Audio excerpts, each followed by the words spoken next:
So I'm going to look up a song. I'm going to go ahead and play it. I don't remember it. I don't remember how it goes, but it's a beautiful song.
Hey, lady,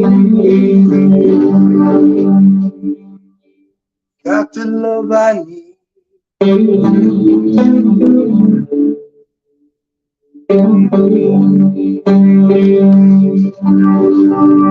at that, I did it. I haven't played this song in years, but I'm doing it.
Welcome to where time stands still.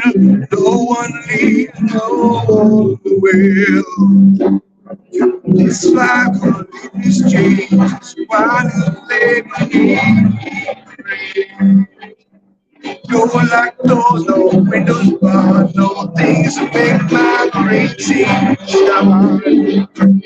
Make you sick, you will see. Dream is my reality.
I got a loose cable on this thing and I don't give a shit. Listen, my other guitar is fucked. I have no idea. The damn bridge just fucking went out on it, man. So I was playing some acoustic. I was digging it. I was back in the groove. I was feeling it. My fingers are starting to harden up again. And you guys told me, keep playing. And I was like, I ain't playing worth a shit. And they didn't give a fuck. They just kept saying, let's play. And then we would ask questions in between. This is what made it interesting. Because it was like my first shot on StreamYard, and everybody dogpile was awesome. I'm gonna play some more songs that maybe you do or don't know. I'm just fucking around because this is my little girl's Ibanez. She's a big girl now. Like, she doesn't live with me, and she's off to the races. Like them all. Ready to hit that damn wall.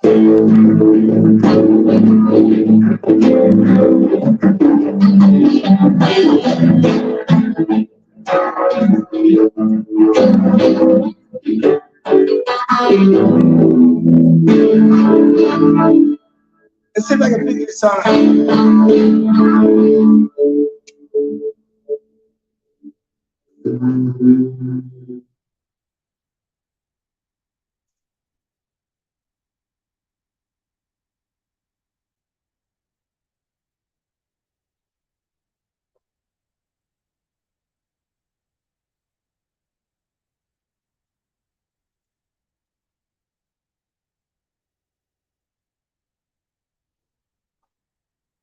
Okay, we're gonna do a little song time.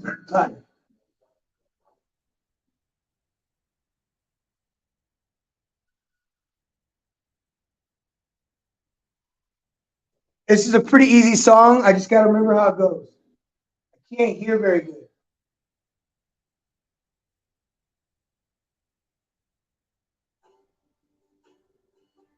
So I'm gonna listen to a guitar lesson real quick and learn the song real quick, so I can play the song for you. Because I can sing it, but I'm not a guitar player, but I'm gonna play anyway.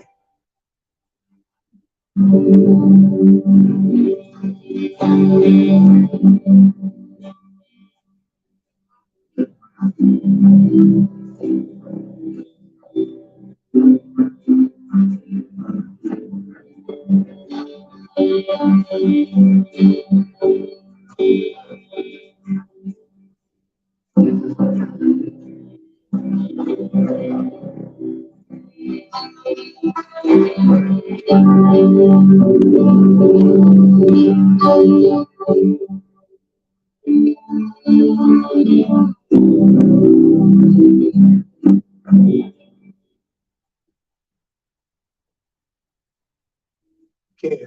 I gotta listen to this. Mother, it's like literally 3 chords, so and 1 bar chord. 3 progressions. G major chord, you guys know this. Switch to a C.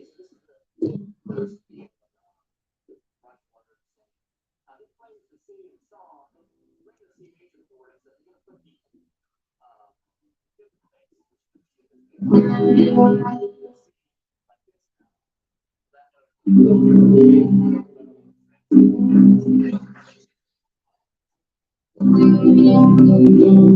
guys are watching this at home.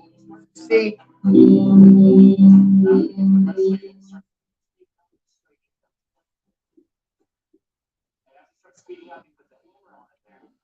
So it throws a hammer on in there on the middle finger.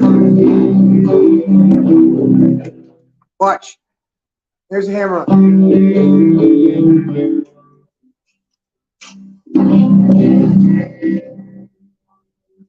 What's up, my man? I'm playing a song. We're going to learn Mother by Pink Floyd. We're learning it right now. And I'm running through it because I know the chords and I can sing it, but I just don't know the guitar.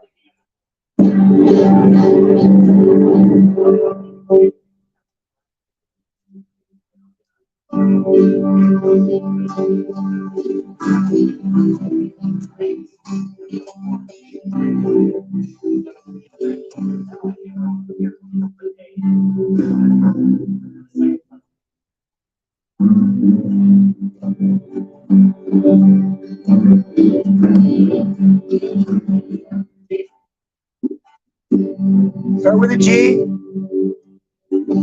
Go with a C.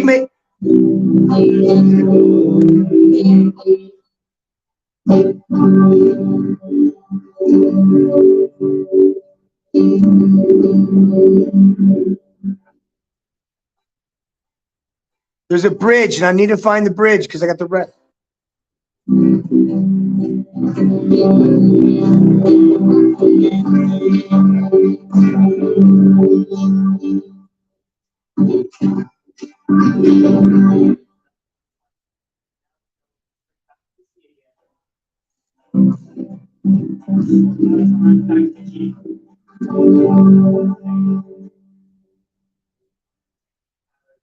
Same. It's just G and C, man. Just jump to a D once.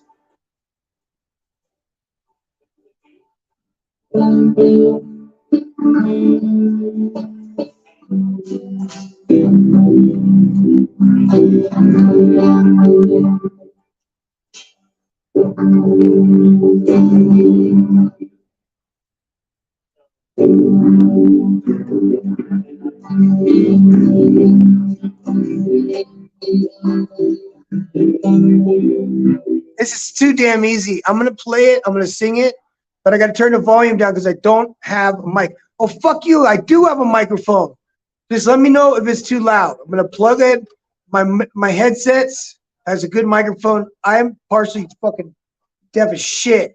You know what I'm saying? We're gonna play it through with the video first.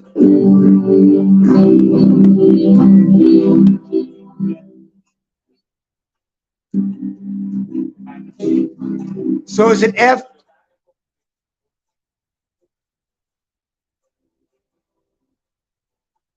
Is that a B?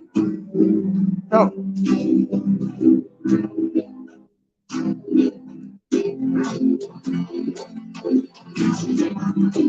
Okay, I got it. I got it.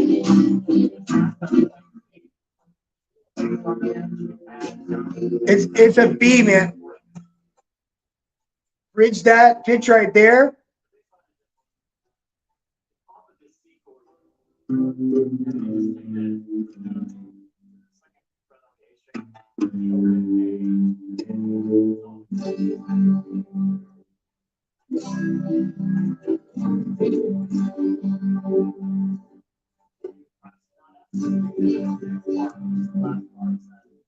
One more part. It's the last part.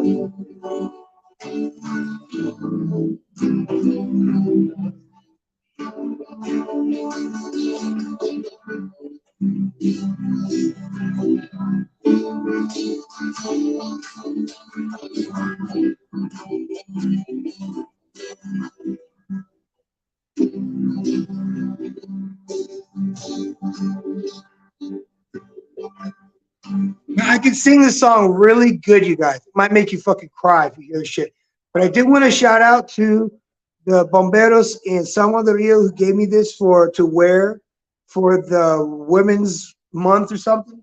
And I wore it, and I've been wearing it. So anyway, I got my daughter's pink Ibanez, Jackson fucking guitar, you guys. This guitar is money, bro. Okay, I got this from my daughter when she was little bitty. Anyway, let's stop there right there. So I'm gonna try to sing this song with you guys. So I gotta figure out how we can hook this up to that. Because listen, I don't know what the fuck I'm doing with these new interfaces, you guys. I don't know what the fuck I'm doing. I think I got a problem with both of them. Okay, I got two brand new interfaces. Okay. I got this Behringer interface. Okay. And then I got this other one that's actually pretty fucking good, but I'm getting a bad signal and it's not allowing me to connect to the fucking computer. So I'm like, shit. Start over from the beginning. I don't care. Start over from the beginning. I don't care. I'm a survivor. I don't give a shit. All you guys should be survivors too. If you're not, I want to help you become one. You got to be a survivor of everything. Can't.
Got two interfaces. None of them are working, you guys.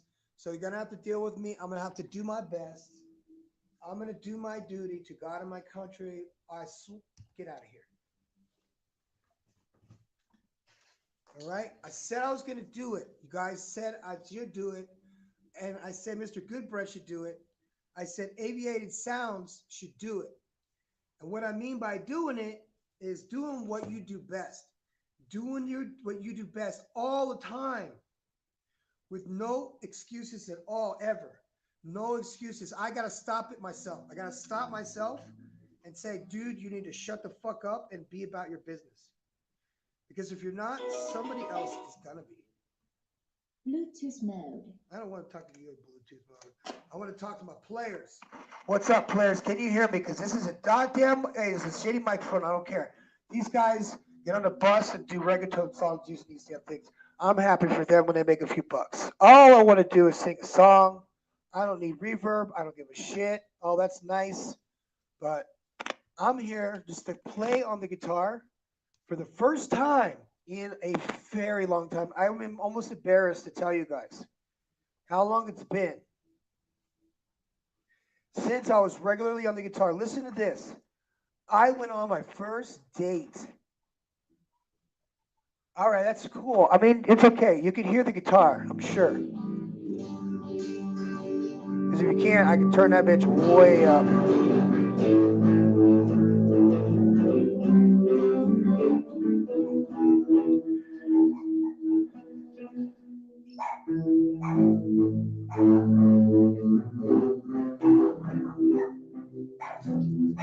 What's up, Lee?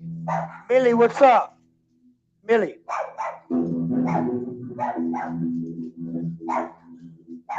Dogs are barking, man. I'm sorry, you guys.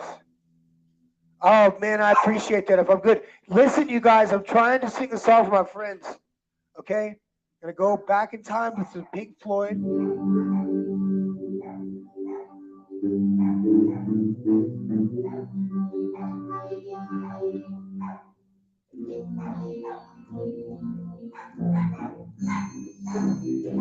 Uh-oh, we got a ringer. I have no idea what that means. Amor, what is chécalo? Desde afuera. We got to go outside, you guys.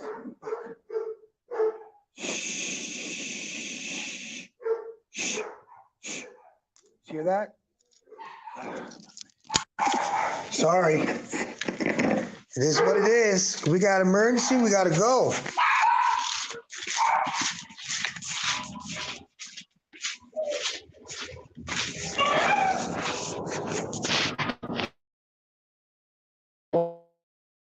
Hola. Vale.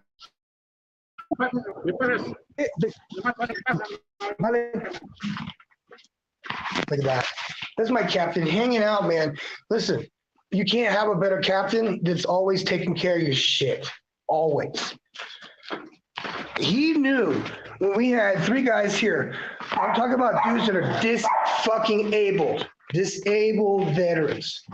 All of them. Messed. Really messed up. One was a good friend of mine, still is doing his thing with his weight. He's doing well. No.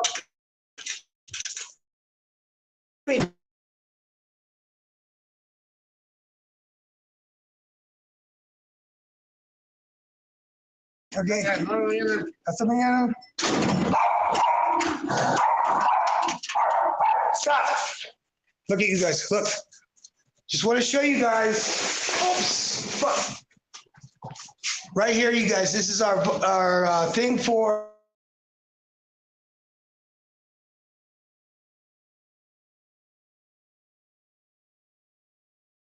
discovered.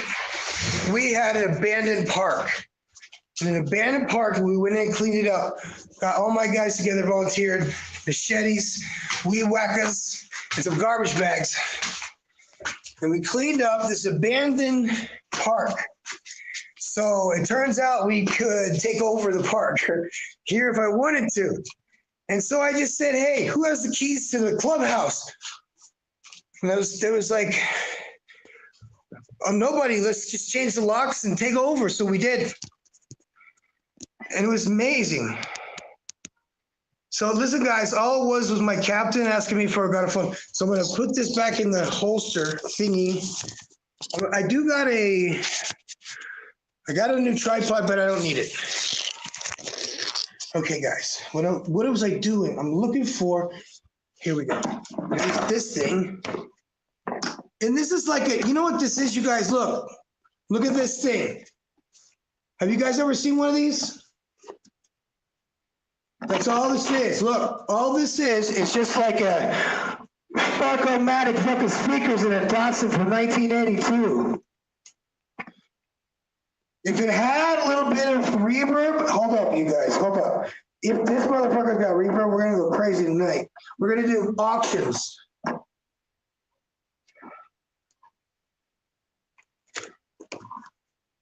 So you guys didn't know I did auctions. I used to do imitations of auctioneers. Okay, so how do I do this? I cannot really see what's happening here. Okay, that's Bluetooth, that's that's whatever the fuck that means. Blue. Hey, check, whatever. Hello, motherfuckers. So this is, okay, see what this does? They take a USB thingy. And that's all this is. That's just a basic one. You know what, guys? That's good enough for me. I don't give a shit. I always want to turn the volume all the way the fuck up, unless it's just one volume. That wouldn't make any sense. Hello. Am I getting louder? Oh, fucking A, I'm getting louder. Look at that shit. Oh, hello. Professor Max, you know what? I need to get my fucking eyes in. Oh, hello. Damn. Now it's too fucking loud. I don't even know what to do. Hold on a second. 26, 25. 7, 24, 25, really 40, 40, what I'm saying, 44, 66, 45, 50, 55, 55,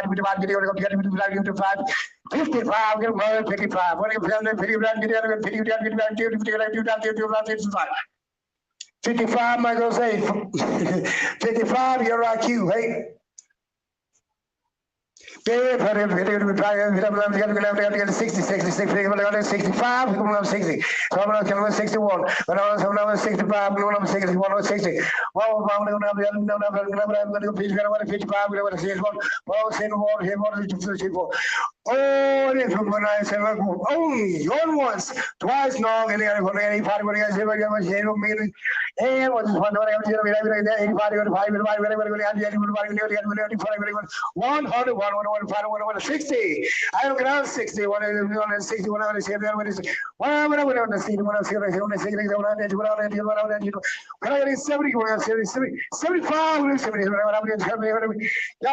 75, 75.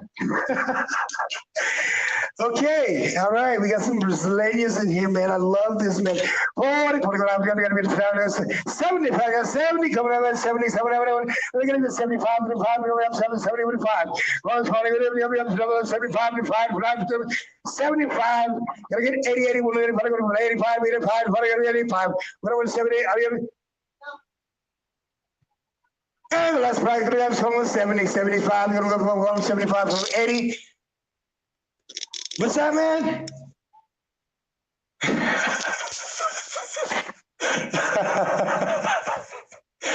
Man, it's just fun though. Listen, you guys, give me some fire. Coming up at 85. We gotta go 85. Right now we got 85. Who's up first? Who's up first? ABS on 85.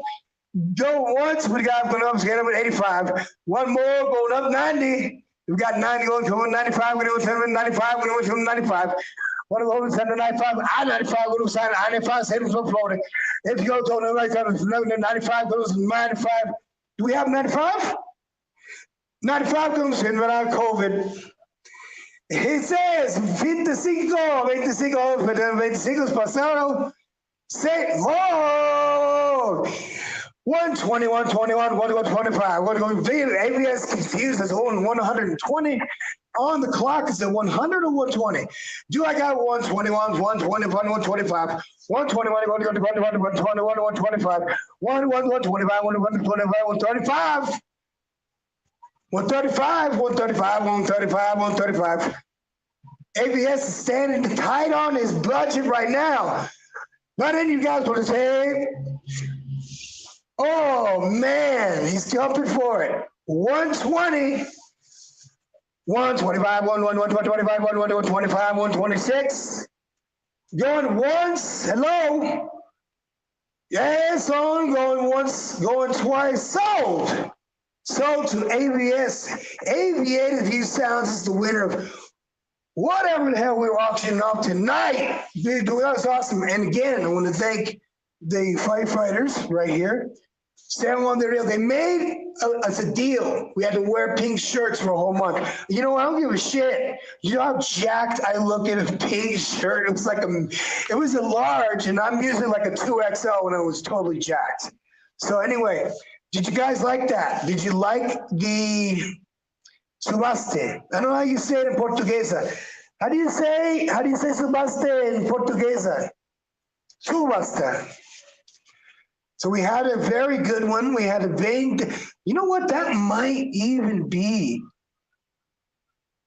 Italian. It is no. Coach Oliveira is that's Brazilian. Very good. Very good.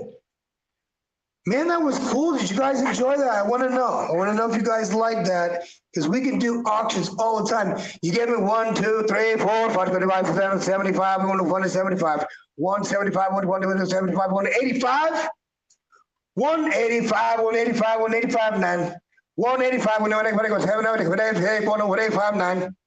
Man, my eyeballs, I can't even see without these damn glasses. Listen, you guys, take care of your eyes. If you're fucking your eyes up because you're going to bed with your fucking phone, I know you are, because I did the same shit. Don't be like my stupid fucking veterans, man. We think we know everything. Fuck our eyes up, smoke, drink, chase bad girls. Stupid fucking simps. Simps worldwide. I'm going to tell you that right now. All of us are the worst. We've been the worst simps, and I'm not even going to say, I'm going to keep it a buck. SENS console. No, I haven't. What is that? SNES. So it has to be some kind of a new kind of Nintendo thing. Would you do me a favor, MVS? Would you come on? Can I add you? Can I give you? Can I send you a link so you can jump on here? Because that would be nice. Can you do that? Can you do that? Because we can talk about this. Because I like what you're talking about, and I don't know anything about SNES consoles. So if you want to come on here and talk to me about it, I'm fucking cool. Cause dude, I'm on fire. We got to start playing, making some music. Even you know what I mean. I'm totally behind Good Bread. He's so talented, dude.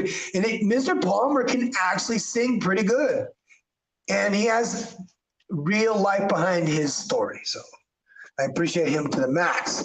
We are gonna not leave anybody behind. All of us rise to all the boats, man, in the whole fucking bay.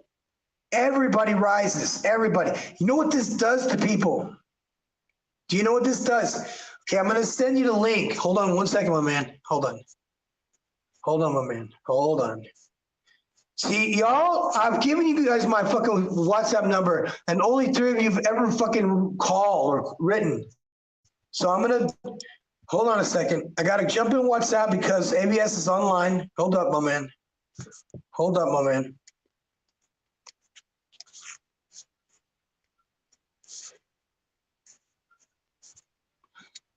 All right, I sent the link. I'm jumping out of that because I don't want no bullshit. I just did it. So anyway, I enjoyed, okay, so here's my story. When I was a young kid, they discovered that I was an artist, and they would send me to these antique shops and have me paint antique, like realistic English style scenes on furniture, small little pieces of furniture. And this man, he was an auctioneer, and he would get these estate homes, and they had whole homes full of furniture that was antique. And he would have us strip it all down, paint it, stain it, whatever. And then I would go in and do like a transparency. And what that is basically you have an original image of what you think it is. Now, these days, you could scan that image and you could probably put a transfer or like a clear transfer. And you could outline the original photo. Now you can just print and Photoshop that shit and take that and then put your image back into it and then cover it with resin. And it looks like it's 5,000 fucking years old. If you guys have never done projects like that, hold on a second. It looks like ABS is in the house. Hold on a second. He doesn't have a picture. You know, that upsets me. You don't have a picture and you never come on. So hold on a minute. Let me do that. Let me just jump in. Hold on. I'm adding you in. Because you're the dude. You're my dude. Go ahead, man. I'm going to mute up. Go ahead. What's up, bro? I mean, are you ready to be blessed? Yeah, man. I'm ready to Yeah, talk man. about anything, I'm bro. ready to talk about some anything, latency, bro. Oh, there's some latency. Of course. But I wanted you to come on here because I think you could talk to me about I got latency because I have my guitar on right now. Listen to this. I got 2 guitar effects. Oh, okay. One of them is called a phaser, and it sounds like that. So I'm going to play you a song. What phaser are you using? You're using the MXR? the MXR phaser? An MXR phaser? I don't know what the brand is. My other ones are Boss. All my pedals are like Boss. I hear Boss. I hear Boss. I'm a Boss guy, man. I'm an old school Boss guy. Yeah, man. I love these old school pedals. I love these old school guitar pedal, bro. Dude, and you know what's crazy? A lot of songs like Rush.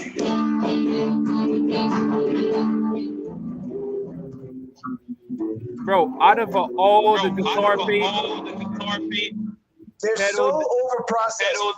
What's that? Like out of all the guitar pedals that I've ever used, my favorite are the Blueface.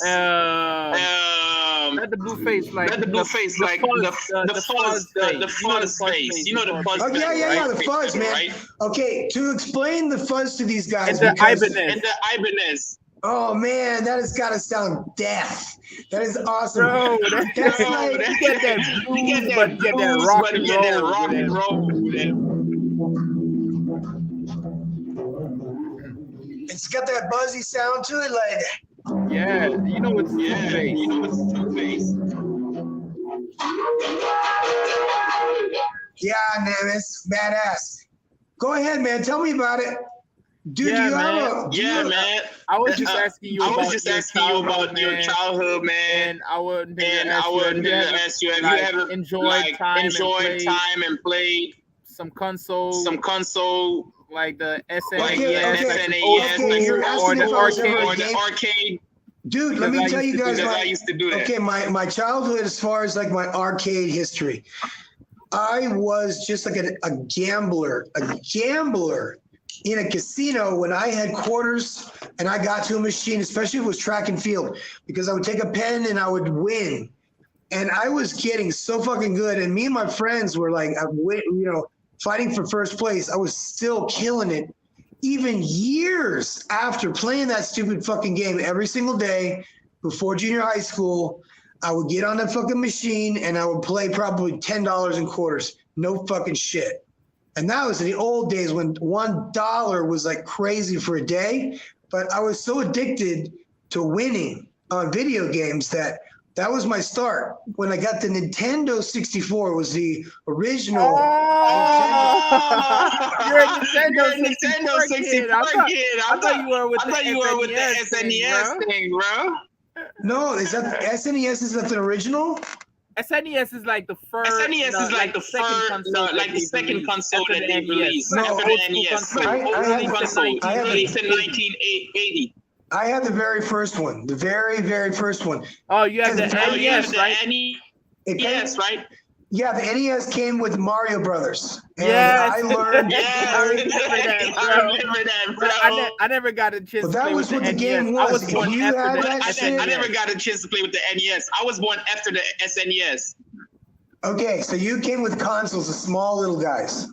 Yeah, like I was born like you were playing the smaller. I was born like as soon as the SNES was released. Right. And after that, I was born, bro. Hey, can you do me a favor? Can you put your ABS logo on your picture on StreamYard? Can you do that? Because that is a cool. I mean, you don't have a picture. You don't have a picture. You see, guys, I want to see. You see, ABS has the. Okay, I'm gonna let you guys let him tell you because he knows his job better than I do, and it might even be a job. I hope to God you guys have talent. That with you guys have so much fucking talent that you're doing something. So I decided I was gonna break the guitar out tonight and then sing a song for you guys. I was like, "Look up to the sound of pouring rain." You know what I mean? When one whisper and I think of you. And all the tears you cry, they call my name. Ha-ha. And when I can hit these fucking notes, you know I came through. When you needed me, I came through. Paint a picture of the days gone by. Love will blind you and make me see. I'd stare a lifetime into your eyes. And I knew that you were there for me.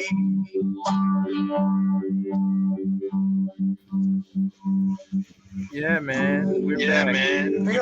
Time after time, you were there for me. Remember yesterday, walking hand in hand, love let us in the sand.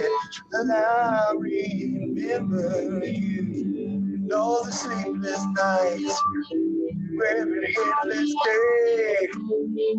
I wanna hear you say, I remember you.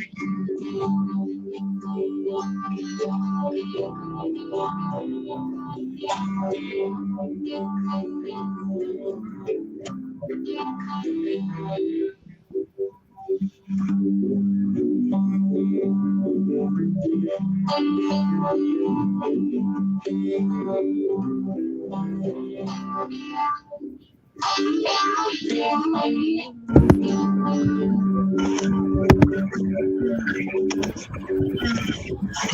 did you like that?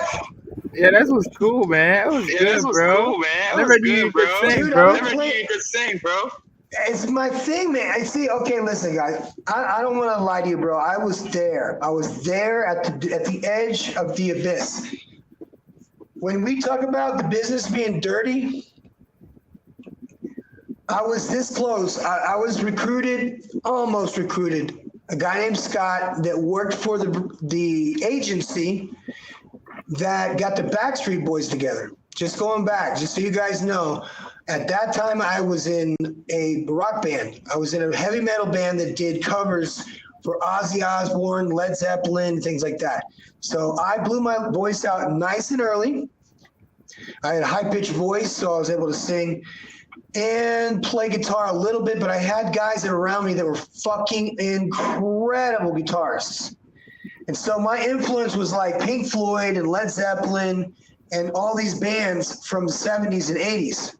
So those are the bands that I really liked. And I liked Skynyrd a little bit, but I got away from it because they did talk too much about like drugs and stuff. And I was really trying hard to listen to music that didn't fucking point me in the direction of drugs or alcohol, or, you know what I mean? And a lot of Texas bands and a lot of groups, I like the rap out of Houston. I like the rap out of Dallas.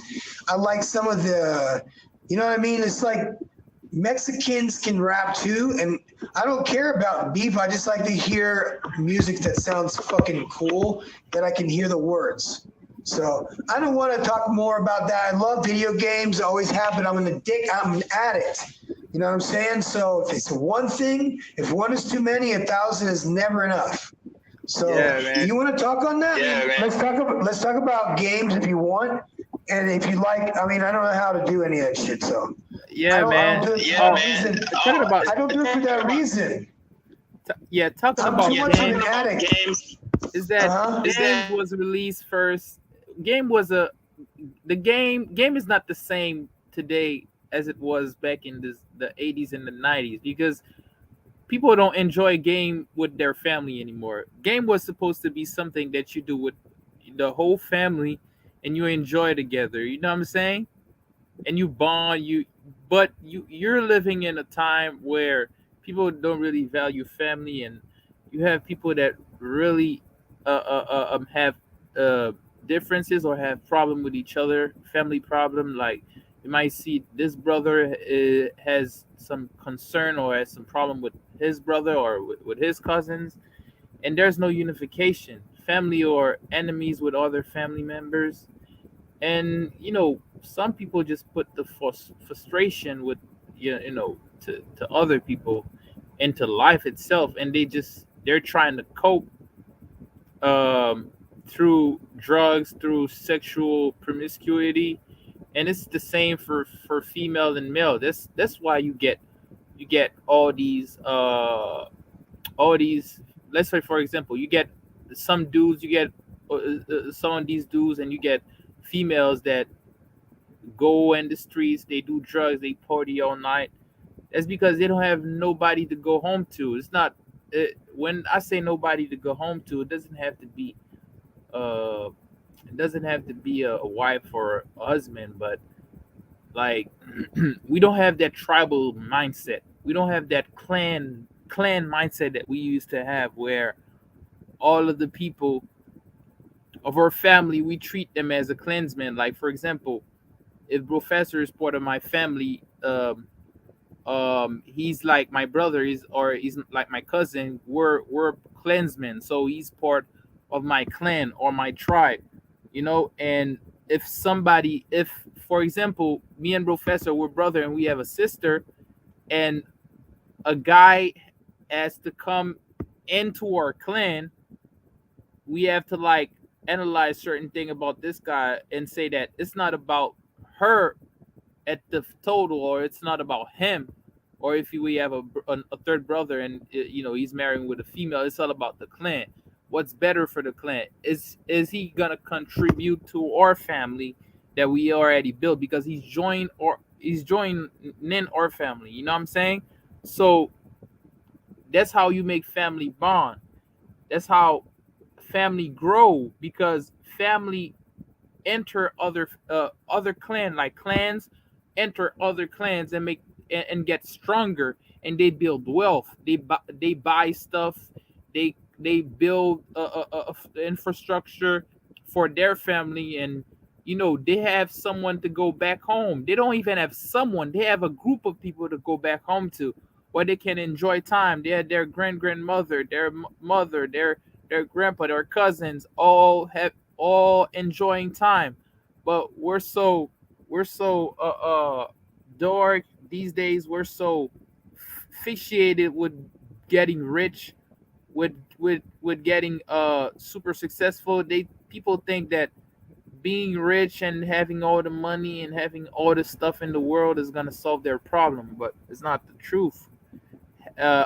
Peace is what's gonna fix all your problems. That's correct, man. Finding and I did a video on that. Finding inner peace. I did that on a video on that because there was a time in my life when I was controlled by pussy of all kinds. I did it for sport, you guys. I did not do it for relationships. I got a vasectomy and I just was sport fucking. Okay. So I'm one of the guys that would potentially have knocked up 20% of the fucking population. No shit. So with that behind me, just so you guys know, that's behind me, long time. And, I've paid for my sins. I've cleansed myself from wickedness, and I said no more, and I'm not going to deal with it because I'm on the Lord's side. I'm serious about that because, you know what I mean? God gave me free will, and you know what? What the girls are doing now ain't fucking good. I don't want to sing songs to them anymore. I don't even want to whistle to them anymore. You know what I do now, ABS? Yeah. I whistle to my boys like this, so we know we're whistling to each other. We're not whistling to the fucking girls anymore because they get offended. So I go, and they would look, they'd know it was me. And then if they see me out in public somewhere in a crowd, they go, and then I look to see, and it's one of my boys. So it's my trick now. We stole it from the fucking bitches. What do you think about that? Yep. We're not allowed to whistle at them anymore because it's offensive. Am I right? It's offensive. Listen, no. Colombia, it's a different story. So let me tell you backstory. I used to be a jealous motherfucker. I was with a girl that had a banging body. She had she was a 10 of a 10. She was a lawyer. Actually, she was a federal judge. After she was a lawyer, then she became the notary. Notary is a big deal down in Colombia. Anyway, so she had a banging ass, huge tits, puffy lips, baby doll eyes. She was black. She was from Choco. And I did that girl fucking wrong. So wrong, dude. And you know what? I feel hurt because I was an asshole to myself. Every single thing I did was selfish. And that poor girl's selfish. She was a good girl. I made that girl suffer for because she missed me for weeks, dude. I didn't come home. Let me tell you something, Professor. Yep. I think the problem is that there's latency and I can't really get my thought through. Well, I can hear you fine. I can hear you perfectly. Or is it me? No, me. Every time I speak, it's echoing. I can't hear an echo at all, man. So I hope you're all right. Do me a favor, though. Yeah. Do me a favor, though. Give me 1 second. I got a message from my team. We have a kids' day coming up. Okay, we have a kids' day coming up, and I said, hey, you know what would be fun? Why don't we take over the park, which we did. Last year, we had 700 kids. We had bounce houses and all that shit. We had a fight with me and my commander and my old commander and his new commander who was in charge of the whole municipality. I'm nothing. I'm nothing but a fucking nothing but what I am. Okay? I am not part of the municipality. I do not take money from the government. I'm here as purely a volunteer, and I do all the work, and I give donations of all my money. I give about 125% of what I make every month to these kids. So you do the math. So yeah, that's my life. So I don't play. And you know what? I dress the part, and I am the man. And you know I've been called? You know I've been called, ABS? Yeah. Yeah. Tell me. This little girl, I was getting an award for helping this Alcoholics Anonymous group. I've been sober for 21 years on the 19th of this month. So they invited me to come and teach the guys how to do self-defense and jiu-jitsu and boxing and get them in shape. So I did that, and 35 of them became basically level 1. Hold on a second, I got to mute. So anyway, these kids are basically on their way to becoming level 1 firefighters. And I trained them from the fucking day one. Then they gave me an award, and I heard a little girl's voice in the background in the fucking recording. I had my headphones on. Her mother was close to the cameraman, and she said, "Mama, oh my God."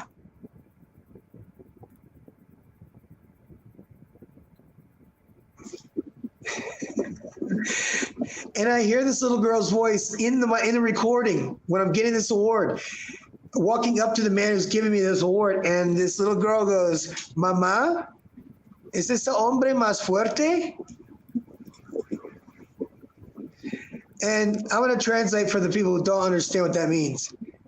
Little girl said, "Mother, is that the strongest man?" Because here in Mexico, if you're the strongest man, you can become the governor of whatever colony you are because you have balls, or you're the tallest, or you're the best looking, or you're one of these go-getter women, and they do well as these positions, you know what I mean, for doing events. So I had 700 kids come last year. This year, we're planning on doing a junior academy firefighters fair. So it's going to be a safety fair because I have all these people that are in tactical. Okay, all my friends are in tactical, all my friends are in CPR, all my friends are in like combat paramedics for the fucking federales or the police or whatever the fuck they do, the military, and the Marines. So I'm not playing with fucking just kids, dude. I'm training fucking adults. And I'm doing it as a volunteer for fun because it's therapeutic for me. You are right. You remember what you said? It was therapeutic to play guitar. It's therapeutic to play war games. It's therapeutic to, you know what I mean, do scenarios because I'm not in any danger. So it's therapeutic for me to train these boys the right way, not in a fast hurry like we do in the fucking academies back in the States and little small towns that just want to get fucking people, you know, through the fucking bullshit academy. So I'm talking about IFSTA version 7, which is like a 1,700 page fucking firefighter's manual I'm taking 7-year-old kids through. Okay, from page 1. And I'm making it happen. And these people have recognized and said, you are a fucking outstanding person. And one man got me in the door. One man got me in the door. He was a good man to me. He was a good friend to me. He picked me up from the fucking place I was staying at in Mexico City. We went and did training. We went and did training for 2 days with the fucking Marines and the combat paramedics for the fucking hospital that do the airlifts with the helicopters. And these dudes had never fucking worked out ever. Ever. None of it worked out. Not a damn one of them had worked out. Couldn't do fucking 10 push-ups because they were wearing a bulletproof vest with plates in it. This guy shows up with all his brand new fucking gear. It's like $1,000 of stuff. His new holsters, literally everything is wears with 511 shit. And he's got all the patches and all this shit. And he's got his tactical stuff. And he's like acting like he's a fucking Marine. Well, my fucking Marines were on my team doing paramedic shit. And I was just playing victim because I was just a monitor. So anyway, we were having fun. We're just playing, you know what I mean? It was like adults playing for 2 days. We're sleeping on a fucking floor, playing with fucking, they have dogs, dude. They have about 60 fucking dogs. When we pull to the compound, all we hear is fucking barking. Blah, blah, blah, blah, blah, blah. This guy comes to the fucking door, over these fucking like 12-foot fucking doors to his compound, and he has like 12 apartments and 2-story, training rooms and stuff, and then he's got like this huge field and a fucking MMA fucking octagon. So, dude, I was in heaven. Tactical weekend, a whole 2 days of therapy. I walked out of that feeling like I was fucking alive again because I lost part of me in the war. You know what I'm saying, ABS? And that right there is trauma. And so I've been digging deep, trying to look down to the deepest parts of my fucking soul to feel better about being alive. And it's connection with people that is the purpose of fucking life. And I want to tell you something. When we sing unto God because the energy that we get from everybody and everything is a voice. It's a vibration of love. And it's a love of God that bleeds through us. And so anytime that we do something that is bad to somebody else, we're doing it to literally ourselves. So I'm encouraging myself to not lie. Somebody got on my ass, and I so thank them. Man, in my deepest of hearts, I have not felt that much conviction in years for lying one time. Do you know that, ABS? That's my game now, dude. Is only tell the truth just because it embarrasses people. And I'm having fun with this shit because people are embarrassed to tell the truth and be direct. So I'm being the very Eastern European myself, and I say things directly, and I'm not afraid of saying things. You know what I mean? Because it seems like this is a joke. All this censorship is fucking, it's like, who are you playing with? The black community especially is never going to shut up. They don't have to. And now we're allies. You see what I'm saying? We're allies now because we know who the fucking enemy is and we know what they did to them. So here we are. Man, by the way, I want to thank you once again. I want to thank you again, ABS, for your fucking help. You've been great, dude. I couldn't have done that last podcast without you. We were up till fucking 2 a.m., right? 2:30 in the morning. Yeah, bro. Yeah, bro. I remember. I mean, come on, bro. Who knew that we could talk about shit for 4.5 hours? Never knew. Four and a half hours, okay? 4.5 hours. Hey, ABS, can you do me a favor? Yeah. Can you put the link in the chat to somebody who wants to come on and talk with us? Okay.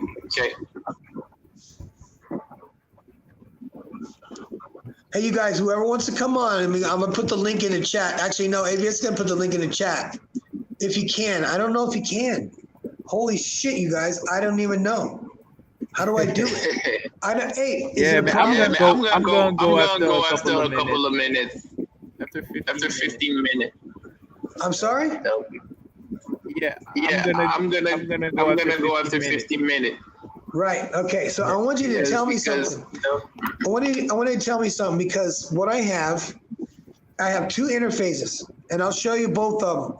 Okay. Neither of them is showing a one's showing a signal. It's like an orange signal. I do gotta take this and show you. Okay. Take a look because this is a decent interface that's under $100. This costs about $90. Okay. Take a look at it. If you guys can see what's the brand? It's a Tescan? Yeah. US 1 times 2. US 1 times 2. Okay, but you see that blinking right there?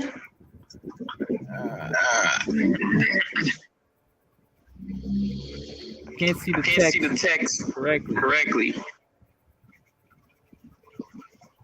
Okay. Next to the orange light. What is it saying? It says USB. Okay. I think that Are you sure that the USB connection is properly connected like to the computer? But I think it's probably that one right there. The interface might not support the USB interface that you put it in. Try put it in the USB interface 3.2.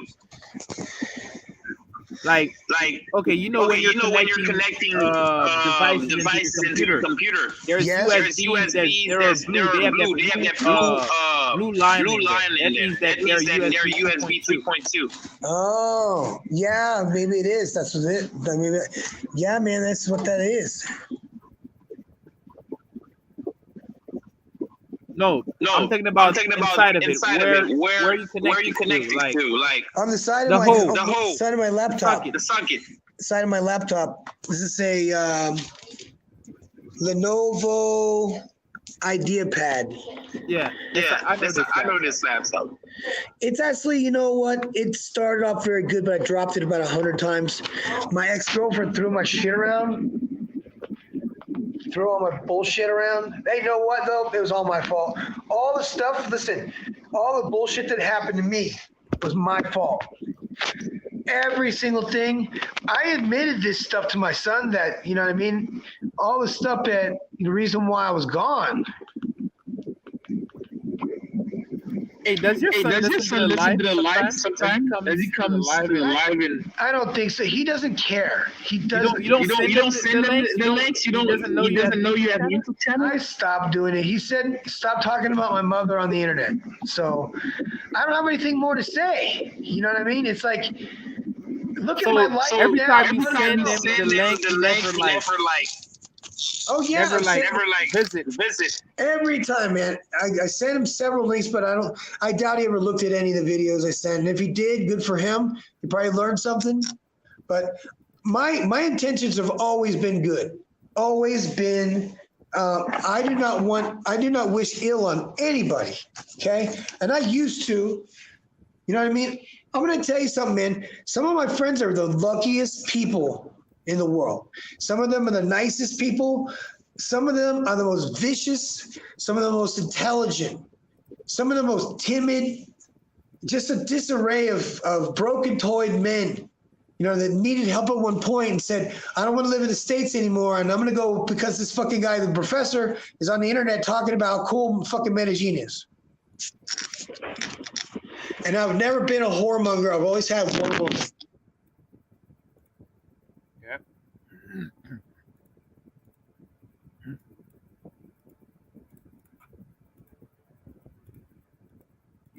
You hear, Professor? I'm sorry about that. These earphones don't work. Whenever I'm on this thing, it ain't gonna happen. So I'm gonna go back to old school. 45, 46, 65, 65. Oh my God, look at that edge. And so 46, 45, 500, 555, 555, 555, 4. Bro, you have the same voice as these guys who usually do that. Like 145, whatever 76.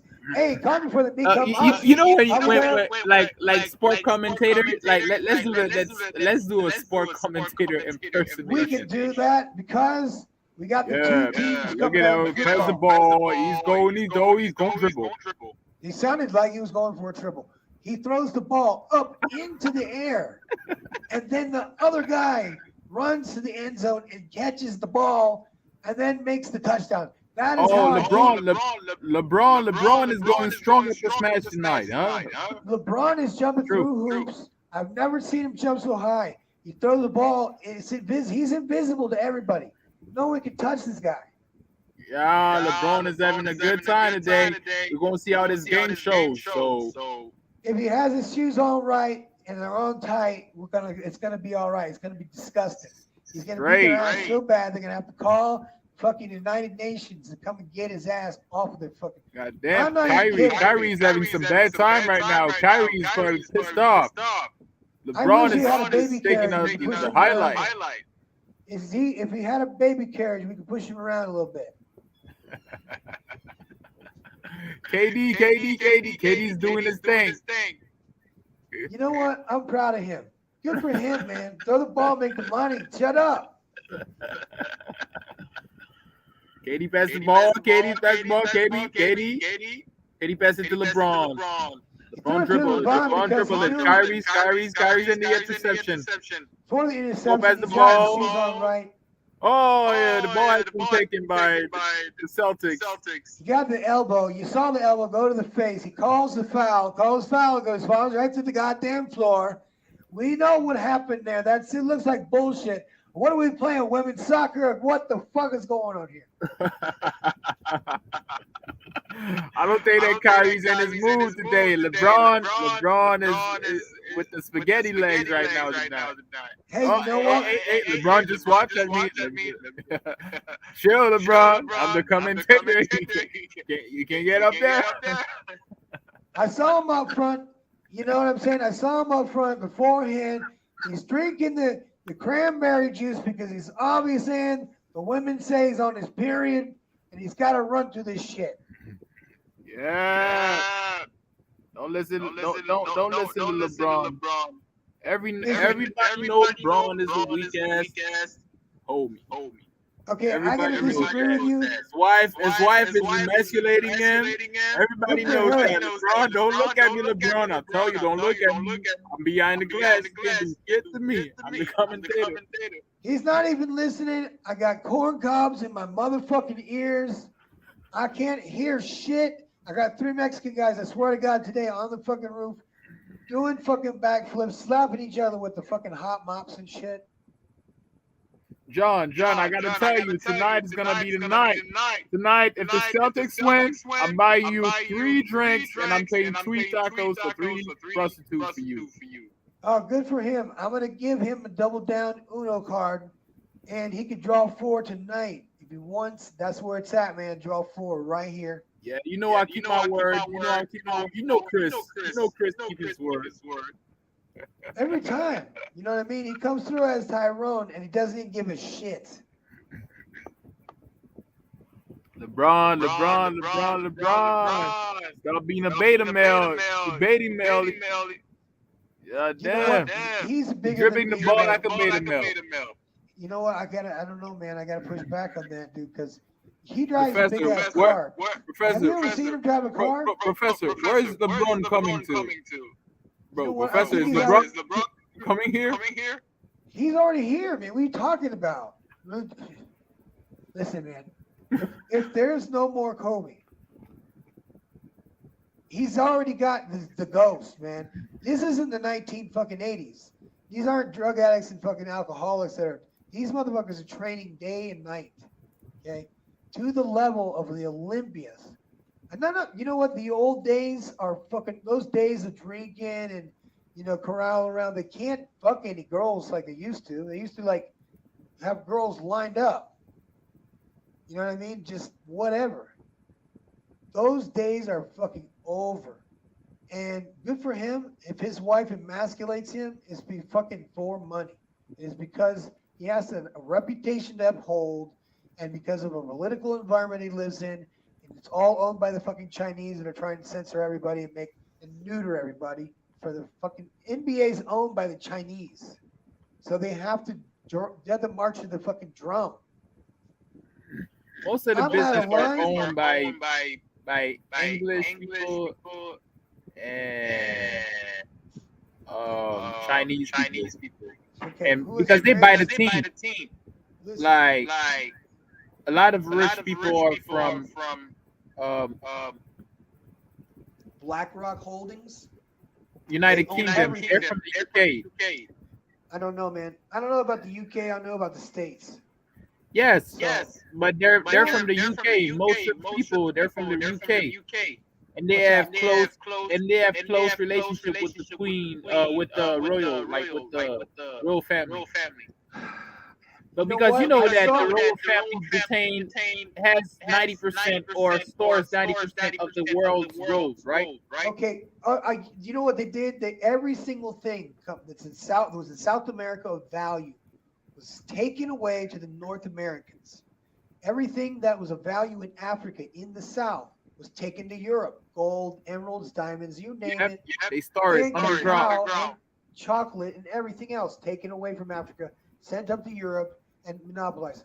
Now, let me tell you something. The Kenyans, I am very proud of. Today, they fought back towards whoever it is that Kenya is under. I don't know if it's France or England. Came out with this fucking law, LGBT. They made this like little fine tune. The Kenyans are like, no, it is against the law for homosexuality to happen. We're not going to happen. We're not going to have it here. In most Muslims, the extreme Muslims, you know that the penalty is death. So they said they cannot come to us with the food.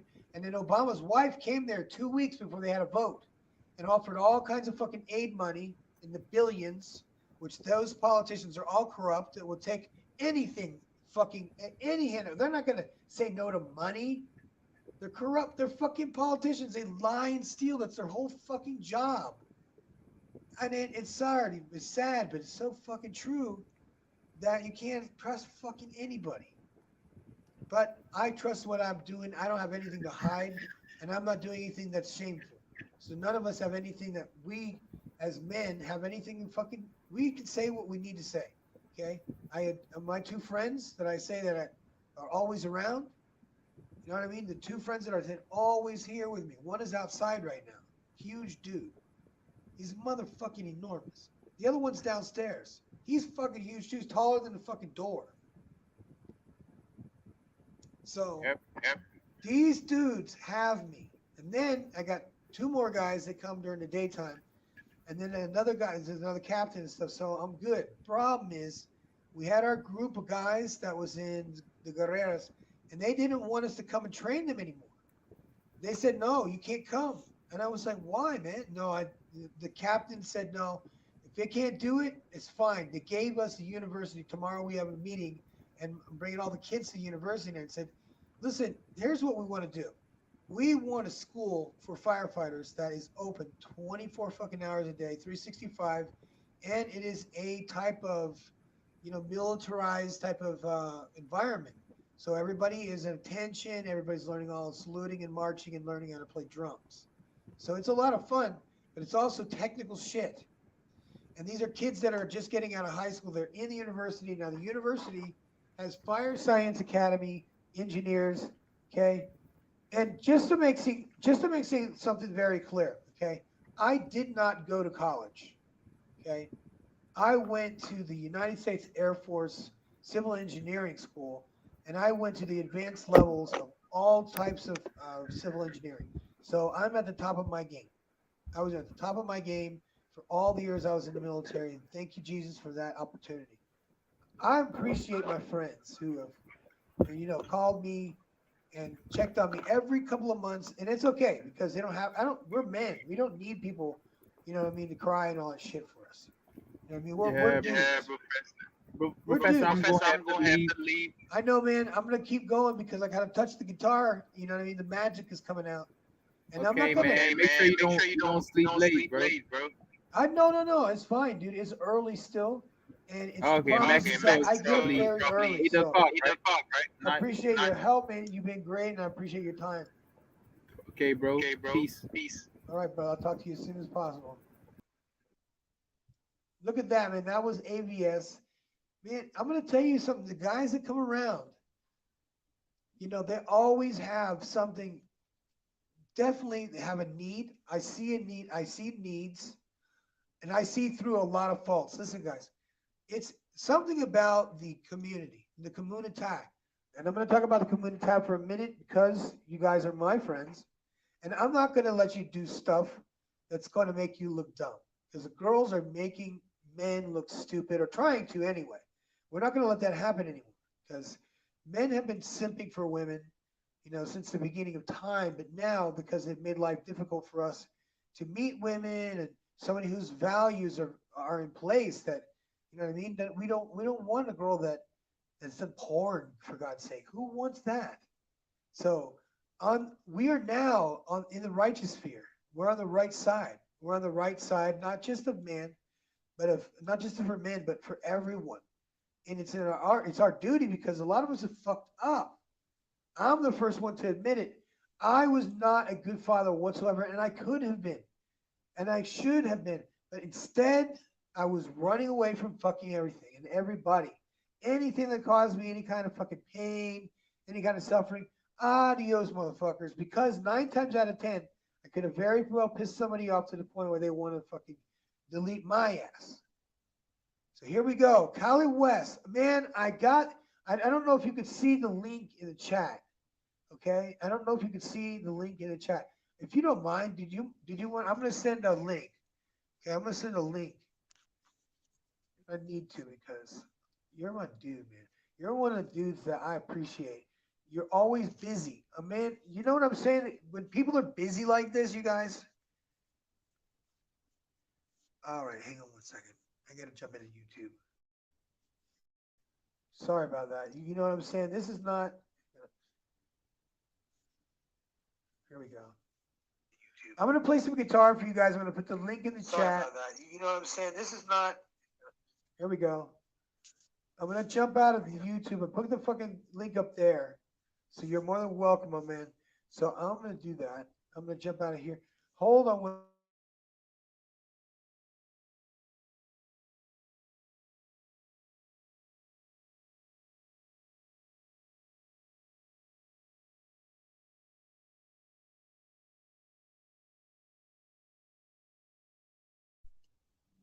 I wanted to make sure there's not too much noise.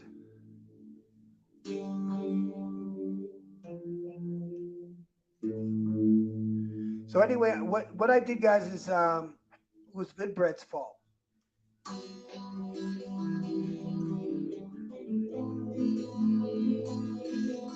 Hey, hey. Yeah.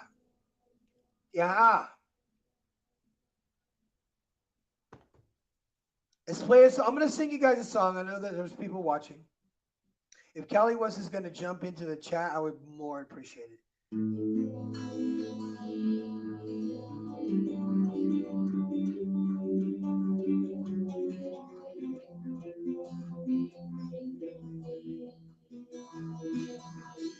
Baby, I get so scared inside and I don't really understand. Is it love that's on my mind or is it fantasy? Level is in the palm of my hand and it's waiting here for you. What am I supposed to do with a childhood tragedy? If I close my eyes forever, would it all remain the same? If I close my eyes forever, would it all remain unchanged?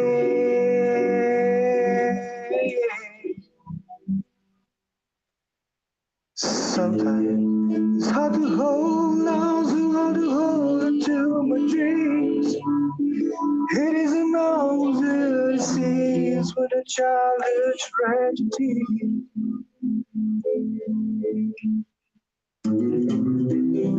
I close my eyes forever. Would it all remain the same? If I close my eyes forever, would it all remain unchanged?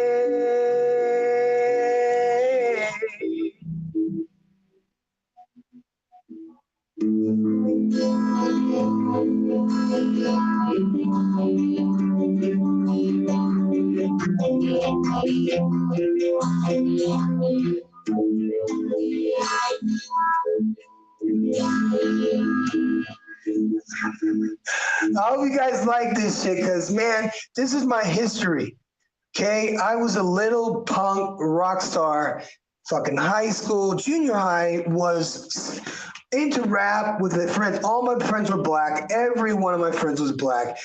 Hey, look at this shit, you guys. Hold on a second. This is Kali West, you guys. I got him in the fucking stream. Oh, my God. Look at this shit, man. Yo, what's good, my I brother? got car down, man, because there we go. I'm gonna turn it down. I'm gonna put it aside and shut the fuck up because my boy's in the house. How about that? What's going on, my brother? Professor X Max. What's up, my brother? Man, Kanye West is a busy dude. I'm watching him every day like I'm a sportscaster now. Look at this shit. I got the little microphone sticking in my face. Now, you said that you enjoyed the background. I mean, you know it's a mess right now. And I do have professional mics and mixers and all this bullshit. None of it's working. So I'm on a speaker that they use when little dudes are like rapping on the bus and shit for money. So I have this little thing, this little speaker. Guys come on the bus or come on the train, and they rap for fucking coins and shit. So I said, "What the fuck, man? I got this for my girl because she likes to clean the house and listen to the fucking the Bluetooth for her phone to listen to her music." So I'm using it tonight because none of my microphones are working, and I have a great phone here and everything. So man, I'm glad to see you. I'm gonna mute out because I want to hear what you have to say tonight. Thanks, brother. It's funny you mention that because that's kind of what I use. It's funny you mentioned that. I kind of thought about getting a Bluetooth headset myself. I don't know. I thought about getting a microphone because sometimes I notice that these kind of pick up certain things that you don't always want, always on the mic. So I might just have to get a professional mic. But yeah, man, I'm just chilling, man. I just seen you, you just tuned in, vibing, you're just telling people about, having their hobbies and stuff, and just getting enjoyment out of life, and I was just tuning in for that. That's just about it, really. Isn't it heartbreaking though to hear? I mean, I don't know about you, but I do. Okay, one of my exes was a famous singer in Germany, and I was in the scene, and I met rappers that were from like Lebanon and Turkey and all the countries, man, and they had their fucking jazz fucking style. Some of them rapped over drum and bass. There were a lot of Londoners and things like that, and I really love drum and bass. And if none of you guys know what drum and bass is, I really insist that you take your time and look on YouTube, and it says drum and bass liquid, drum and bass like jungle, and it is so late 90s. It is, man. Those are the rave times, and they had one that was called. It was like reggae. Reggae in Spanish is amazing, guys. Have you ever heard reggae in Spanish? Reggae sound. No. Regular reggae, like regular reggae. Sometimes it can be done like dubstep type of stuff, not dub. I mean like Dub Side of the Moon type of stuff, where they take like Pink Floyd and do it in all reggae. It is fabuloso. Take notes, you guys, because I'm going to drop some knowledge right now. And this band, I'm going to tell you something, was the shit. I saw them live at a place that was called the Garlic Festival, where they had garlic ice cream, literally all this shit you would never think to eat garlic with. They had all this food with garlic on it, or garlic in it. It was delicious. And this band came up and started doing a set of fucking Pink Floyd in all reggae tone, not reggae, man, reggae. And the whole set from start to finish was The Dark Side of the Moon, all in reggae. Lord, you wish and all you cry. Loneliness, you ride the tide. Lord, you bless, and all you see is all your life will ever be. It's fucking awesome, man. You can't, my hair stands up listening to that shit. So tell me it's not something. You know what I'm saying? Because my heart is, you know what I mean? It is singing, but it's not guitar, but it's being a part of me, because I don't have a lot of friends that do music. You know what I mean? But in the music scene, for example, Miami Bass, one of my great friends, David Noller, was Dynamix 2. He got a gold record when he was 18 years old. He was my friend, like a deep, like close, deep friend. And I broke his fucking heart as a friend. I'm going to tell you how. I was in some shit at one time. I was doing some fuck shit one time. And I was doing dumb shit, some fuck shit. And I wasn't doing anything illegal, but I was trying to get the fuck out of child support. I was trying to pay out my child support the best I could, and I just wasn't doing it. So he helped me, And he said, you need to get out of the game. You're doing something dumb, and I'm afraid that you're going to get yourself involved with something illegal eventually. And what do you know? The FDA was like, you're not allowed to sell that, pre-workout or whatever. It's because it's illegal now. And here we were stuck with this fucking, just like, what do you do? It's like a supplement store. You're not allowed to sell this shit anymore. It's fucked. You lose like 20 grand in time, you know what I mean? That's the only thing that bothers me. So, I mean, I don't know what it's like for you, but I got to save my money to get a decent microphone, you know what I mean? And a nice setup. And when I do, I hope it works. Right. You know what I mean? So, I mean, I like to see guys like you that are coming up, man, because it's fun to see, you know what I mean? I don't want to make everybody mad, but it's like we're calling out the obvious. And I want to just talk about that. Because I got Chester Thomas in the chat right now. He is very cute to listen to what we say. He is he has a keen sense of observation. So I'm gonna let you talk about what your thoughts are on this, your observations. I'm gonna shut the fuck.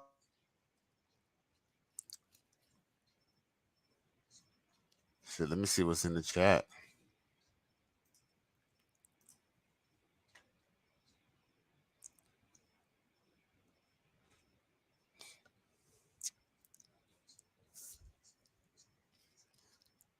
Shit. No super chat button yet, Mrs.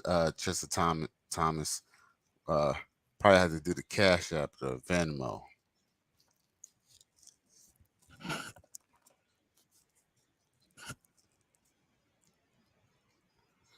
So what's up, y'all? How y'all doing tonight? Hope everybody's doing good. Everybody doing well. We're coming in at breakneck speed. You know what? Cali West, would you do me a favor when you talk about something? How much time do you spend really going for it with your social media? You talk about as far as what? Facebook or like IG? Your social media in general. To be honest. Cali West has a channel, and I'm gonna drop his channel in the chat. I gotta go back into YouTube because I do have a PayPal, and that's for the foundation here at the Kids Academy. So if you guys want to donate anything at all to the Kids Academy, it all goes to PayPal. And you know what's fun is that if you sponsor one of the kids, I give you a video of the kid getting his uniform, because a lot of kids don't have uniforms, and a lot of kids are signing up and stuff, and they don't have anything. And their parents, you know what I mean? They don't, and when I say nothing, I mean these people eating rice alone. Wow. Bless their heart. And you know what I mean? I've seen whole families come up out of poverty here because of what we do, because we discipline people and say, look, there's better things you can do. I'm going to give you 5 extra studies, things to look at, investing in your time so that you can make money without having to invest money. Right. Okay? And that's the hard thing for people to wrap their fucking heads around, especially in Latin America. You know how hard it is to teach people to sell shit on Amazon and eBay? They're like, Amazon? Oh, my husband does that. And I'm like, no, man. When you have a baby and you're stuck at home, you should probably be trying to sell shit on Etsy or whatever the fuck to make money for you and your husband, because the fact that you have a child now and you're out of a job for a while. She was fucking pregnant like this motherfucker. She looked like she had a fucking fresh watermelon ready to go. You know what I mean? She looked like she had the fucking bun in the oven and was ready to blast the fuck off. You know what I mean? My first sergeant had a Korean wife. That bitch was so pregnant. It looked like she was having triplets. No, that bitch was just fat. God damn, she was a bad driver. Holy shit, she had glasses this thick and a C-scar you wouldn't believe looked like a fucking hand. Well. I mean, at the end of the day, even in biblical days, they say, a wife was supposed to for the family. It was not uncommon for her to sell stuff. You're right, man. Do you have that verse? Do you remember? I don't. But I'll look it up. Man, if Good Bread was around, let me tell you something. Good Bread and I talk quite a bit about scripture, and we don't talk a long time. He is very short because he has a very busy job, And just a small bit, you see the authenticity in men. You see it now because we're all friends. Do you see what I'm saying? And you know what? I know I can call on you. I know for a fact brother. And it's amazing because now this is God speaking through us. This is the fucking amazing part of it. I didn't want to be part of this. What brought me here? You know what I mean? The Spirit of God. There's no coincidence. I was called a hypocrite 3 times yesterday in my mind. I couldn't even sing a song. I was called a hypocrite 3 times in my mind. I was trying to sing a song and I couldn't get the words out. I started to cry because the Lord was speaking to me, telling me I was fucking, you are a hypocrite. Don't you dare. Don't you dare try and show up your talents singing praises to me. You live like a piece of shit, or you're sloppy. I'm not going to stand by and let my life go away slow. I'm not gonna let myself rust away. Instead, I'm gonna let it is broken in a million pieces doing jiu-jitsu and staying in shape. And my diet is perfect, but my mind is not right. And you know that, I'm disabled as well. And, my hat's off to all military fucking veterans as well. And if you guys want some help as far as PTSD, I have some help. I know some tricks. But I'm more interested in getting guys in shape. Getting guys in. If you've seen my team, they've only been training for a few months for me, and they're already jacked. You know what I mean? These guys are yoked. If you look at my assistants, they're all playing with the kids in my videos. Those are all my students that have been my students probably since they were 16 years old. Their brothers were also my students, and now they're in command positions in the firefighters in the municipalities. So my whole message to them was the only few people that would listen to say, how can I make money online? No, fuck that. You have the ability to establish credit now that you're 18 years old. I need you to open a bank everywhere in town, open a line of credit when they offer it to you in 2 years. I want you to put $100 a month in every bank account and do not touch it. Okay, and these guys get massive interest down here in Mexico, guys. The fucking banks are like 6% I'm like, no fucking, you can't get 0.2% in the United States bank fucking savings account. You come down here and you're like, this can't be real. The points, dude, check this out. The points on the credit cards get you fucking gas cheaper. Gas is cheap down here, and it gives you even cheaper. It's not cheap. Fucking, I'm lying. I don't want to lie to you guys. Well, it's less expensive because they have a different embargo plan with the countries that's selling gas. So they live in the perfect economy if you know what you're doing. Chester is mentioning things in the chat, and I apologize, you guys. My eyeballs are falling out. Okay. We're jamming out tonight. Yeah. Okay, I need a super chat button. And he's right, but you know what I mean? I need 1,000 subscribers. Callie is on his way too. So I need you guys to do me 2 favors. One is is Callie West. Is it 305? Your channel Callie name? West, Miami. Okay, it's Callie West, Miami, okay? And he's all over. He's also in the Righteous Fear. It's the Righteous Fear group that's in Facebook. And so he's all over that one. Okay, so he's got a lot of good videos in there. And I need you guys to do me a favor because he is a speaker and he has what he has to say. I need you guys to write things in the comments. Okay, I don't give a shit what you say because the algorithm is going to fuck with us until we start tribing up and saying, you know what I mean? Start commenting on the content of our friends. I mean, it's the simplest thing to do, and it doesn't cost anything. And Callie West has been putting time into his studio and putting in content. And you know what? I apologize too because, look, I'm not an addict to, a lot of work. Okay? And sometimes these can be a lot of work. But by the grace of God, he's been coming through me, and I can't stop it. So I wanted you said you liked the background over here. I wanted to show you what, if you can see it. Right. Okay, this right here, I made all this, okay? Every single thing here is a foam background, all in black. It's about 2 millimeters. Comes in large sheets, and I put them around the wall using a hot glue gun. And then I put this transparent with stars material above it. And then I went and got some round circles, and then I just cut them in half and made little planets. Above that and above the sides here is nothing but like triangular like cone of silence over here for sound deadening, and it's actually behind that material. So there's no echo here. However, this is the library of the Fire Science Academy. So this is my studio, and I built this and this whole academy here. Tomorrow we meet with the University of Science, and we're supposed to do all of their classes for them. So that's our new mission, and our mission is to restore parks.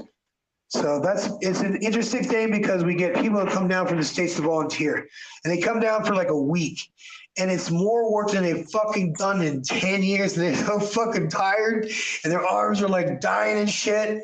But I love these guys because, you know, Americans are not bad. Americans are not bad people.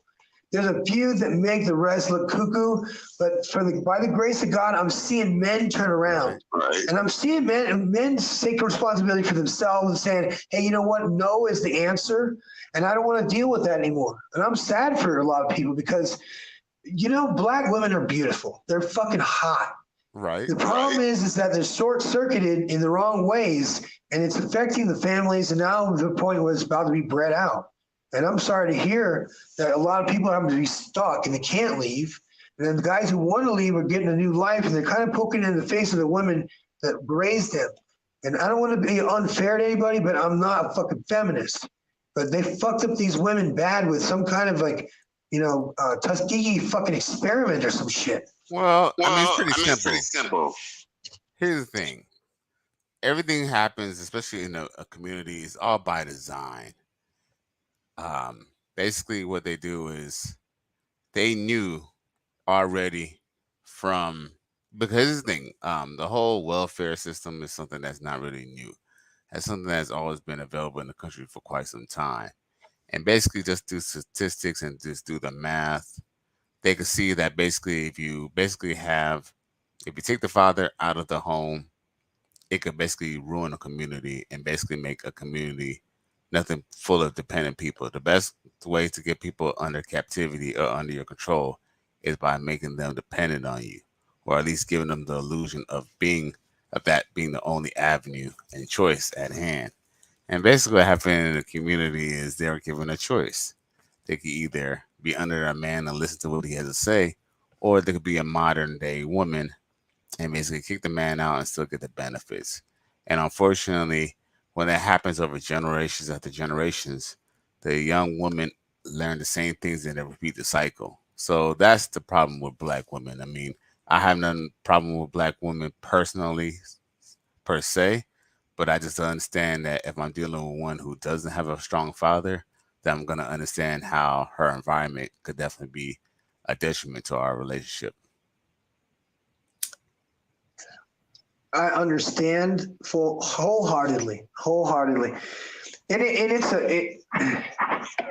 a lot. See, there's so much talent in this world. There's so much talent in all of our communities as far as music goes. And music is music to God's ears. And we always sing praises to God. We always sing praises to God. And it doesn't matter if it's rap. It doesn't matter if it's fucking drill. We are praising something. Right. We're praising something, and I don't know if it's good or bad. I can't speculate.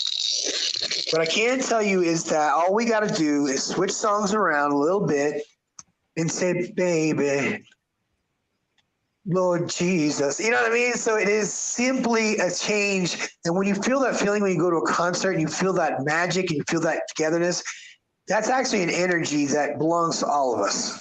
That's a thing that we have right now. What's disrupted women has got to be something that has been hormonally ingested in their food, and the sources of water has got to be some contaminants, so something that has affected women and short-circuited their brain.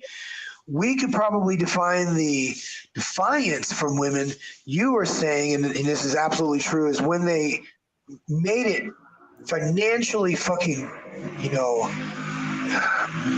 incentivize them. They incentivize the courts to divorce and have child support.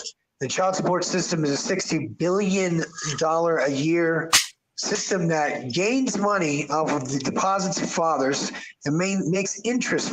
And the judges, these aren't even judges, these are magistrates that's their retirement fund. So the money that we give to pay for our children is invested into fast money over 2 or 3 days, and the money is deposited electronically, but it's mysterious, it doesn't exist anymore. And then it's given to our baby mamas, on time. But that money has been invested by the millions per second, and they make that money. It is a mill, and that is why fuck child support. And I think the system is totally rigged against fathers. So fuck child support and all this stuff that goes with it. It's a redistribution of health. I mean, not health, but wealth. And basically, out the sweat of the man. Because basically, the government, they're not able to sustain these people. So what they do is they make it a profit. Because if you give your check to your baby mama, she doesn't get a check immediately. No. Because they have to collect interest. It's very simple mathematics. Do you have children? Do you have to deal with anything, or do you have children at home, or no children? No, I don't. Man, okay. And how old are you now? I'm 43. Okay, guys, listen to this. He is on his way to gold, because in the next few years, now he's got his head screwed on right. Okay. Cali West has been these guys who's been damaged, hit like he's been in a car accident or a bar fight. Okay. With whatever. And now he's here with us. And you know what's going to happen now? 43. He's going to get so much better in life. And he doesn't have any children. He doesn't have to. He could have children until he's 90. But women his age can't. Did you guys know that? Did you guys know that women at his age try to have children and they end up autistic or have Down syndrome? And now it has happened. And I have been around people very, very wealthy, the Palm Beach, the whole scene, guys. So no shortage of people who have money to get infertilization. It's like 20 grand a shot. They're like, fuck it, it's like 20 bucks to them. They get the shit done. They have a baby. It's somewhat normal. But when that baby grows up, they find out it's got fucking multiple sclerosis and shit. And then it dies tragically. So It's not even fucking funny, because they're not supposed to even try to have children after 35 years old. The wall is there for a reason. Right. What do you think? Exactly. I mean, and I totally agree with you, hands down. I mean, and I have to be honest, I think the only chick who should really be having a kid who's in their 40s is probably someone who probably has 12 kids already by her husband, and her body's already a baby making machine. Now, the whole use it before you lose it, that's for women. So it's like, that's for women. Now, what women don't realize too is that, they tend to hear about women who were 40 and they had a child and stuff. That's very rare. And if it does come out healthy, usually, if you usually check, she's usually not a first-time mother. She usually have like kids who are almost damn near grown. And it's not just by accident that they just have a kid. And that's only in certain demographics, not all. Mainly Latin women are very fertile like that, and Black women, but not always. And even those numbers are like very, very, very slim.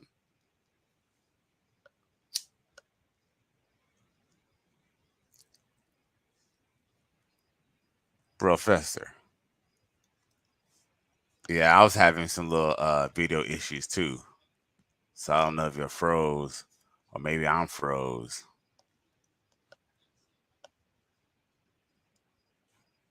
There you go, brother. I'm copying your channel so I can put it in the chat.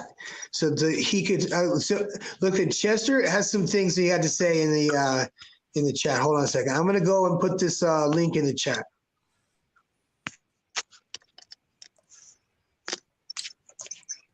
You go ahead, my man. Oh no, we were just rapping about how women shouldn't be trying to have kids. Oh no, we were just rapping about how women shouldn't be trying to have kids. Oh no, we were just rapping about how women.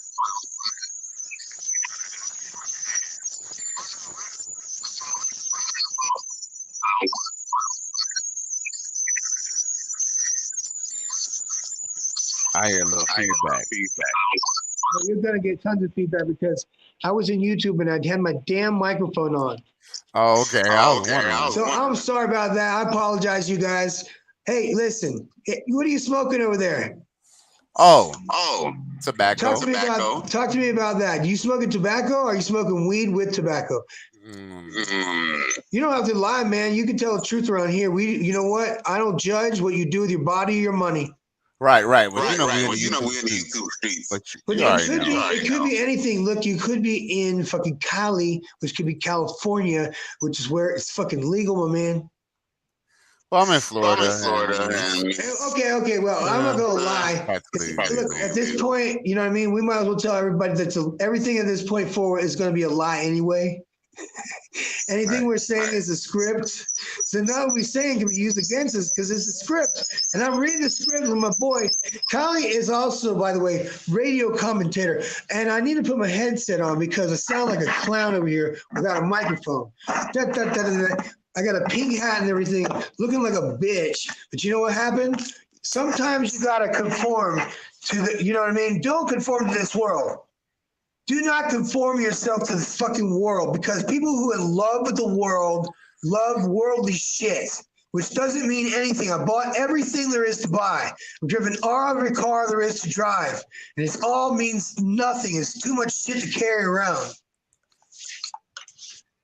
You hear what I mean? I don't want to be like fucking Popeye and shit. I love my girl. She's a little bit like olive oil, size 4. You know what I mean? 120 pounds. I knocked it out of the park once, you know what I mean? And somebody made this one for me. I don't know who this player one motherfucker is. It's on top, but he's doing well for me. You know what I mean? He came through with this girl that does everything I want and need, and without question makes me an egg sandwich, a cup of coffee, a fucking, you know what I mean, sweet bread, darling woman. And, you know, the one that I had prior to that wasn't as nice. And you know what I mean? God bless her. It was a message to me. It was a lesson to me. It didn't mean, you know what I mean? I didn't lose everything. I gave that shit away. Hey, I was going to mention to you. You know, maybe I'm not saying girl's a blessing and all, but maybe it's because you're the blessing to her. So that's what you putting out. You think that's right? I do stand on that. I stand behind what I believe that. You know what? We've been given something. We going the right way because when things don't go our way and shit changes before us and we think, oh, we should get mad. Sometimes when the fucking road in our life changes, it's for the fucking good. Look down on the ground. If you see a feather, and I'm going to tell you this something, brothers, this is something to look for. I believe, and this is just me, it's just a theory, and I love this theory. Every time you see a feather outside of your house or a feather inside your house where there shouldn't be feathers, or a coin somewhere where there shouldn't be a coin, I want you to think to yourself that there might be an angel near you that's checking shit for you. So you should not be afraid at this point. And if you look out and you look around, I'm going to tell you guys, there is someone with you. If you're with me, you're with God. And that means one of those angels is going to be with you too. And I don't have to say it. You're going to find out for yourself. Because weird stuff will begin to happen. And you'll be able to tell that God is with you because that shit that should have happened didn't happen at all. The way you thought about it in your head was not the way shit went. Instead of being looking at people fucking sideways, to look at you with a smile. That changed my life. I started hitting people with a thumbs up when I was in Choco, Colombia. It's 93% black, 7% fucking indigenous. I'm the only white dude in town, but I'm jacked as fuck. Everybody liked me because I was exotic, but I was scared. Because, you know what I mean? They ain't got no roads over there. And it rains every day up to your knees. Everybody's looking at me fucking sideways in the barbershop. I'm marching my big ass into the fucking barbershop, looking at the biggest dude. And I'm like, hi. hey, listen, I'm not from here, man. They were Right. like, no way, man. No Come on, shit. have a seat. We'll cut your hair. I was like, give me this number 0 on this and give me number 3 on top. And then we're going to go arm wrestle afterwards. So he was laughing from the word go. And every day I passed by there, give him a thumbs up. He had bro fucking just wall to wall, just jacked fucking Colombian black dudes. Just fucking monsters. They could be IFBB pros and shit. But I walk by there every day, give him the thumbs up. And everybody in the barbershop that knows him, who's that motherfucker? You know what I mean? So a smile and a thumbs up, man, not just saved me from any kind of shit, because there was some shit that went down.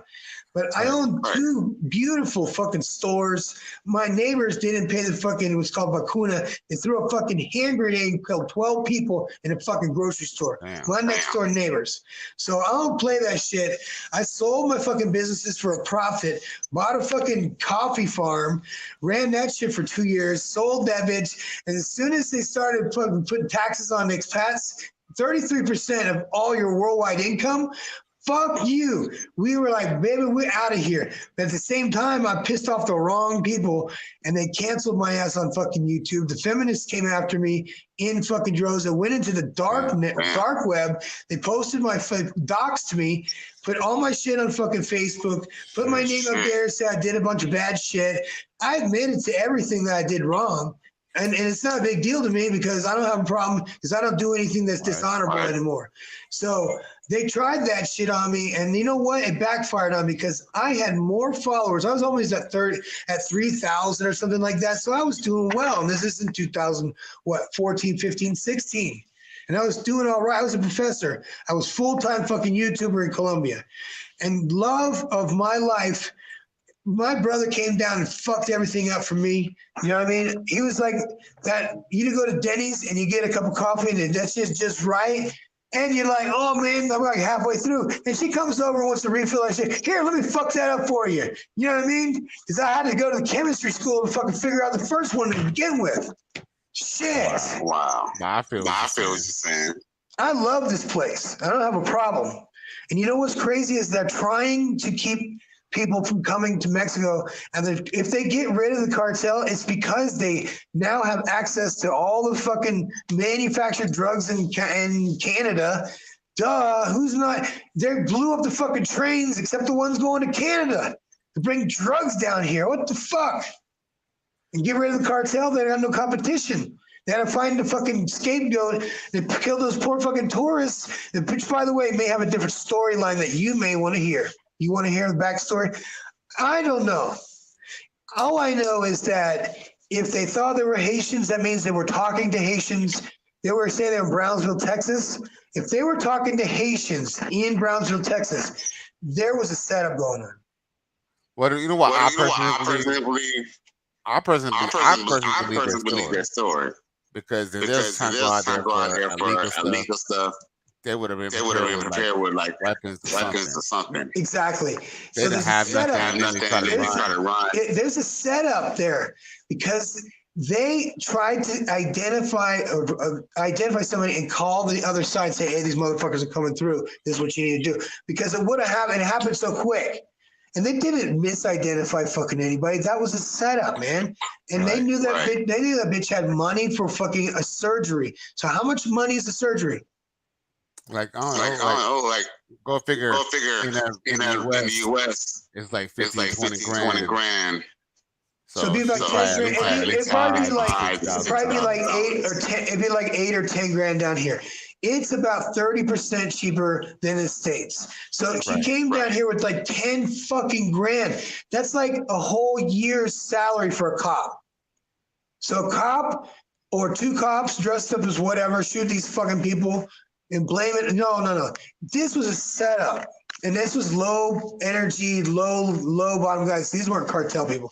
If they were cartel people, they wouldn't have been writing apologies. That was a setup. I don't know, man. I don't run the country, but I understand what the fuck happened, and I don't know why. But now there's 2 people that are dead. Now those are dead people. And that changes the fucking...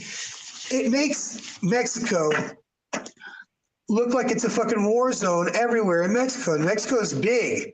Right. And it's not bad down here. Listen, we're here in the missionary.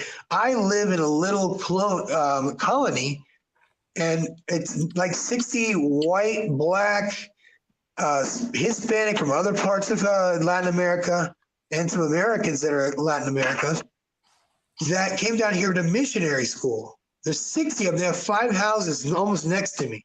So, you know what I mean? So we have probably passed into another dimension. And I've been given the grace of God in all directions. You know what I mean? I build buggies. My neighbor is a welder. And I know XL Pros, okay? XL Pros is in the chat, and he says salute. I salute you too, my friend. He does. You see what I'm saying? He shows up. He is on top. He really comes through when he sponsors one of the kids down here. I didn't even tell anybody that because, you know what I mean? I don't like to show off and stuff like that. When somebody does that, that's a personal thing. And you know what I mean? He helped the kid. Oh, man. We are definitely in a parallel universe. Chester Thomas is right. Things are fucked up. Did you not understand I did a video on my eye. Okay. I don't know if I told you guys this, but I had a mole under my eye for probably my entire life. The first time I recognized it, I was about 4 or 5 years old, and I saw it in the mirror. So under my eye, I saw a mole up until about 2016, where something happened. Something happened, and I passed through or passed away, came back, and I no longer have this mole under my eye.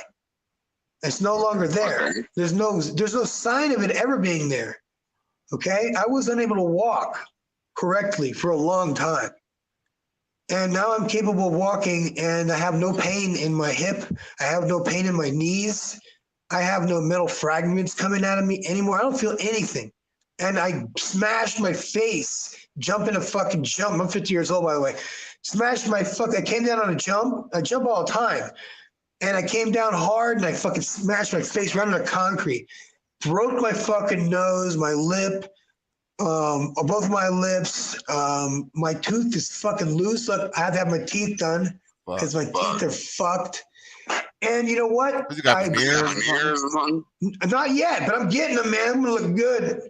My uncles have broken teeth, getting in fights and shit. I'm broke. I'm lucky I came this far with this many teeth, man. You know what I mean? I do not fuck around when there's a whole lot of different kinds of people that fight, and most people don't know how to fight. You know what I mean? And I know Miami has lots of people who, you know what I mean? I was an American Top Team for a very fucking long time, and I trained with the best fucking, like the superstars now than when they were young doing jiu-jitsu. And we had a bit of a falling out because it's a very expensive fucking thing, and I was on a lot of steroids too. I was taking shit tons of steroids, so I was not. Oh, it's not a bad thing. It's not a bad thing if you do, because if you compete, everybody else is doing it. It's not illegal. So anyway, so I transformed myself in this new universe. I stopped being evil. I started to find wickedness just disgusting.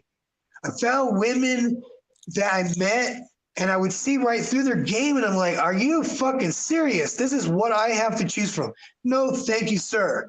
So my background, my friend Brian, this is in the old days, his father would mail him. See, he was a mailman, and he retired from the mail service, USPS, and he moved to Costa Rica, and he used to write letters to his sons. And when I would go on leave and I would visit them, they go, hey, man, you want to see all the chicks my dad's banging down in fucking Costa Rica? And be like, yeah. He goes, here's this fucking letter. He opened the letter up. Hey, son, this is my girl for the day. And he was taking pictures of them coming out of the fucking shower naked and shit. And he was mailing them fucking Polaroids. So he's saying Polaroids every fucking different week. It's a different fucking girl. So he was loving life. He was only 50 or so when he retired. He died at like 58. God rest his soul. He was a man that said his wife was a prostitute, a crack whore, man. Listen to this story. My brother, I was adopted. Okay, my brother and his friends were in West Palm Beach, Florida, and they used to pay bums to fight. They would give bums and say, okay, whoever wins this fight gets this pack of cigarettes. And these two bums would just beat the fucking living shit out of each other. And what they would do is he would get these bums just one fucking beer at a time, just drunk as fuck with a 12-pack, and just get like 10 bums and just give them, whoever wins this fight gets a beer. And what the fuck do you know? These guys start videotaping this shit. And Bum Fights comes out. Okay, my brother was on fucking Bum Fights. And my brother and his friend, now my friend, like I said, his dad's in Costa Rica. He's in fucking Florida doing videos on Bum Fights. I think I heard about that. It's ridiculous, man. It's like abuse of people. It's like cockfighting, but for beer. And you know what? They learned. Didn't they go on Dr. Phil? Actually, you know what came about? I'll tell you what came about. There was the Girls Gone Wild, and there was scandal behind that. At the same time, there was all these like scams going on in Florida. Florida was always like, you know what I mean? There's always some like foreclosure scam going on. There was always some turds doing some fuckery, always.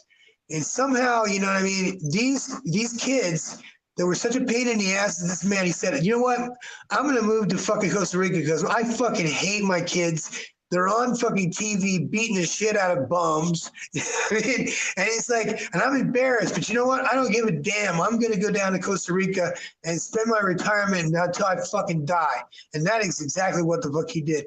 That was an old Costa Rica too, before it was invaded by fucking gringos. You know what I mean? Like 2005, dude, invasion. Like now the Passport Bros, you know what I mean? It's another wave of people. You know what it is? Hang on a second. Chester Thomas says Rufus Hanna was the star bum. He eventually turned his life around and became a property manager. Died in a car accident, sadly. I don't know him. I don't know Rufus Hanna. I don't know who he is. Oh, the original Bum Fights. Yes, man. Thank you so much. Look at this. He knows. I'm reading this. Okay, let's go. Tough. Oh, shit.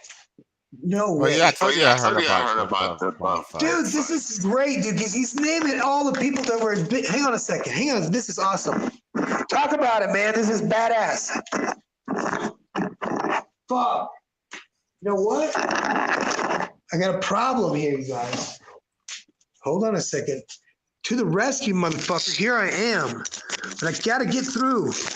This is a problem, you guys. This is like fucking ticking. Damn it!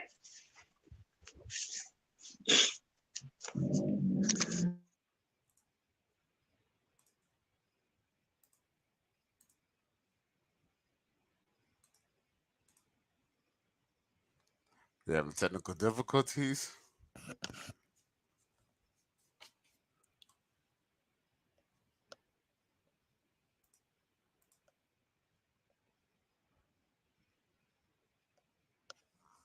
Oh, you got all the Bum Fights. Yeah, I heard about that. That's ironic.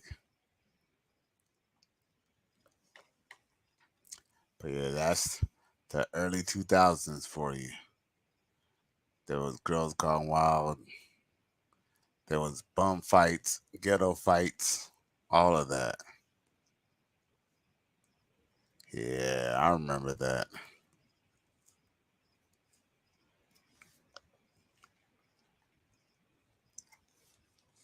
So everybody in the chat, everybody doing good, everybody doing well. How y'all feeling tonight?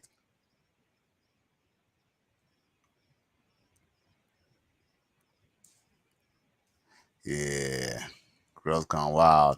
That was the beginning of a generation of dottiness. Because go figure, all them chicks, they all hit the wall. Oh, I believe it. But homeboy is probably smart.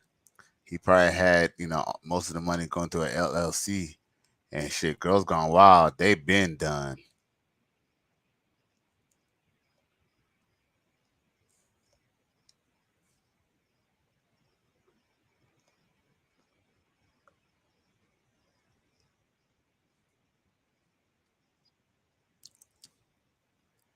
But yeah, he basically just did what Hugh Hefner was doing, except instead of making them, I think the reason why they're trying to sue him is because I think they probably signed I think a maybe a disclaimer, like a non-disclosure agreement or something. That way they could use the footage, but I guess they weren't really getting paid.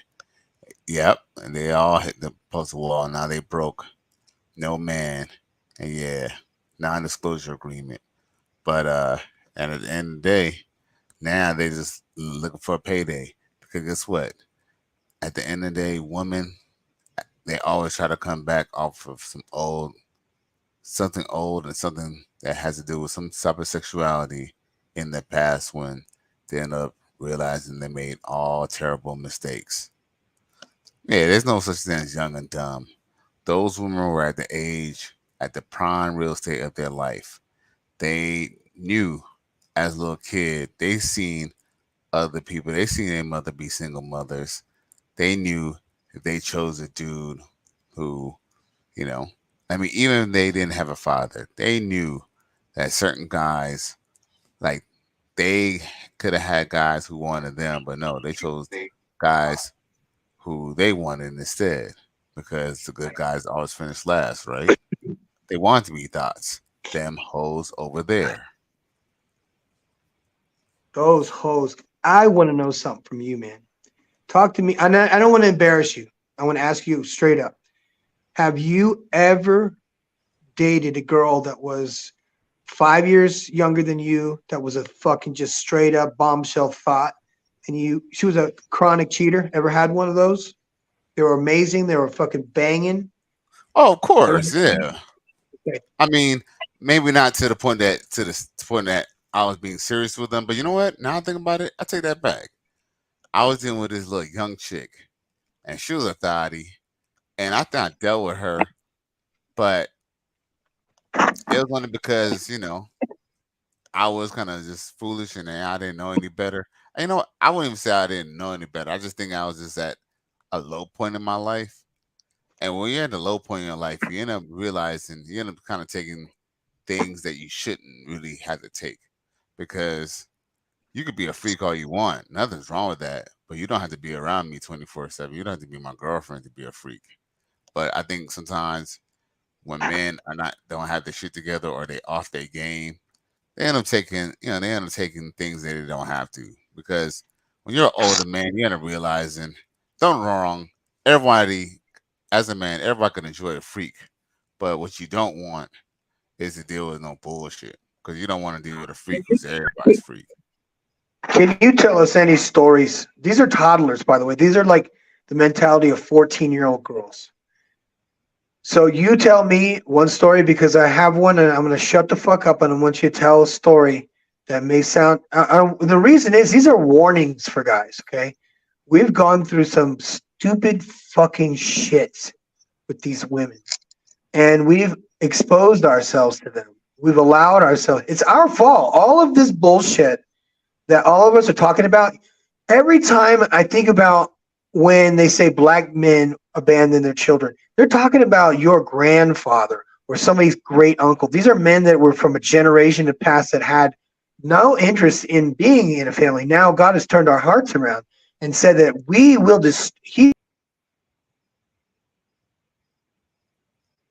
Uh-oh. I don't know what happened to the sound. Uh-oh. I think he'll be back. Well, I just want to just piggyback off of that. Well, I mean, I have to be honest with you, yes. Most, black households grow up without a father. Fortunately for me, I grew up with my father. I got to see a man get up. It's me again. Things like that. Hey, it's me again. And Cali, West Miami. I appreciate that, man. You know what happened is that sometimes we piss off the wrong people and they push buttons and shit. It Right. happens. You know what I mean? But tell me the story. I'm going to tell you mine. I'm going to shut the fuck up. Like I said, the mic's going off. You go right ahead. Right. Well, I mean, we have a story. I mean, I have a million stories, really. Oh, okay. You know what? I'll tell you a story just from way back, and I think everyone can relate to this because I was dating a chick out of high school. I probably was like 19 years old at the time, and the girl I was dating, it was a girl from high school. It was like I guess my high school sweetheart, you'll say, and basically, she ended up basically dealing with her best friend's ex-boyfriend. And what was funny is that the telltale signs are there. Like for example, there was a time when people had beepers, and I think he had paged her, and I had cussed her out about it because it's like, okay, why is this dude like texting you like or whatever, like him out of everybody, like he shouldn't even be in any contact with you. But of course, they want to be thoughts, and at the end of the day, I just think sometimes even if you have a father and even if you have like brothers and stuff like that, sometimes they're kind of simps too, and sometimes you didn't really feel comfortable and you didn't really feel like a safe space to really talk to them about certain things and going out. So of course I try to handle it myself. But the reason why I bring up this story is because now that I'm an older man, these past experiences and these blunders is what makes us older. I mean, what makes us wiser now. But the reason why I bring this up is because my homegirl, who actually knew me longer than my ex-girlfriend, my girlfriend at the time, she knew that my ex-girlfriend was seeing that other dude. But did she let me know? Nope. And I don't really necessarily think it was necessary, even because she was more cooler with my girlfriend at the time. I just think it was because she didn't want to break up the covenant that women have. Unfortunately, when you break up with women, usually you're the last person to know. Usually everybody always knows. Everybody knows usually before you. And then sometimes even your friends close to you, they'll know too if you just tell them. If you feel comfortable enough to tell them, the telltale signs, they could just say, "Man, look." And I remember basically closest to the end of basically the beginning and the end, or the beginning and the end. I remember my brother mentioning to me that if you think that your girl is cheating on you, or no, right? Well, that's not what he said. That's not what he said, but that is true. But that's not what he said. What he said to me was, when you catch your girl talking to a guy, just know that he already fucked already. Oh yeah, it's been there, man. It's already been there. You know what? You know what always made me suspicious. And listen, I met a girl that was not a waitress, but a steward or a young chick. She was 18 years old, and her name was Brianna. And she was working at the Palm Beach in the Breakers in the hotel at the seafood bar. And she was fucking gorgeous. And she had braces and still fucking goofy as a fucking idiot. And she had a body that was banging. So I always took her to this place that had boats on the weekends. And there was a guy named Jello Shot Jeff. And Jello Shot Jeff is a red pill motherfucker now. And if you ever see Jello Shot Jeff, you'll know that motherfucker's packing heat and knowledge, because he's had all these hundreds of girls on his boats doing every stupid thing under the sun. And he says to me, they're all whores and liars. You cannot trust them for any reason whatsoever. So when they're out here, just remember something. They're no longer, it's not your turn right now. So, and he was one of those concept guys that said, sometimes, man, if you find a girl that's made for you, that's the one that you keep away from those nasty fucking girls that come on the boat with me. So, you know what? You know what's funny? And this is a crazy story. I've stopped drinking alcohol 21 years ago this year, March. Hold on a second. You got a good message and the new guy in the chat. And you know what? He's throwing the Mexican flag. So I know that that's a veteran right there. That's a veteran in the chat. If it wasn't for home cooking and apple, wasn't for home cooking and apple, man. You know what? I have apple orchard. If you guys are interested in coming down, we're going to do a men's retreat. I have tried to get my boy. You know what? He was in the army, and he's got a beautiful family. And I hope that, you know what I mean, he could get on a bus and come to one of our events. 'Cause it would be fun, you know, just to have a man. But tell me that story like you was telling me about the girl though, because you was telling me about the girl with the braces. She had everything going for her, but listen, my friend owned the club, and he would invite me, and we'd sit in the VIP and all this shit. And I'd come in, and he would introduce me and says, this right here, this guy here is an important man.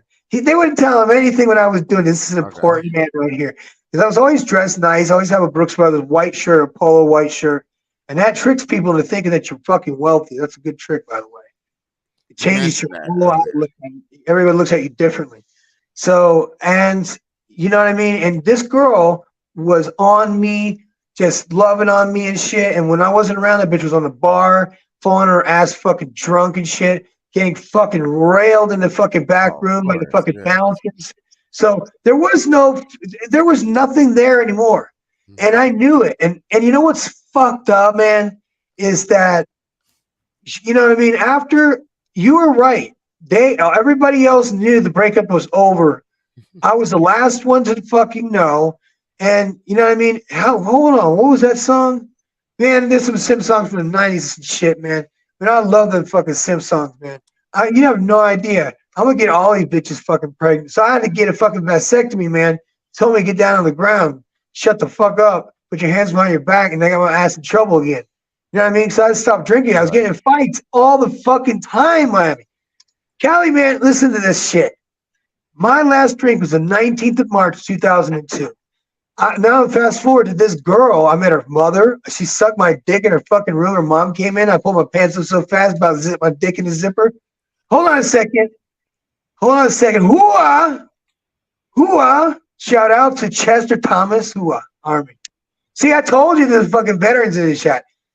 You know what's great about veterans? We've been through what others would describe as like impossible. Like, no fucking way. You really have to have some grit to make it through military basic training. And I use that same. We have a therapy. It's called cadence therapy. And if we just had more veterans down here that knew how to call cadence for these fucking boys and girls that were out here fucking marching every day. And I love that shit because I had two of them come down. But man, dude, one guy came down. He was so out of shape. He almost died in my house, bro. I had to help him because he was almost 400 pounds, man. I took him to the doctor. The doctor told me he was a candidate for some fucking bypass. And he was like, heart bypass? No. And he started crying. He's like, no, stomach bypass. I'm sorry. She gave him some fucking injections. He lost like 30 fucking pounds the first month. So he was with me for 4 months. He lost almost 100 pounds. I actually think he did. Now I think he's like 280. But he was a big dude, man. He was like 6'4", 6'5", and he was jacked before. But his mother passed away and his wife passed away in the same fucking year. And he got depressed. He would start drinking and stuff, and run around Miami and shit, drinking in that fucking white shit, is not doing well. And alcoholics who drink don't do well because, you know what I mean? He and I had the same sobriety month, same sobriety year, and we even celebrated our 5th anniversary together at a sushi restaurant. The lady came out with a cake, some fucking, you know what I mean? Alcoholics and Alcoholics Anonymous are like fucking clubs. They get together and shit. They got me this fucking cake, said happy anniversary, and they put it on a fucking table. I'm sitting next to this fucking lady. It's like 67 years old fucking designer from Hungary, white hair like my grandma and shit. And they were like putting this anniversary thing in front of us. And she's sitting next to me. Oh, happy anniversary. How many years have you been married? And she looks at me. Oh, no, I am not married to him. It was my sobriety anniversary. Right. So my friend got me a cake. Actually, it was for both of us because we both shared the same month in the same year. And you know what? We were fucking boys like that. But I'm going to tell you guys something. Women can break. Even the strongest motherfucker, whittle that motherfucker down. Right. That's why Right. And that's why Dr. Sebi kind of even mentions that nothing. He says nothing's wrong with being in love with a woman, but you have to understand that once she doesn't love you anymore, you just got to you just got to be willing to just let her go. It's just you just got to just be willing to just be like, okay, you know what? Okay, well, she doesn't love me anymore. Then I can just love another. You just got to be willing to just love again and just keep it pushing. It's the whole fact. So you know what I mean. That's what a lot of us men don't realize too is that, peep this, fellas, like we have more chances to get with someone more than they do. You know what I'm saying? As long as we can keep our health, that's why Professor Mex is always telling people to work out and get your mind right and get your mental together too, because it's very important. Because once you get your mental, your physical together, you get your money together, you get your life together, and you get that woman. And another thing is too, I'm kind of glad that that Professor got us to share our stories, is because that happened when we were younger. Now that we're older, now we could be in a position to get the girls that we really want, because we can still get those same little hotties. But guess what? Like now that we're older, the truth is most of the women that we dated in our youth, those are women who are not supposed to be the ones that we're dating. The ones that we're supposed to be dating, those are the ones who are 21, 25 now. It's so much easier. It is a different story because when they're older, they know all the tricks. I hope that doesn't sound shitty. But when they're older, they know all the tricks, especially if they have the red flags that, that are wickedness. Okay, wickedness is something that comes in so many different forms now. And wickedness can be easily defined. And for us as men, all we have to do is do the right thing all the time. Nobody can blame us for fucking nothing except talking shit on the fucking internet to each other as friends. As friends reading the script and telling lies. You know what I mean? Because nobody cares. This is fucking fair use, motherfucker. Come on, come at me. It's okay. You can fucking bow hunt. I'm good. All right? Unfortunately, that's the problem. The problem is that they know if they play fair, they'll never win. So they have to play unfair. They have to manipulate. They have to fight. They have to have conflict. You know what is crazy? And you know what's nice? I love God. And I love, men are awesome. Men are fucking awesome. Men can survive some shit. And I'm talking about stuff that just is horribly fucking heartbreaking. I was in tech school. So you guys know I was educated in tech school in Shepherd Air Force Base, civil engineering school. And that right there is on the border of fucking Oklahoma. And that place is fucking cold as a motherfucker in the fucking wintertime without wind. They had a mall there, and that was about the only damn thing they had. And a music store, which had guitars and shit. So hallelujah for that motherfucker. Because I was bored as shit because I didn't drink. I went to church by accident. These are huge fucking God stories. I am not allowed to leave the base because I was in my first week as a slick leave in fucking tech school. And they said, if you get caught off base, because they always catch these motherfuckers drinking off base in the fucking weekend, and they're not allowed to be off base. They said, if we catch you off base, we will kick you out of tech school and you go back home to your fucking mother. You will not go into the fucking Air Force. So how you like that? So tech school for me was a terror session because the school was fucking hard. The math I had not paid attention to in school. I had to fucking relearn everything in fucking Flash. Suddenly realized, I'm a genius, so I'm all right. I can handle this shit. Motherfucker, those are geniuses in the class. This stuff was easy to them. And I had to fucking study and do laundry. These motherfuckers are sneaking out base and drinking beer.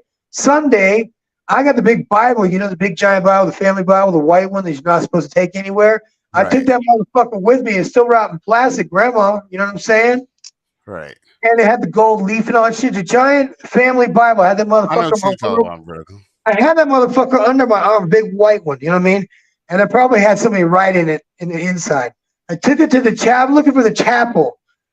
I'm like, God, I don't know what to do here, man. I'm scared. I don't know where I am. I'm looking for the chapel. I can't find it. I walk this way. I walk that way. Shepherd Air Force's base is fucking big, and I can't walk anywhere. Anyway, it's cold as motherfucker, too. It's like ear flaps down. I got socks on my hands, like 4 towels wrapped around my head because it's so fucking cold. That's Hold on a second. He says, I was at school at Fort Gordon. Hang on a second. I'm sorry about that. I'm going to read. I was at Fort Gordon, at Augusta, Georgia. We had streets and hotels that were blacklisted. Nights in crack motels. We all used to party. You know what, though? It's true, man. We military guys are special because if you can make it through basic training, that means you're a little bit psychotic. That means you have a lot of self-abuse issues and you want somebody to fucking scream and yell at you. But you know what? That shit is not to motivate you. I've been through so many fucking fire brigades and now the whole band quit because they couldn't handle the fucking yelling. They couldn't handle all the cussing. They're like, stand in the fucking tension. Why are you moving? Why are you moving your fucking head? And it's a game. And if they quit, this is not to move. This is to make them quit. And it's exactly what happened. I like 20-something fucking kids quit one after another because the parents just could not deal with the fact that their kids were getting fucking yelled at by like a Marine Corps fucking drill instructor. And they didn't like what's funny? You know what's crazy? What's crazy is, well, I ain't gonna lie, I wasn't too excited about it, but my boy did try to nominate me to go to the Navy. But it's funny because my dad was up in arms about it, right? But one thing I could definitely say is that I never took that route, but I definitely could consider the Army as a younger. But when you kind of live under your parents' roof, you kind of try to abide by what they got going on because you don't really have your own. You're trying to come into your own, but you're not really there yet. But one thing I could definitely say is, from what I heard from what my other friends who have been in the military is, basically, like getting yelled at. I mean, that's pretty basic. Like, if you can't even, like, that's not even that bad. Like, but some people are resistant to orders, and that's the problem. That's why a lot of people end up quitting because, like you said, they go home to their moms. They're not going home to their mom and dad. They're going home to their mom. Their mom. Exactly what they say is you're going home to your mom, and they're like, no, and that is your motivation to not fucking do anything stupid or fuck up anything in the whole time of your basic training, which, by the way, is mostly mental. A lot of the times, it's like games they play with you just to fuck you up, and it's to make you pay attention to detail, so you're always fucking paranoid about shit. Right. And it is a good time, though. It is not like summer camp. So anybody says anything about the fucking Chair Force, the Air Force, I recommend going into the Army if you really have some, some masochism issues, because that would be the best training. And you know what would be better is if you really become a real soldier and a good soldier, you probably become a fucking Ranger, and that would put you a head above because not many people can get through fucking Ranger school. And I commend these men because in the one time I was at Hurlburt Field, Florida, and I was stationed with the fucking rock stars of the fucking 90s in the military. And those men were my friends. Nowadays, they're doing their fucking YouTube channels and writing books and all this other bullshit. I didn't know them well enough. I had one captain that was a dear friend of mine, and he said, hey, would you do me a favor? Would you mind, house sitting for me? Because, I got fucking, a lot of mail and stuff, and people rob houses where I live, so if you don't mind just keeping an eye on my house, it's sure. I call my girlfriend and her sister and her boyfriend. They come over to the fucking house. We get in a fucking hot tub and shit, put bubbles in the motherfucker. We get the cordless phone, which had the little extension fucking antenna. I broke that motherfucker. We drank like a big bottle of vodka and shit in his house. You know what I mean? And it comes back and his house all fucked up. His fucking antenna on his fucking phone is broke. I got to go to Radio Shack and fix that motherfucker because I was an asshole. That is the kind of drunk that I was. And I didn't care about people's feelings. I didn't give a shit. And I took advantage of people. And, even being sober, I was in a men's facility for 9 fucking months, ordered to be there. It was that or fucking something else. And, during that time, I realized, there were causes and conditions of why I drank. And you know what? I had a baby mama. And I had a baby mama fucking terrorist, and I had a fucking hell of a mother. Mm-hmm. Many of us grew up. I want to talk about this. I like this. You know what I mean? Did you grow up with your dad? What was his name? Tell me your dad's name. Oh no, I don't give out government information. I'm gonna make one up. I'm gonna call him Tim. Your dad's name is Tim. Call him. I don't know. Call him Ronald. let's give him a better name than that. Let's give him a better name than that. Let's give him Bruce. let's Let's give call him him Bruce. huh? Let's call him Bruce. Bruce. That sounds really good. Bruce is a fucking mira. Bruce is or a fucking, Bruno. Bruce is a badass, okay? Bruce is a dude who kept his fucking house in line, okay? He didn't have to fucking do any yelling or none of that stupid shit. And you know why? Because the masculinity was there. The energy is there for children, especially boys, in between the ages of 6 and 12 years old. They need a masculine frame to be around them to learn masculine fucking mechanics. And the problem, and it is not a problem, this is actually a good thing, because boys, especially, when they're babies, 2, 3, 4, 5 years, 2 to 5 years old, they need to be with their mother. They need that nurturing. When it's 6 years old, the tender years. It is the tender years, and those are times that the boys physically can't do the things that they do until they're 6 years old. When they're 6 years old, they start to develop mentally. This is the best part about it, is because I'm hard as a motherfucker on them. I don't let them get away with anything. Hold on a second. We got quite a bit of chatting in here. And you know what? This is a smart guy. You know what? I got to make notes sometimes when I talk to this friend. He is a veteran. That guy right there is a veteran. His fucking resume, I'm not going to tell his fucking resume, obviously not, but that is a smart motherfucker because he recommends books that I should have fucking read. You know what I mean? He knew a lot about me. He knew. He didn't even have to, he knew. So I didn't even have to look at you. Because, you see, I said to him, he goes, where did you go to college? I said, I didn't go to college. You know what I mean? He went to the college of life. No, it was even better than that because the military constantly trained us to become trainers.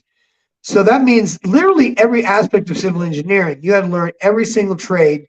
You had to learn it to the T. Oh, you talk about when you was in the service. I thought you were talking about the military, because these are veterans. These are veterans that had their fucking time in the sun, man. It's during the 90s, man. And that was a dumb shit. I had a great opportunity. I threw a fucking water balloon and hit a fucking, oh no, man. That motherfucker bounced and almost hit the fucking DJ booth and almost got the whole damn thing wet. It was a dining out or some shit. We get all dressed up in goofy in our fucking formal uniforms and get drunk as shit, put our ties on our fucking head. You know what I mean? And the next day it's like, oh, it's first sergeant got so drunk, ha ha ha. And we ride like tricycles around a fucking obstacle course drunk as shit. And then at the end you gotta drink out of a toilet bowl that has this mix of fucking vodka and fruit and shit in it. So, and it looks like shit, but it's a brand new toilet, but it's fun. It's called the Grog Bowl. So those are the kind of fun things that we did in the military. And you know, even today I see, hold on a second, many men's child need the service to create a tragedy that will break them from the mother, the destroyer. From mother the destroyer. You know what? He has a point. What do you think about hell of a mothers? Oh man, shit! They do more destruction than I'd say this much. They do more destruction than kids who are in the state. Well, maybe that'd be a little bit of a stretch, but let's just say they almost neck to neck when it comes to that, because every child needs a father. I mean, statistics show that even single fathers do better than single mothers by far.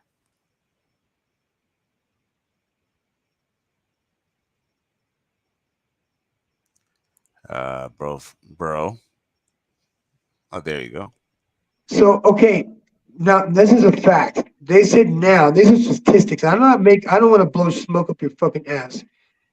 This is statistics from the CDC, okay? And it does say that boys grow up better with a mother and a father. Without question, a mother and a father. It also says that in the event that the mother is not available to be the parent, the principal parent, that fathers actually do a better job of raising children than mothers do. Single mothers are emotional and they damage boys emotionally. A lot of it is abuse too, because 70% of the reported child abuse cases are perpetrated by the mothers. And this is not something I don't want to lie to you guys. Okay. And I don't want to say so, oh, this motherfucker just come and copy and paste some bullshit on fucking Facebook. Mr. Palmer covered this.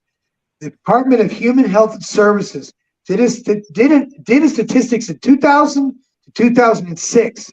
And it said that 70% of child abuse cases reported nationwide have been from the mother. The second thing is spousal abuse. Spousal abuse typically happens, and there's two fucking horrible ways of it. One of it's called borderline personality disorder.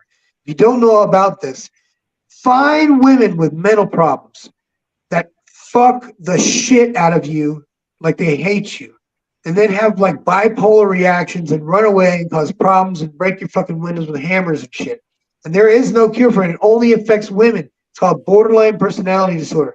It's like narcissism to the fucking megaton fucking Hiroshima motherfuckers. Right. You know, kicking you right in your fucking ear nuts every day. Love you. I hate you. Can't stand you. Come in here. I'm going to suck your dick under the table at fucking Denny's. You know what I'm saying? Just nutso for sex. Right. And that's what keeps us around. Because why? Because most of us stupid motherfuckers have been simps and given women credit and money and time and attention that we should have been doing in the gym, and we should have been reading books. That's scarcity mindset. Did you realize that we've been reading the wrong fucking dictionary? Wow, what do you mean? There are dictionaries that have been rewritten to keep us sort of dumb. Oh, well, of course, the meanings and definitions can be changed. Like, for example, the whole adultery, the definition of even adultery or cheating. I'm listening. No, I said even the definition of cheating or adultery is even different. For example, people think adultery for men is to basically sleep with any woman. I mean, I guess in the Bible it does bring up, looking at a woman in lust, but technically, adultery is only when you sleep with a married woman. Versus, and hence a married woman sleeping with a man. That's the only time it's adultery. Technically, if a husband has slept with a woman who is not married that hasn't changed, it's not adultery. That's one definition. So I guess I can totally see, of course, how definitions and words could be changed up. That way they can kind of have their way with the masses. Just like history. I mean, all the history books and everything that you learn in school, it wasn't, you will think that it was a bunch of educators and professors who figured it out. No, it was whoever ran the world, whoever ran the country money-wise. For example, Rockefeller, Carnegie, and all those guys, and Thomas Ford. Those are the ones who decided that what was going to be in the history books and what we were going to learn in history. They also designed the prison system to be profitable. They also designed the school system to be like a prison. They also designed factories to be like a prison. And you know what's crazy? You know what? I'm going to tell you this. You're the first one to hear this news. And I'm happy the people that are in the chat are who the people are that are in the chat. Right. You know what I mean? I had my heart broken badly in Guadalajara. My friend, I'm gonna say what I'm gonna call him. I'm gonna call him Lumberjack because he's a big motherfucker. Okay, he busts your ass. He's in the fucking army and he has no fucking fear. Okay, hold on a second. And you know what? This guy's wrote something. Hang on a second. Ambrose Pierce, The Devil's Dictionary is a fun read. It's on the Project Gutenberg for free. You know what? I would love to have that link. If you could do me a favor and put that in the chat. And I do appreciate you chatting in. But listen to this story. I was so brokenhearted, but I was playing hacker at the time. I had a girl in my house that I knew was a cheater. She was a fucking Venezuelan. She had a little girl. I was going to adopt her. The whole 9 yards. She wanted to fucking, be very American. She had her tits done already. She had one's fucking falling out of her fucking armpit. So she went back to Venezuela and had her nose done, had her tits done, had her ass implants, sucked out her fat out of her stomach, injected into her ass. Said it hurt like fuck. No longer than she was back at my fucking house. I go on my fucking computer. I'd been gone for a month back in Colombia with the beautiful girl that I told you about. Beautiful fucking goddess that I was fucking. It was a love girl. And I broke her fucking heart. God bless her. You know what I mean? She was a fucking church woman too. She would go to church. It was a non-denominational church. She studied her Bible when she was at home, and every movement she made had a fucking GPS tracker on her ass. You know what I mean? Just to make sure that my fucking my suspicions were true. Anyway, my friend went as far to say to me, and I said, I want you to do me a favor. I want you to hit this bitch up on fucking Instagram and see if she'll go for $100. No sooner than I had gotten off the fucking computer with her. Now I'm talking about her coming back from Venezuela with her tits done, got her fucking ass done, got her fucking implants, and then goes back to fucking Venezuela, says, oh, my family needs money for her fucking kidney transplant. She needs like $2,500. Her grandma was very nice to me. So I said, all right, what hospital is she going to? Well, just send me the money. And I'm like, this is where Kevin Samuels teaches us about the word no. You know, we're now turning the ship around. You remember the old days. You remember how fucking easy it was to talk to girls. Even my friends know, they know to whistle at me like this. And they know that's me. And I always whistle back because we're not allowed to use that anymore for girls. We're not allowed to use that anymore. We're not allowed to cat call, so I whistle to my dudes like that, to whistle back at me. It's fucking crowded here sometimes. You know what I mean? And so anyway, there's a book. There's actually another dictionary that is called the Black Law Dictionary. Okay. I am, not as heavy a reader as I should be. You know what I mean? My eyes were the biggest cause of most of my problems. I had my ear fucked up too. So, and you know what I mean? And it keeps me wanting to prove myself. Hold on a second. Got another one. To remember that in Medallia, the cyber when chicks. Oh man. Okay. Yeah. I got a good story for you, Kylie. Listen to this. All right. I remember, man. Okay. I remember. Are you kidding me? I did blogs on fucking, listen to this, you guys. Medellin, Colombia, back in the day before fucking OnlyFans, before Instagram was hot. None of that shit was down. It was a fucking Facebook or nothing. And what these girls would do is they would hit these fucking little gringos up back in the States, and they would be on these apps and shit. There'd be like Plenty of Fish or some shit like that. Badoo was a big one. Badoo was where it was at back in the day. And you go on there and you would say, wow. Every fucking swipe would be, what the fuck? This can't be real. And every one of these girls would message you back and say, hi, ¿qué tal? And there was, ¿qué más? And ¿qué más is like, ¿cómo estás? They talk very specific words when you greet each other in Colombia. So anyway, okay, so yeah, and we're talking about this now. I used to sit there and see these girls fucking lined up in the cyber cafes. And they would be talking to these guys that, they're fucking 70s and shit, hitting them up for like $100 or whatever. Hi, Poppy, and all this shit. Titties fucking out, all lit. I mean, these girls are gorgeous. And they would say they would have some medical problem. It would always be something with their mom. And these dummies would send fucking Western Union. Now, what is right next door to the fucking cyber cafe? The hotel? No, sir. They don't have to go to a hotel. These gringos are in Canada and shit, or Germany. And these motherfuckers are like giving them. I understand that. I understand they're online, but what's next to the they're sending the Western Union right next door, smack dab next door is a motherfucking. Oh, okay. The fucking Western Union is next door, man. Oh, these fucking hoes are fucking lining up. I'm sending money to China, you know what I'm saying? I'm fucking trying to wholesale. Motherfuckers are in there fucking, all they're doing is sitting there talking to these fucking gringos. And I'm like, dudes, I got blazed for the shit. They melted me the fuck down. 23,000 fucking negative comments about you're a misogynist. You shouldn't have this. This is motherfucking prostitution. Has been around for fucking hundreds of years before we even got to goddamn Colombia.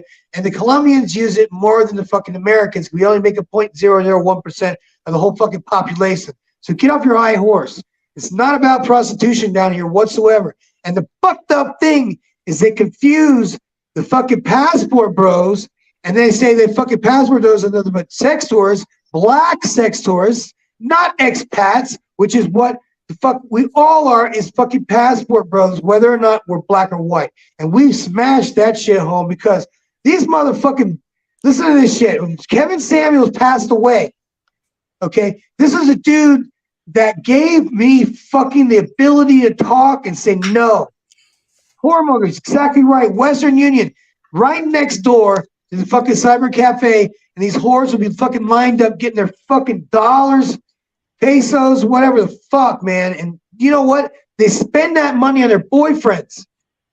They're all boyfriends down here, man. No shit. They go up to the fucking state. Fuck you. This dude's coming down here smashing these fucking nice looking girls, dude. And they're so sweet. They're so nice. They're like, damn, if I could only live down here forever. And they don't have a way to do that because they don't work online or anything. They don't have a pension or anything. So most of us have money. You know what I mean? We're not like broke, 90-foot broke motherfuckers down here. I drive a fucking beautiful car. My ex-girlfriend cost me a fucking $550, bitch. Huh. Shit. She could fucking have it, motherfucker. You know why? I told her to her face that it's a small price to pay to get fucking rid of you. Right. And she smashed my fucking lamps and shit in my house, broke mirrors in my house. And you know what? It would have been easier if I'd been honest with that girl. Would have been easier from the beginning. Fat bitch, fucking gorda buena, big ass titties, little bitty fucking waist, sucked my fucking dick the first day met me and shit. I'm like, bitch, move your shit in here. We got coronavirus to deal with. I don't want to be sitting in my fucking house by myself. So why don't you sit in my house for a year and just let me pound your fucking ass?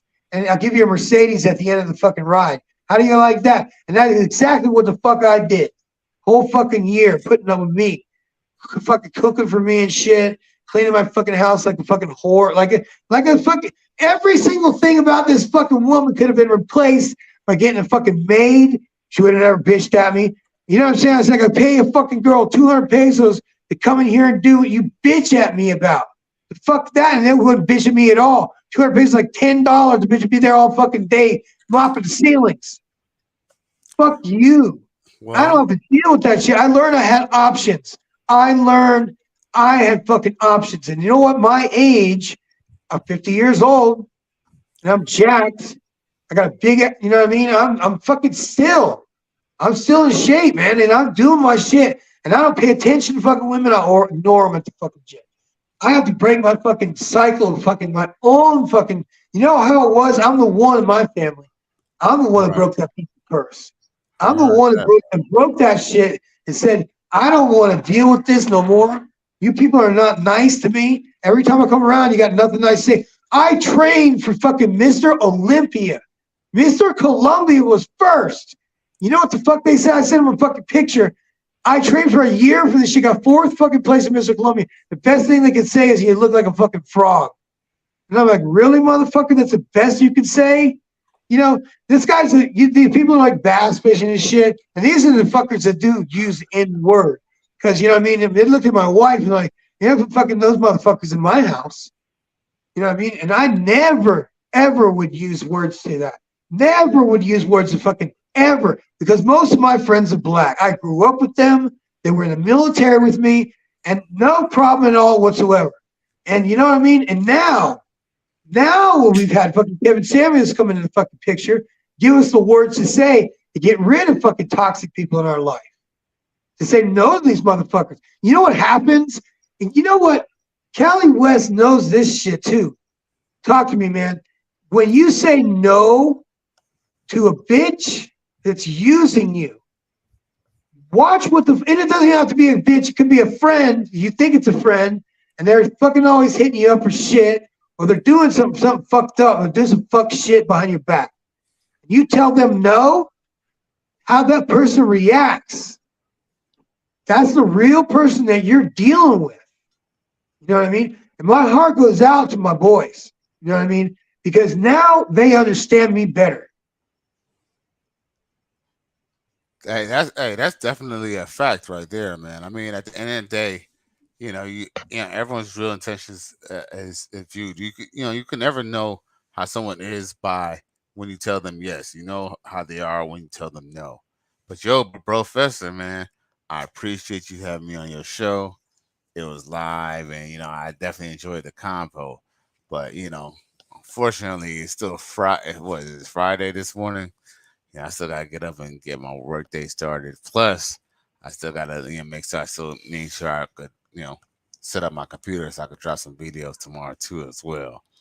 So yeah, man, I'm gonna peace out because it's about almost 1 o'clock over here in Miami, bro. Y'all say good night, man, because this is the busiest man in the business right here, and he's on his way. You know what I mean? And I'm gonna say something. You know what I mean? And most of the time, and you and I have talked about this in the past, not many of us believe this shit. You and I have become friends. You and I become fast friends because we are on the trajectory God has sent us on. He is not going to let us go. He brought us this fucking far. You know what I mean? And I take care of them people, man. I do the best I can for my friends. Even if it's across overseas, the best I can do is give my thumbs up, smile at people the best I can so that they know that I'm not a fucking threat to them anymore. And my man, you know what I mean? You've been my dude. And I appreciate your time, and I appreciate you coming on my show as well, man. Always no good. doubt. And I'm going to say this on my way out. Everyone who's listening to the show, a like, a subscribe, a share. It really helps, content creators such as Professor or myself. So, just go ahead and, at least, I know sometimes in this space, a lot of men are trying to improve themselves. So maybe they might not have the money to really kind of spread, to really just, donate as much. But if you can, try to donate. And if not, at least share the content because, maybe somebody else could donate and they could get this message around because the whole point is we want everyone to improve themselves. But other than that, man, Professor, I appreciate you, man. Y'all have a good night, man. I'm out. Peace. Man, good having you. Super appreciate you. Anytime. That's my man right there. You see, this is something that has become a thing. This has always become a thing because now we know who the fucking enemy has been the whole time. And now we're seeing firsthand because we don't have to deal with them, and now their true colors are coming out. Anybody that says that there is not a divide, it's not fair. Yeah, that's a good one right there. I'm going to talk about that, and we'll get to that in 1 second, right there, my man. I do. You know what? This is a topic that we could talk about and discuss, and I could give you the pros and cons, speaking right now on all this stuff, because I want you guys to be in shape, and I don't want you to mess yourself up. Okay? Not a bad thing. It's not a bad thing at all. So we're going to talk about this. So if you want to talk, okay, you got a good question. Okay, here goes the question. Okay, and I got to use my glasses, you man. I can't see without. I need laser surgery. Okay, it says right here, crazy question. Do you think natural herbs can replace TRT? Okay, there were things that I believe that worked. It turned out to say they did not work. But I tried lots of things that were natural. And when it came down to it, it's not anything close to the real thing. It's nothing close to TRT.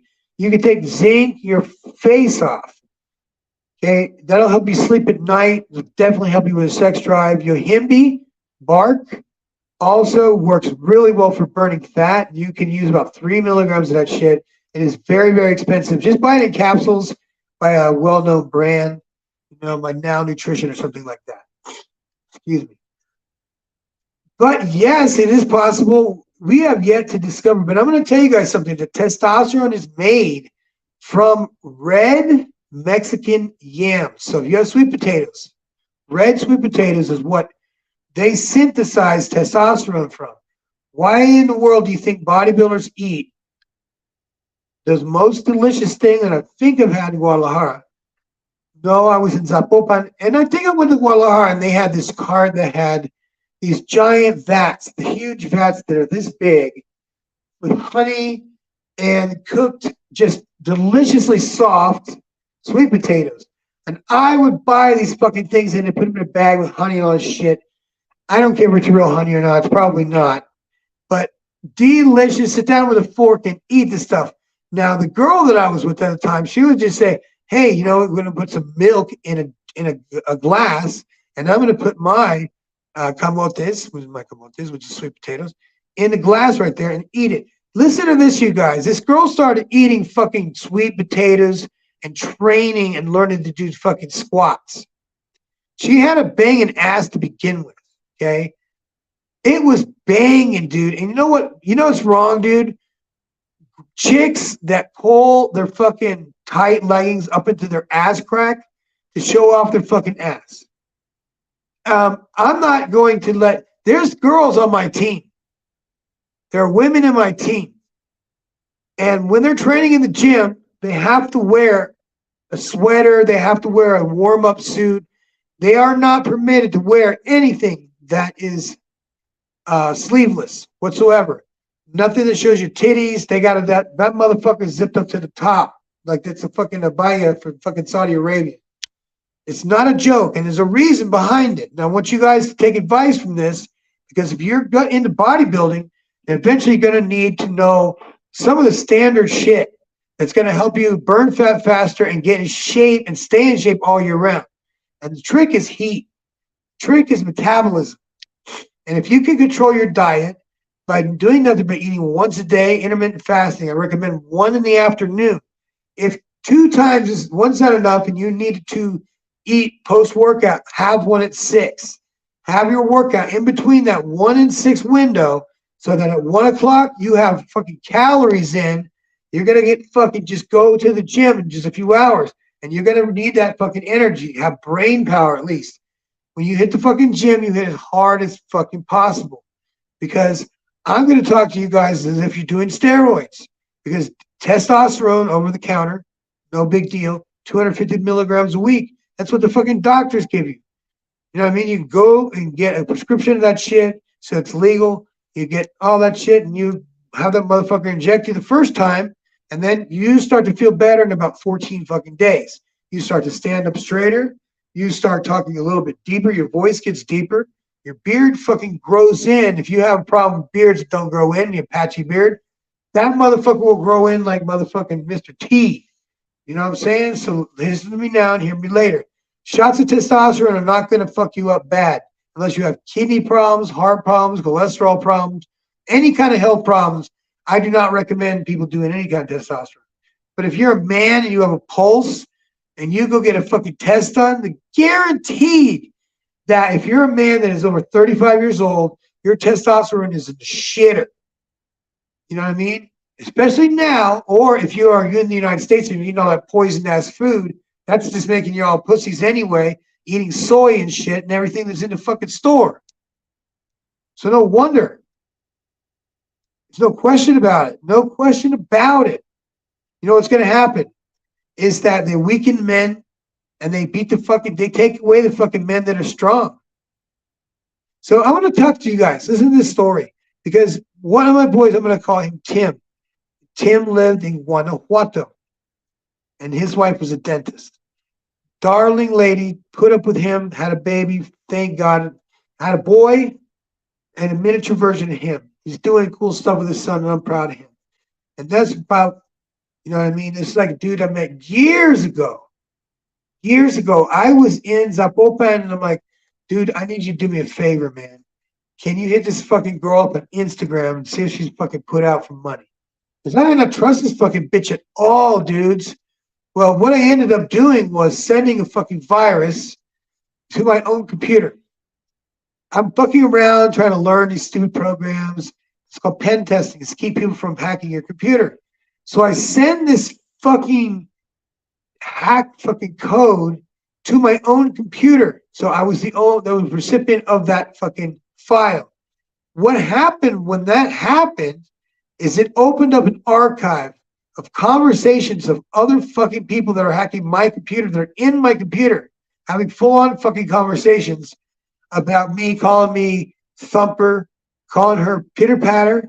You know what I mean? She was fine as shit. And they, you know what I mean? So they were hacking us. They were watching us on our fucking cameras or whatever. So I'm hearing this whole conversation in my fucking computer. And I could see it every fucking where I need. My computer was fucked. And then when but thank God. You know what I mean? I knew something was fucking up. I'm like, who are these people and why are they in my computer? Why are they talking about us like that? And they knew I was a fucking whoremonger. They knew I was fucking out banging chicks left and right in Panama. They knew what the fuck I was doing because that's what I wanted to fucking do. I went down to Panama. And when you're the cock of the fucking block and you're a big motherfucker, girls fucking want you. Yeah, no. Listen, man, they did that. You would have died. If you had gone with me, things were different, man, you would have been killed. If they knew you were my friend, you would probably fucking killed. People don't fuck around. When they they go after people, they don't fucking miss. So whoever the fuck these fucking monsters were, whoever they were, weren't cartel. But they would have killed you. And you know what's fucking crazy? It's like the old saying is don't be careful who you fucking piss off. You know what I mean? And I could be good or bravo all I fucking want. The problem is I'm outnumbered and I'm outgunned by a fucking everything. I don't have a gun. And if those motherfuckers have a gun, pull up on me in a motorcycle and put me out. You realize I lived across the street from the Black Widow where she was murdered. You hear that right? She was murdered right there across the street from my fucking apartment in Parque de Belén. You guys can look it up. The number two lady behind, what the fuck is his name?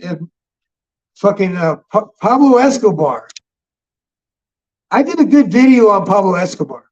I did a good video on Colombians and Colombian people, and it was divine. It was divine. It was divine words. It was words that came from the Most High. And you know what, you guys?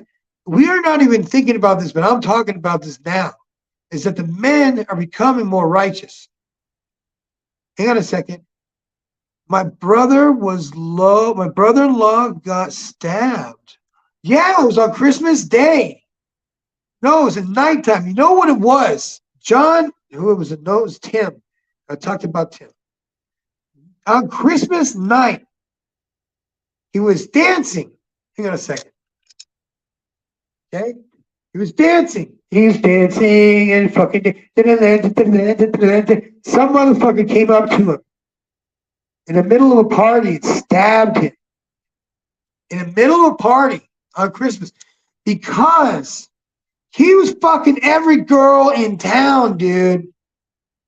Listen to this story. This is driving me fucking crazy. Hold on, it's a blow your mind. I went to a funeral for one of my employees at the ice cream hookup center. First date, restaurant. Ice cream is fucking, oh my God. My cameraman, he's a hot girl with a fucking dude. First date, looks like fucking Urkel. Remember something, he's a smooth talking guy from New Zealand. He loves me as a mentor. You know what I mean? He knew what I was up to. And he told me himself, he says, you know what? Fucking get rid of everything. Fucking scrub your fucking Facebook and disappear. And I'm like, yo, I don't want to do that. I'm almost at 4,000 subscribers. I'm almost at 4,000. I'm feeling good. I'm feeling all right. No, you need to go. You need to get out of here as soon as you fucking can. I'm going back to New Zealand. Fuck this shit. I'm fucking not getting fucked up.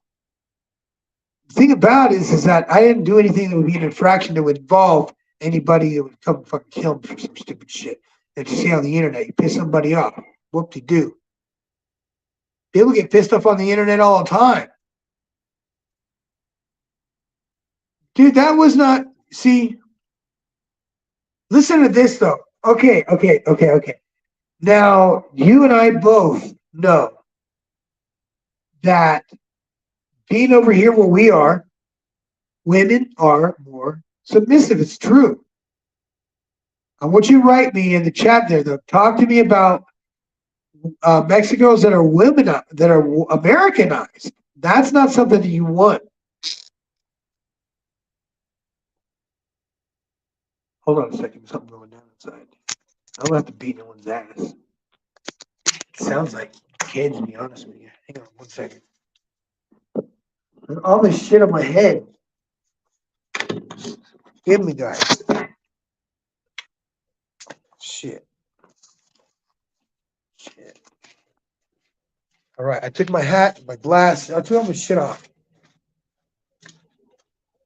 So anyway,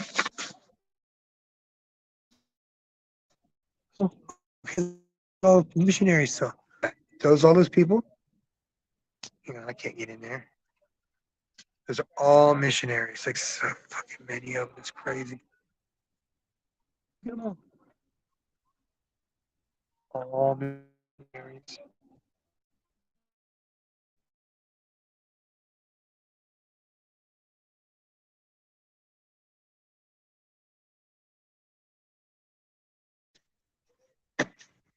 Parties can be good. Parties from your neighbors here in Mexico. If you have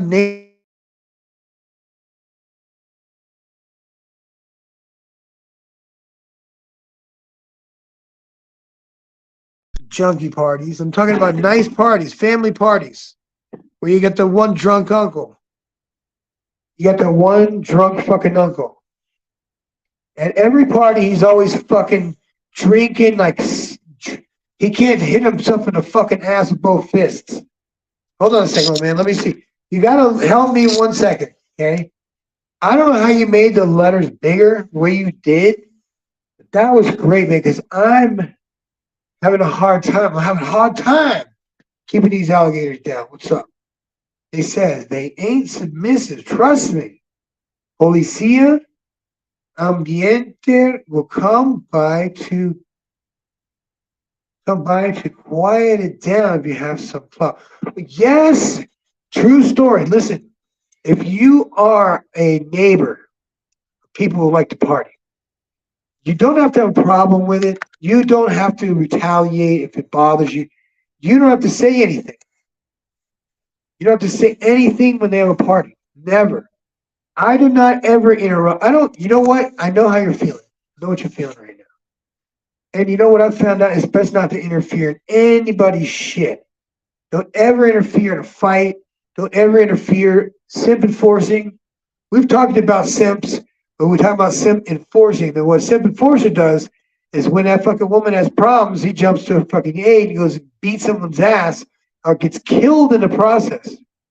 So that don't work for fucking, you know what I mean? That doesn't help people. Hold on a second. If it's only me, call me on WhatsApp. If you want to shut this shit, bro. Shut my shit. It's only me, call me on WhatsApp. If you want to shut the shit. Or shoot this shit. Listen, no. This is important. This is an important message. It's an important podcast. You know, I had two guys on the podcast tonight. One's AVS man. Listen, Aviated Sounds. Yeah, man, I hear you. Why not on here? There's an invite in the chat. All you guys click on that thing and you can come on. You don't have to put a picture up. You know what I mean? It doesn't have your name. It just has your gold medal or whatever. So if you give me 1 second, I'll send you that invite and you just touch it and we could chop it up right here because, you know what I mean? We could talk about stuff that's important. Stuff that you and I know about. That's awesome. Also because if this is the end of the world, you need all the friends you could get. You know what I mean? All the friends that you can get. Here you go. I found you on WhatsApp. Here we go. Hold on 1 second.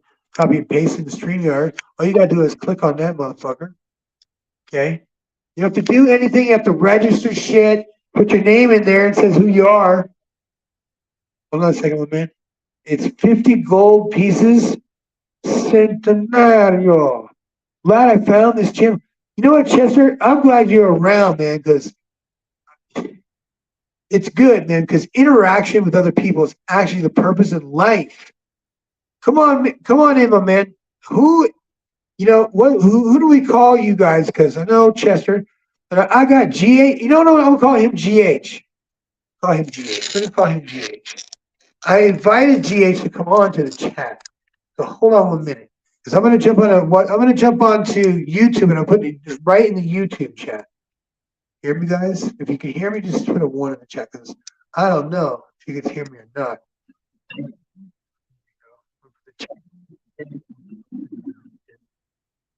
we go. But no man. You guys are all welcome to come down here. Hold on a second. I got a guest. It's Red Rollins in the house. Hang on 1 second. Add to the stream. Here you are. Hey, would you do me a favor? Welcome, by the way. This is Red Rollins, you guys. I don't have any sound bites or anything, but I want to welcome him to the chat. How are you, my brother? I'm all good, man. I'm sitting there watching basketball, fucking around. Basketball's over, listening to your show. Man, you've been doing good tonight. Dude, it sounds great, man. You know what I enjoy? And if you don't mind, if you don't want to come on, that's fine. But if you put a picture up of anything, I don't care.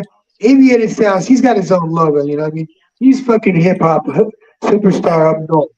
So you know what I mean? You and I are down south. You know, you tell people, you know what I mean? Because people don't understand Mexico. People don't understand. I think I'm live. You are, man. You're right here with me, man. You're on live right now. How many fingers? How many fingers? I see 3 right now. How many fingers? Looks like 2. Okay, you got it. So what's up, let's talk about this. Watching the show, you know what I mean? You're talking good stuff. You know, we're having a good time. I'm sitting back watching. I'm on the patio, you know, watching. What's up, man? Look at this guy's out. Hang on a second. Dude, show them Mexico, man. Show them what it's like when you're a fucking wealthy guy in Mexico. You know what I mean? You're banking more than the fucking president of the fucking municipality now. You know what I mean? You're doing good because you said you pulled the eject button a long time ago. I know that shit. You pulled the cord on that stuff, went down to Mexico. You know what's great though is that you're now a wealthy guy. Now you have moved up. You probably doing well for yourself in the middle class in the States.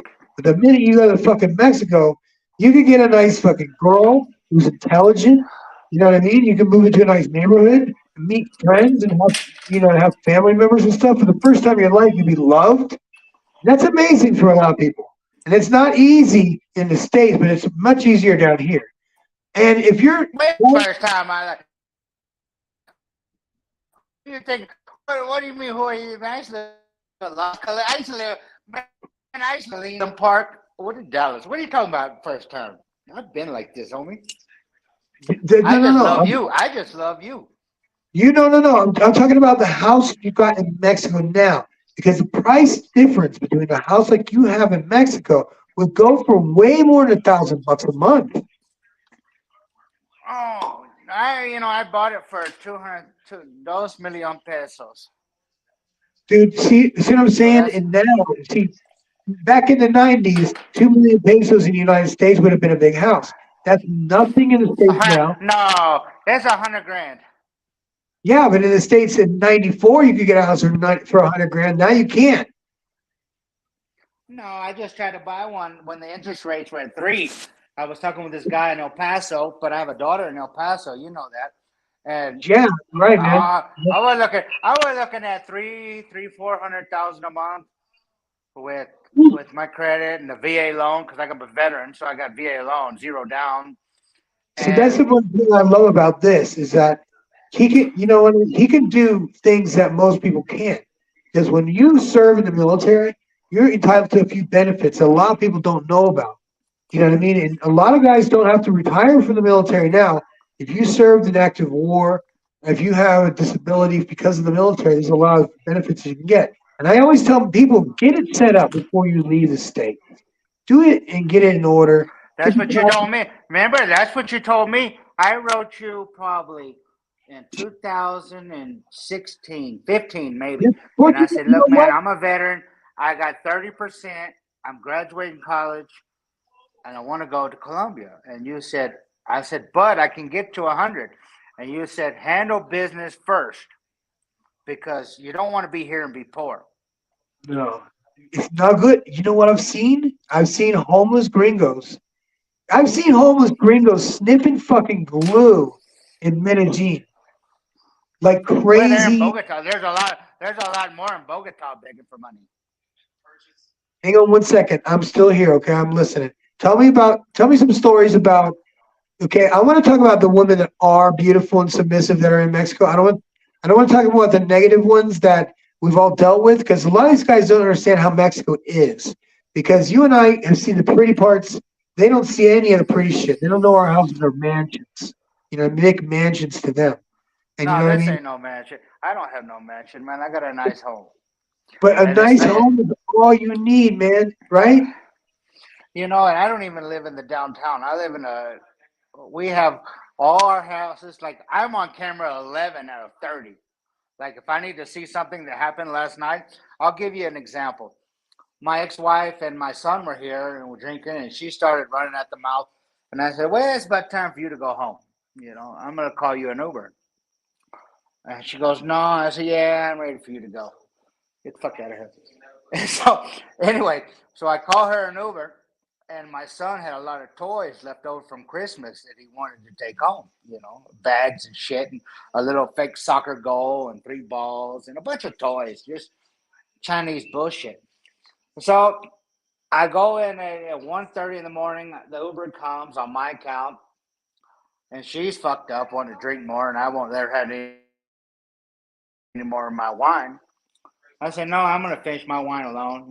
You're going home. So I put the shit in the trunk of the car, and she goes home, and I'm watching the Uber app, and she doesn't go home, and she's circling all around, really going to all the gas stations, to the OXXO. So I call her, and I say, hey, I thought I said go home. She goes, but I'm hungry. And I said, okay. What are you looking for? She goes, I want some burritos or some bullshit. Oh, okay, go. I understand that. So finally, about 30 minutes later, she goes home, and the Uber cancels. And the next day, her drunk ass calls me and says, are his toys at your house? And I said, no. I put them in the trunk of the car. You forgot them. She goes, that fucking Uber, yeah, he stole my things. He stole from my son. He stole my burritos. I said, well, that's on you. I don't want to deal with it. I don't really do it. And she's telling me to report this motherfucker on Uber as a thief and this. And so I go ahead and put Uber, and I click the message, however that fucking goes. And Uber sending me the blanket message, we're looking into it. We'll be back in touch. Well, I'm going to tell you about Uber. My last Uber ride from Sam's Club. Now, also one of these things that most people don't know about Mexico is that in the place where you live, there's a lot more gringos. There's a lot more people that are permanent residents. Not where I live. There ain't no gringos. No. Where I live, there's no gringos. But no. And I mean in the center. I don't live in San Miguel anymore. No. But that is where the gringos are. If somebody wanted to know where to live in Mexico, that's the place to go if they wanted to be comfortable. San Miguel de Allende. San Miguel de Allende. Quiero que sí. Pero yeah. I don't live in San Miguel anymore. I live in this place. I live in where all my neighbors are all government workers. And the same thing with me. I don't live in Querétaro. I live outside of Querétaro, like probably an hour, and I'm in a small town. So it's cheaper for me here than it is in there. Plus, I went to fire academy here. I went to, and I was a volunteer, and I did all that shit. I went through fucking therapy here. I have a fucking therapist. You know how much it was? Well, let me finish my story. How much was the therapy? 300 pesos. How much was the therapy? A day it was like an hour and a half. It was great. All in English. All right, that's nice. That's the price, medical tourism. I married a dentist. I know. I know how it goes. Okay, that's interesting. I said, wait a minute. You're married to a dentist. I called my ex-wife. I called the Vecinos Vigilantes. I have a Vecinos Vigilante group. All these houses, is on camera, right?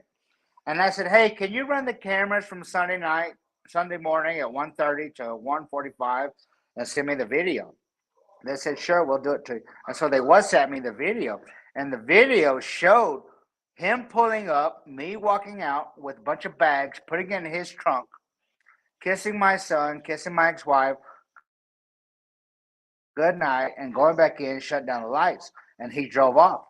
And so I sent that video to Uber, right? And I said, no, we didn't lose nothing. Your driver stole something. And you know what happened the next day? The next morning, the Uber driver was at my ex-wife's house at 7 a.m. All my kids' toys said, I'm so sorry. Please don't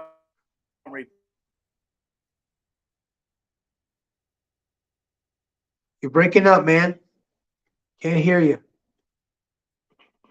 Can't hear you, man. You're breaking up. Oh, it's fun out. He showed up at 7 in the morning. He showed up at 7 in the morning because I sent the video. All my neighborhood is security camera. Well, yeah, man. Okay.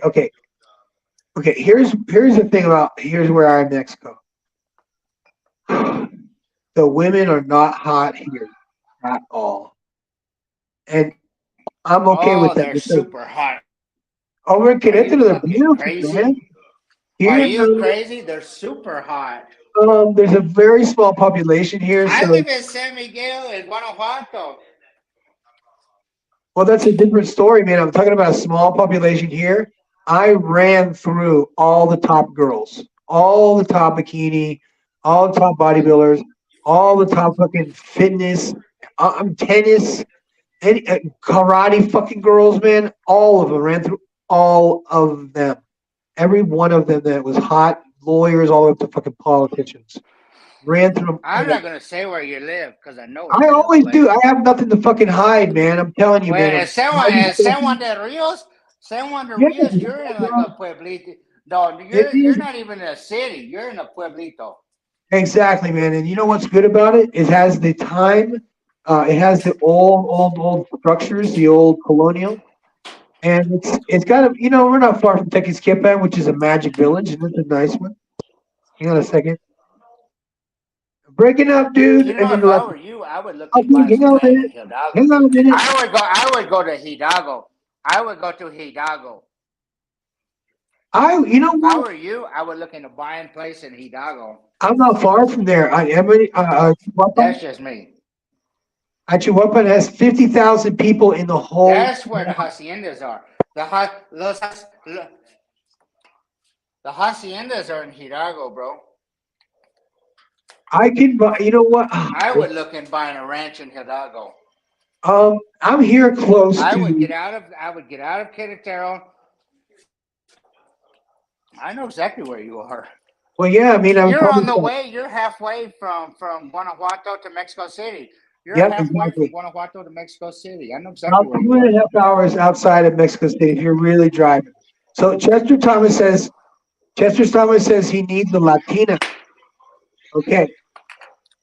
Now the question is, be careful what you wish for. It's not hard to do. John and I, excuse me, you know what I mean? Both of us, Red and I both have Latina women and have had Latina women that have been good and or bad to us.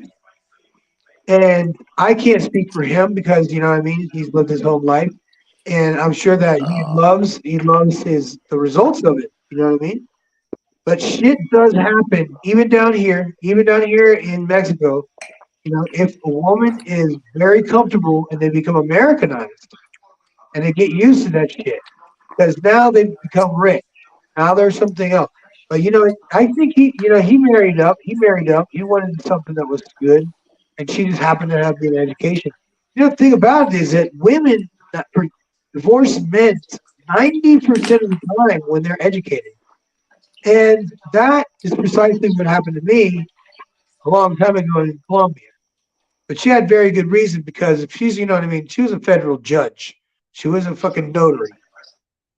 Not a real federal judge as you and I would think a federal judge, but a notary is way the fuck up there. I thought you were with the Rockla. No. That's Mexico. I'm with her now. That's the Rockera, man. Listen to this shit. She has literally stood by me knowing I was going out with other women. She knew I was going out with other women. No. At the time when I met her, I was not. I told her straight up from day one, I am not looking to fall in love. I don't want a serious relationship. And for 3 years, I fucking, you know what I mean? I was fucking around. I mean, I was sport fucking like a motherfucker here. And it wasn't good and it wasn't bad. It was a good experience because I fucking got in shape. Every single time a girl came over, I was cooking. You know how you cook. And I want everybody to know this because this dude right here knows how to barbecue. He is cooking and smoking meat. And his last project, he was going to make sausage. And he had to get like a special kind of fat. He makes sausage. Tell me if I'm wrong. Are you back there cooking up a sausage and shit? Yeah, no, it's tripa. It's the intestines. Pig So intestines. he's making tripa. So that's all right. So no, I'm not making tripa. I'm making salchicha, sausage. But I need a tripa. Tripa is intestines in the pig intestines. All these mix. Okay, can you do me a favor? You have your own sausage recipe. You have your own sausage recipe. What would you say? No. I steal them from the internet. I got a friend from El Paso named. Okay, so now it's okay. So he makes Joe's Barbecue from El Paso. Right on, man. I do appreciate that, man. I see. Hold on a second. If I stop typing, it's because I fell asleep. Man, I'm sorry. I'm not telling enough jokes up here, man. I got a veteran here, and he and I've talked at length. And there was a time when I had my heart on my sleeve for some fucking Venezuelan bitch. When I was living in Zapopan. Now, do you remember that? Do you remember when I was living in Zapopan with the Venezuelan girl? Man, I remember when you were in Panama in a hotel, you were smoking vape because you wouldn't smoke. Yeah, I got off the fucking cigarettes because and you know what? I think you actually dipped back into drinking. I never drank it. It's about the time. No. It's about the time I left. I got divorced. It was about the time I got divorced. Okay. Never. I remember you were in a hotel. I think you were in Bocas del Toro. No. Never been to Bocas. I was going to Bocas. Almost got captured. But you were in Panama City. I was in Panama City. I was in Santiago. Then I was in Chiriquí, which is on the border of Costa Rica. Then I know Chiriquí, Boquete, David. Exactly. Now they have 10,000 gringos that actually Canadians living up in Boquete. I know. Everybody they come to San Miguel to see if they like San Miguel better than Boquete. They always say no. They always do that shit. There's no fucking comparison, man. There's no fucking way. Listen, I dig Panama for a few things. I really like Panama for a few things. But let me tell you guys something else. Panama is hot as a fucking oven. Like an oven, your grandma's making fucking cookies and shit, and your stupid ass opens the fucking oven to blast you in the face with the fucking heat. That's what it feels like to be 35 fucking degrees all fucking year almost. No, excuse me, when it rains. Dog, I've been to Iraq twice, and I'm from El Paso. I know heat. So it's like walking. You're like living in a fucking oven. It's like a hairdryer in your fucking face. It sucks. You're living in a. You know why I like Panama. You know why I like Panama. I like Panama. My trigonometry professor in university was from Panama, and it's Mariano Rivera, the ex-Yankee Hall of Famer. I'm here. That's his brother-in-law, Mariano Rivera, the Yankee. And my trig professor was his brother, or brother-in-law. And I always had a love with Panama, Panama. Como dice? Panama. Hey, listen, you guys. I fell in love with a Panamanian girl when I was in Puerto Rico. I had gotten dumped by a the hottest old bitch I'd gone out with in a long fucking time. She was Miss Puerto Rico, and she went to the Miss Universe and lost her ass. That was like 1992. You could look the bitch up. Okay. I don't want to say her name because she actually follows me a lot. You know, brother. We don't gotta call. We ain't gotta call them bitches. Look, man. She was a bitch, though. I'm not talking about normal beauty queen. How's that blue light look? How's the blue light look? Or should I do green?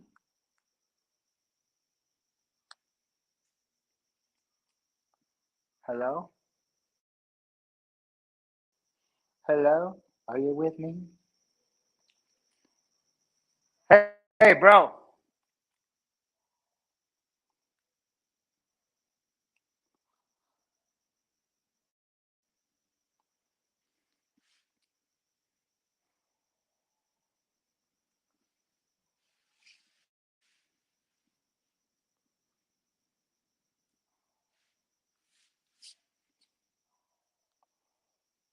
Hello?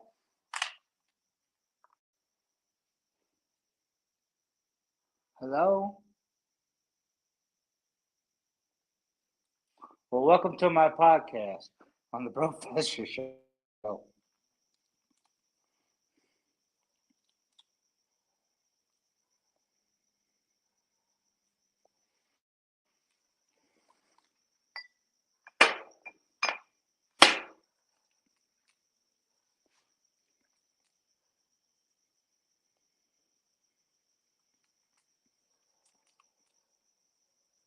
Hello?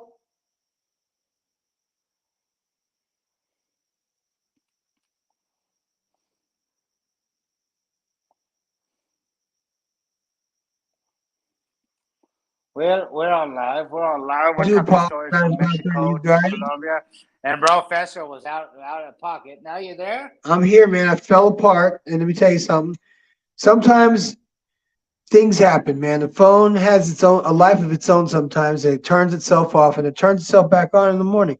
It's some kind of a fucking thing that says, get off your phone, asshole. It's fucking 11:30. Oh, you're going to play guitar? Yeah, let me tell you something, man. The whole first part of the show, I was just playing guitar the whole time. You know what it was? Is we were doing like a name that song. Someone would pick up a song off the fucking internet and wanted to hear Mother from Pink Floyd. I don't know the lyrics to that song. If I did, I could easily sing it, and it's a good song, you guys. It's a really pretty song because it's about World War II, and it's about a guy talking to his mother as a child. It says, "Look, mother, there's a little plane up in the sky, and it's a fucking bomber from fucking Germany that levels fucking London." So the story is, and it kind of starts off, it's sad a little bit. It's like, this is the first time I've been on camera. You know what? A lot of times podcasts are just you and talking and hanging out with your friends. You know what I mean? And it's not a big deal to me.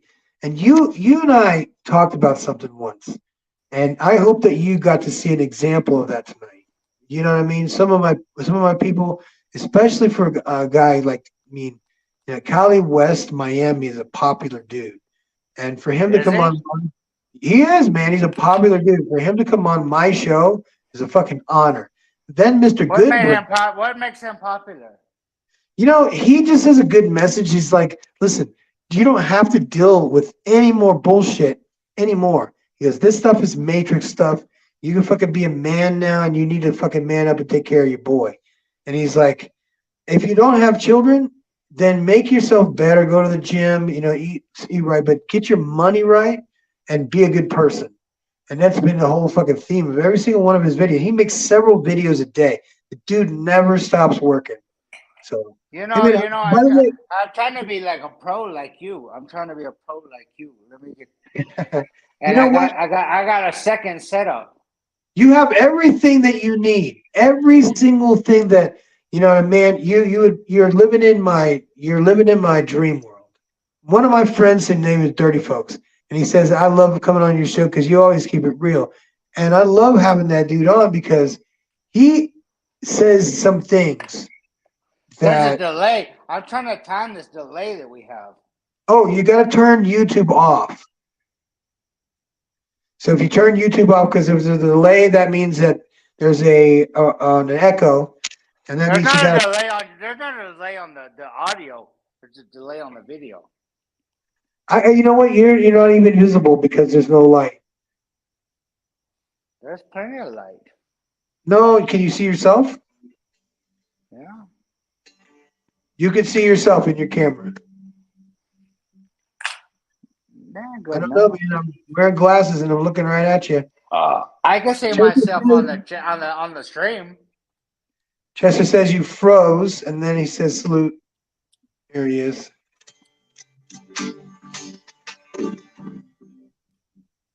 Hang on, I could do a song right here. I woke up. San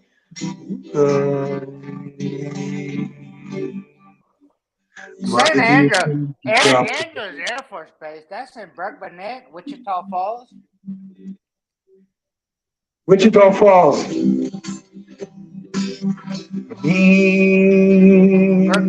Burkburnett, yeah.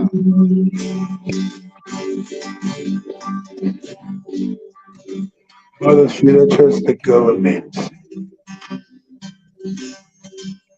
Tell me.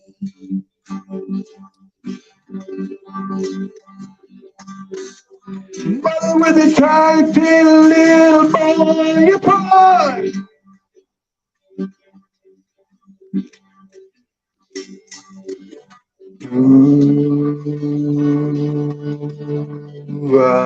Is it just a waste of time?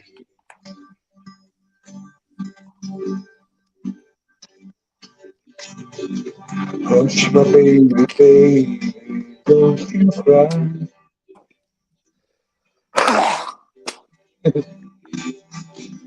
Mother's gonna make up for your girlfriend for you.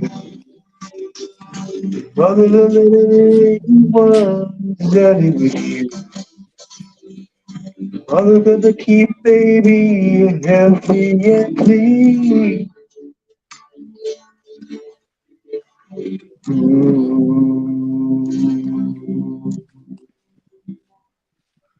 Is it just a waste of time?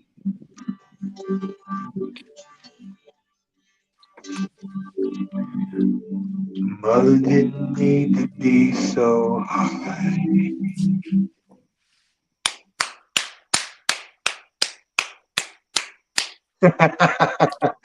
You know what, John? You know what's crazy, man? God called me a hypocrite 3 times. And it happened yesterday. Why is you know that? what? I'm going to tell you something. It broke my heart. It broke my heart because it was true. It broke my heart because it was true. And you know what's? This is the thing. I was singing a song. I have a brand new acoustic guitar that I use. I tuned it.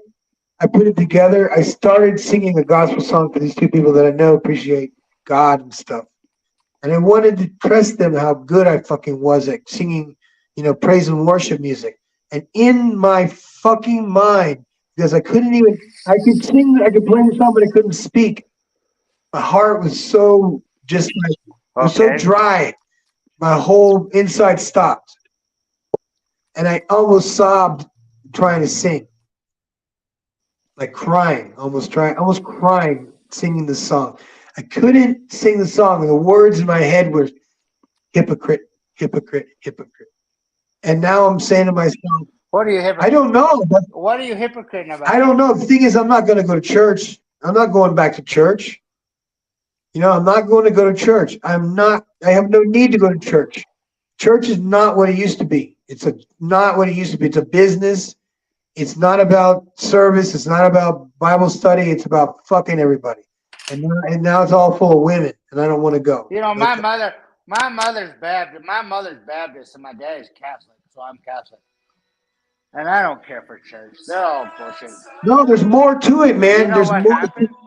There's more to this shit. Can I tell you a story about church? See? Can you hear my music? I can hear it just fine. I don't want to get you a strike. It might happen. You know what I mean? I might and lose everybody. It happened.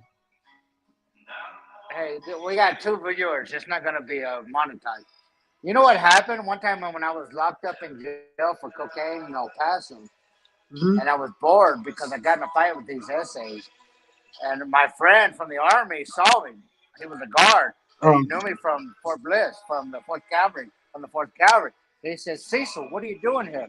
And I said, man, I got him up. He goes, hey, I gotta move you. And I said, what do you mean? He goes, no, I gotta move you. Like, you got a green light. I said, okay, well, where am I going? He goes, you're going to shoot, solitary, special housing. Oh, fuck. Which was a godsend because I love being alone. I like being alone. No, I didn't mind it. I didn't mind it, bro. I didn't mind it at all. I actually enjoyed it. And it was a military, like a battle. You know what we call each other, battle brothers. It saved my ass. They were about to get me because I ended up fucking up this guy over washing the toilets. You know, you had to sign your name every time you piss. I told him I ain't doing that shit. Fuck you. Let's fight. Let's fight. Are you there? I sure am. Uranus.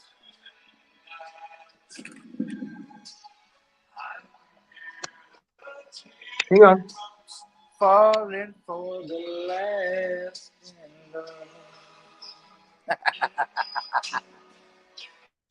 What's up, brother? Good to see you, man. I haven't seen you in so long. What? It's been a week since we talked. You got yourself a new pad. Got yourself a new house. You got a big. No, I've been in this. I've been in this place for 2 years. So now you got a big grill. You're smoking. I've been at it. Smoking meat. You know, tomorrow. I got to go pick up my son from school. Really? And I got to take his new bunk bed I bought him over to his house and put this shit together. Good, man. Look at that. Dude. I just had his room. Listen, John, you got to send me a picture. Listen, I always put like a father of the week with his son. If you can get a picture with him, just take a picture. I write it in Spanish, and I said, this is what fatherhood looks like. When you do that, and man, I got a picture. I'm not putting my son on camera. Man, it's up to you, man.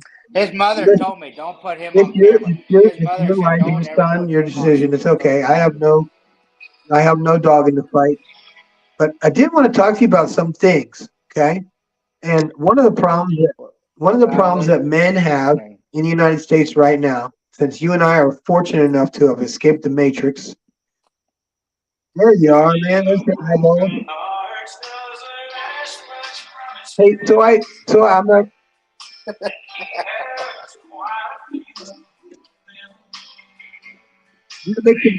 Well, okay, now I'm figuring it out. When I move left, the camera moves right. So it's opposite day. We're in another dimension right now, my man.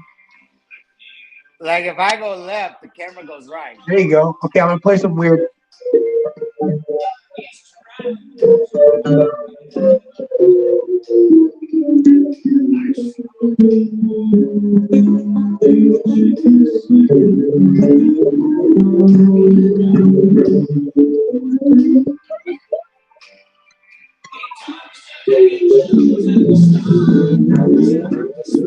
have a better camera. I have an iPad Pro. I could hook up. You know what would be great, man? I would love to see you do like your own show on cooking.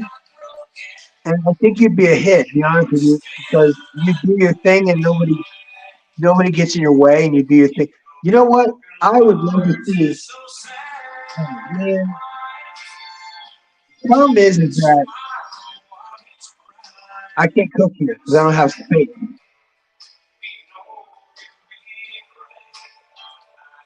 Yeah, I remind myself of my kids. My kids do the same shit when on camera. They go. I love. I remind myself of my kids. You are your kid, man. You know what I mean? What's up? Ask me some questions. What do you got me on here for? No. See, tonight, we're doing questions and answers, and you usually ask the questions. Okay? Normally they ask the questions if there's a disagreement. Normally it's a disagreement on something that, you know what I mean, might be petty shit. But, you know, I'm gonna ask a question. I want to ask a question. Okay, go ahead. What happened to that farm you had in Colombia? We had to sell it quickly. We made money. We got our money back in about 18,000. Were you forced in? Were you forced to sell? Well, no. You say had to sell. No, it's because the kids were going to Germany. Germany? Yeah. Kids ended up going to Germany and studying communications. So both of them were doing very well. They always go back and forth to Colombia, though. They can go Well, anytime you have VA. Like I tell my ex-wife, my son, because of my 100%. Because I think it's chapter 35 or whatever, where 100% VA, the kids get free college, correct? Yeah, my daughter went to college.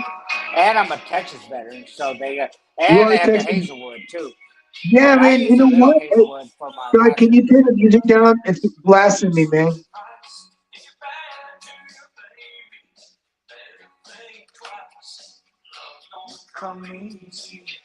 Where is it? Love ain't blind. So anyway, I'm not a cowboy.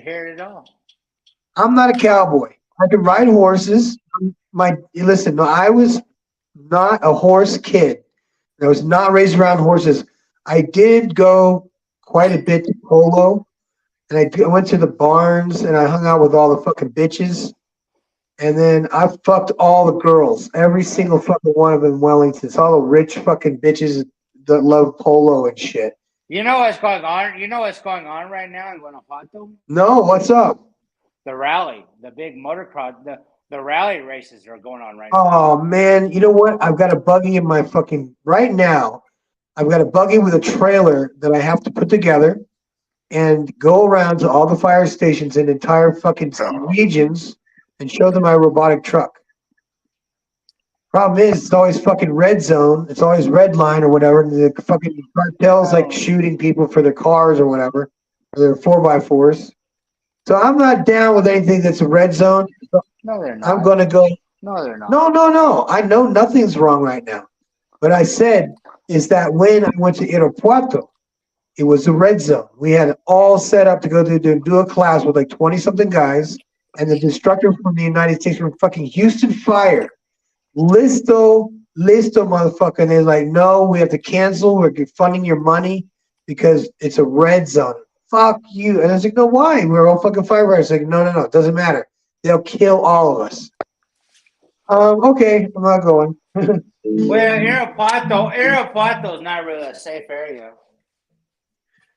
It was just. You got it. You see me better? The poor man. No, I'm not a rich man anymore. I'm not a poor man anymore. You know what? Big Red's not a poor man either now. Y'all know he's a rich man now. He's a rich guy now. He's bigger than the town.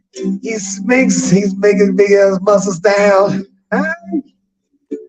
Let's make a song, guys. Come on, man. Sing me a song. Let's get it. You're like God, Carl.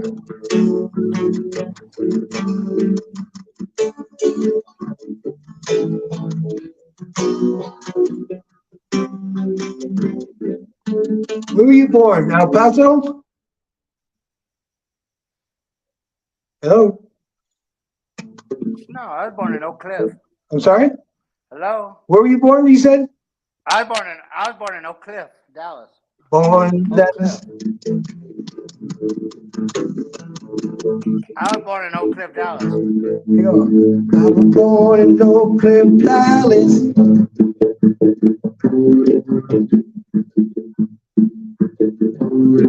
Let's get it going, man.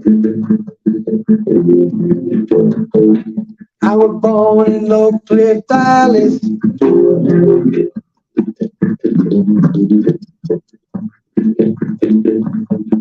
My daddy's riding. Daddy's riding. My daddy's riding. Cowboy. Let's get it, John. My daddy was born a cowboy, and you don't know because he was riding all the hoes and had a girlfriend in every town. Had a girlfriend in every town, but I know my daddy was a cowboy. My daddy was the man. And he didn't give a good goddamn. He was a cowboy.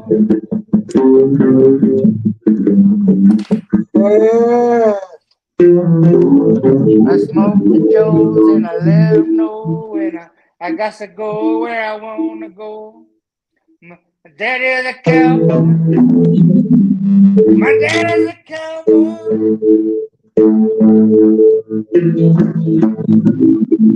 My brother's a buddy man. He loves it so God pleases his hand. I don't know. Oh man, let's go. Got so much hair.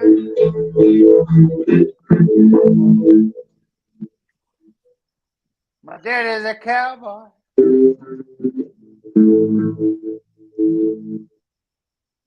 Nice, man. You're on the channel, you're in a bad place, but how about that shit, man? That was cool, man. How to hide my face. My daddy's a cowboy. You see, you made a song, man. You got a song. You made a hit. You made a hit. You made a hit. I just Made a hit. And it's a true story, man. Let me hook up. I don't know too many things you can say. I don't know too many dudes who can say, my dad's a cowboy, by the way. He's a fucking world champion motherfucking cowboy.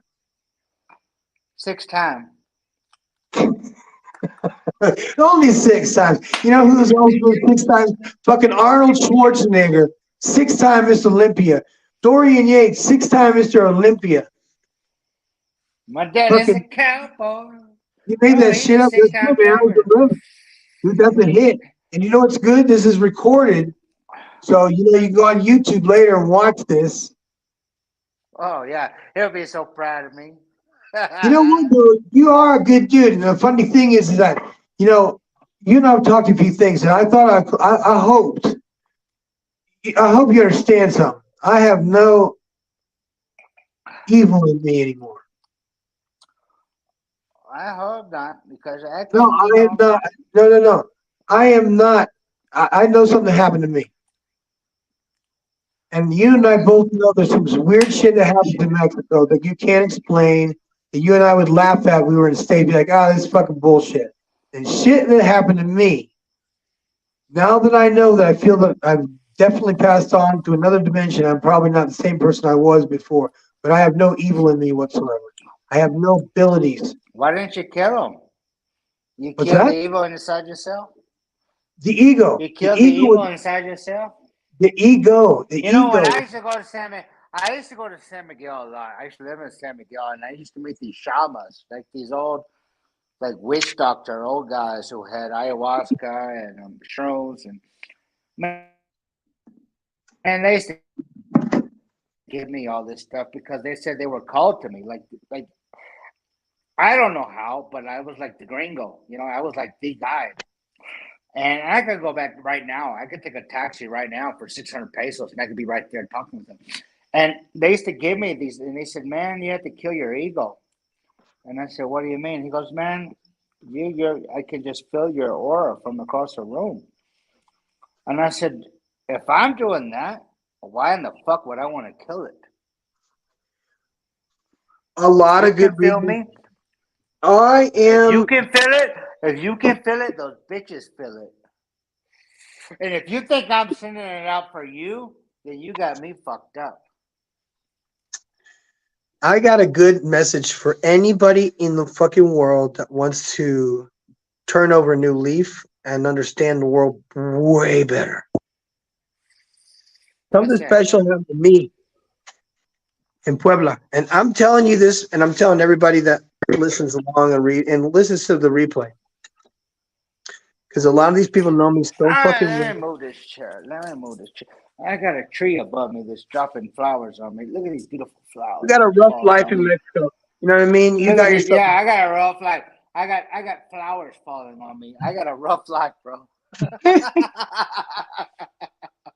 So you see what I I'm got a saying, rough though? life. He has a rough life. You know what I mean? I got a rough life too. You know what I mean? I'm making I my. made this shit. Hey, bro, I made this shit with your help. You remember I asked you a long time ago, how do I do it? You said, get your money first and come. And I came without all the money. I got my 100% after 5 years. I lived a It long takes a time on long 30 time. per. No, listen, escucha me. I lived a long time on 30% VA with Social Security. I lived on 70%, then I got 90%. And when I finally hit 100 and I Mhm. jumped up at over $4,000 a month, and plus the Social Security, that's over $5,000 a month. I could do other things. My mother owns 6 hotels in California and Calabasas. I could go right now and GM a hotel and make $200,000 a year and play that game. And you could also I sleep. don't need it. You could. You know what? I'm a very simple person. I could also sleep all day tomorrow and go see my son at noon. I live a And very. he don't know the difference. No, he doesn't. You know what though? But he's growing at such a pace, and now is the perfect time for you to be in his life. Especially, he needs to learn masculine traits. And the longer and the more you're around, the more he. Can I tell you what I did, Professor? Yeah, of course, man. Can I tell you why I'm not in San Miguel? Do tell me, man. My wife, I pay for her house from the divorce. Okay. I give her 20,000 pesos a month, Okay, which is about which is $1,000. $1,000. That's pension. I don't have to. The judge said 6. No, I give her that, and she has her own beautiful 4-story house. She has her consultorio dentista in su casa. I moved all her shit, bought her new equipment so she can make her own money. And then you know what I said? I don't want to be an hour away from my son. So I bought a house in the next barrio over. I could leave right now on camera, and in 15 minutes, knock on her door. that's the way to be, man. And you were fortunate, man. And you My know why? son was. And you know why? I don't want to live with her. I'll never live with her, and she'll never live with me. But I will be close to my boy. Well, you know what's awesome and terrible is that I found my son in Germany. He's Turkish. His mother was Turkish, and I put I He's put this 22, message. 23. He's 22 now. So for 22 years, his mother's been telling him these things about me, and none. I mean, you know what I'm saying? Like the worst of the worst shit. I was an alcoholic. You know what I mean? But the thing that bothers me is that she said that I was a paranoid schizophrenic. I just Now, lost audio. what's that? Hear me? Go on. Can you hear me? Can you hear me? Can you hear me? I can hear you fine.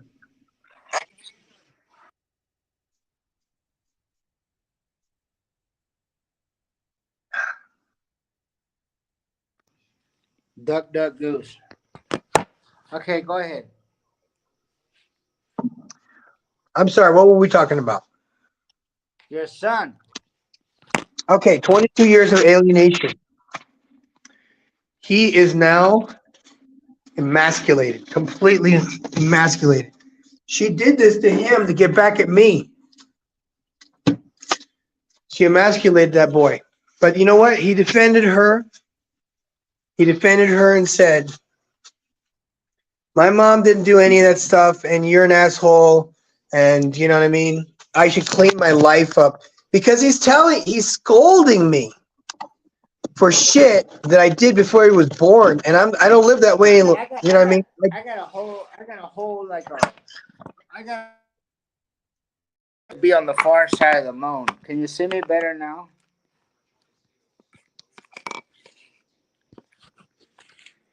I can't hear you.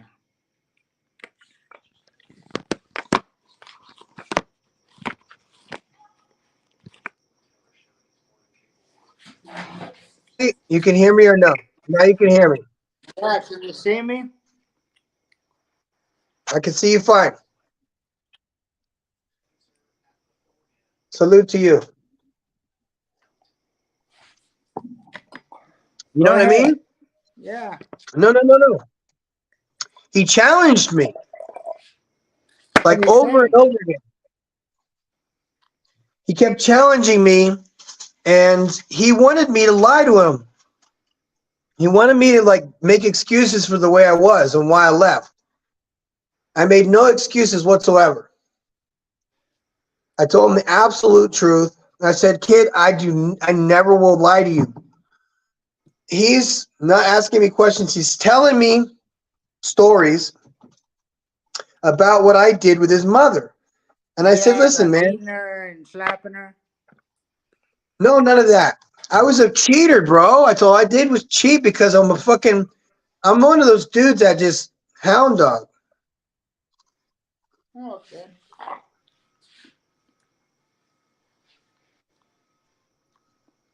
Okay. I'm breaking my own cardinal rule because I have to have a granola bar.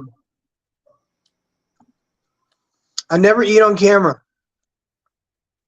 But I don't really have a choice right now because I'm going to get huge again. And I will be using steroids. You know, I gotta go to the bathroom, so don't cut me off. Just listen. There's a button at the bottom. Touch the camera and the microphone. What's it say? That'll turn you off. It says leave. No. Far left says mic and camera. That way. I'll be right back. Just hit the mic. No, I'm going in the house. It don't matter. All right, man. That's a good dude. That's a good father. You know what's okay. I'm going to talk to him about it. I had a chance with my son.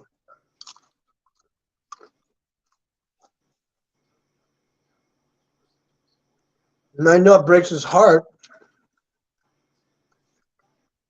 But he said that he was an unwanted child, which is bullshit. I've always wanted that kid. But he made a mistake.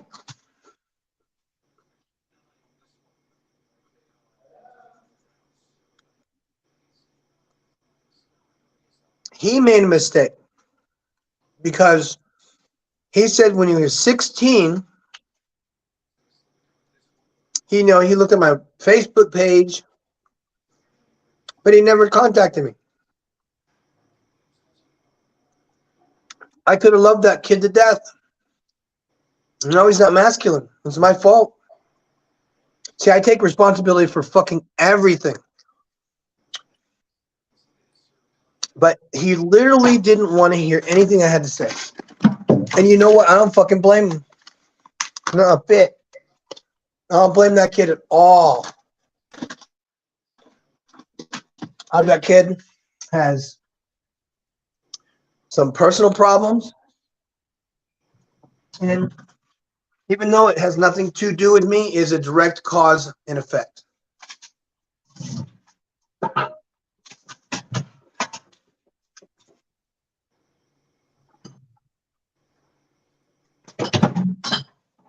God damn. We were so lucky. We were so lucky. Hey, Professor.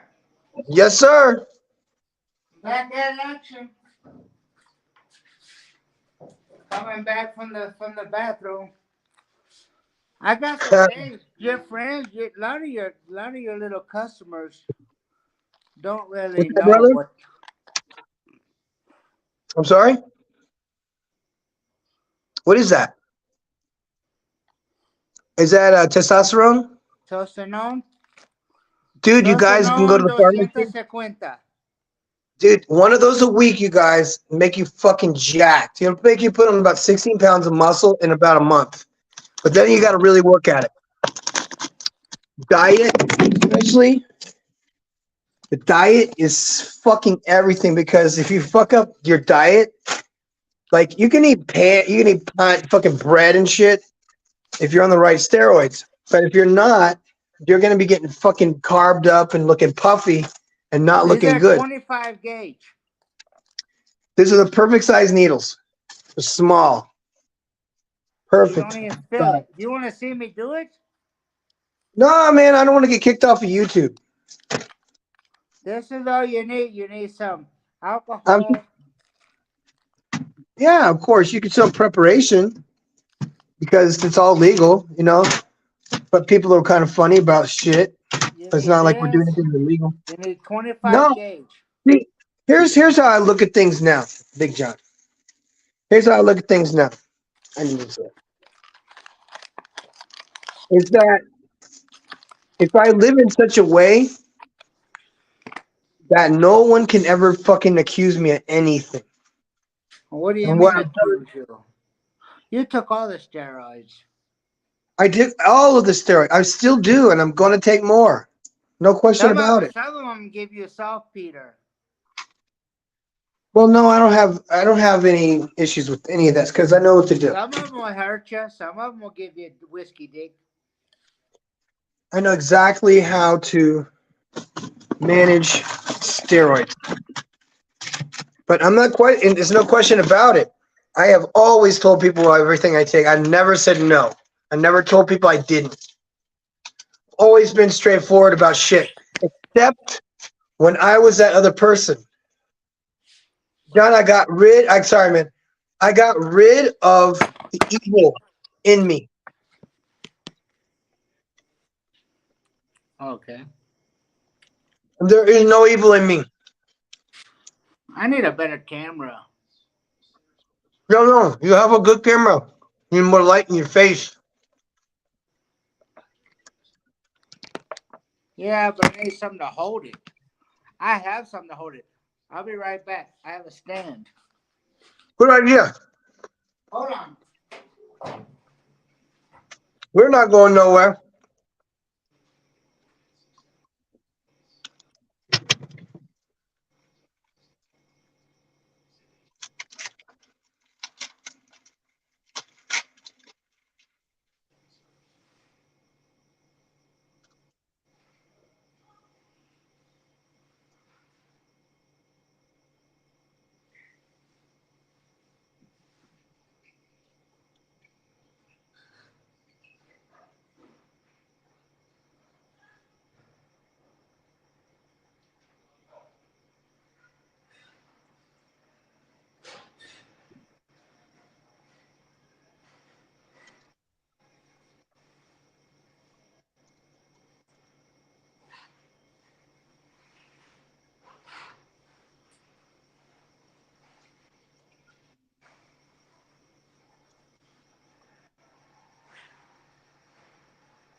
Okay, I found it.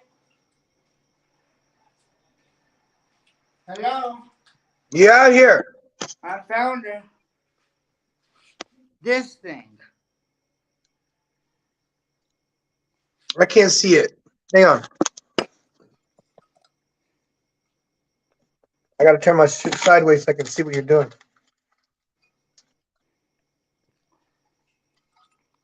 It's a stand.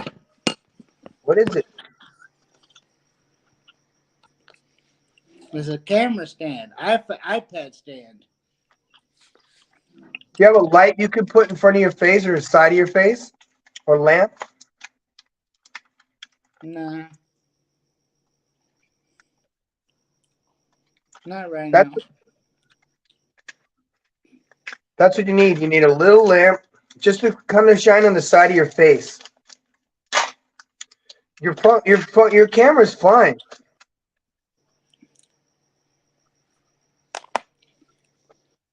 I need like a YouTube light. Easily, man. Listen, your hobby.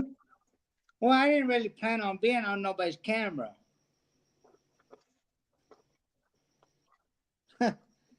But here I go.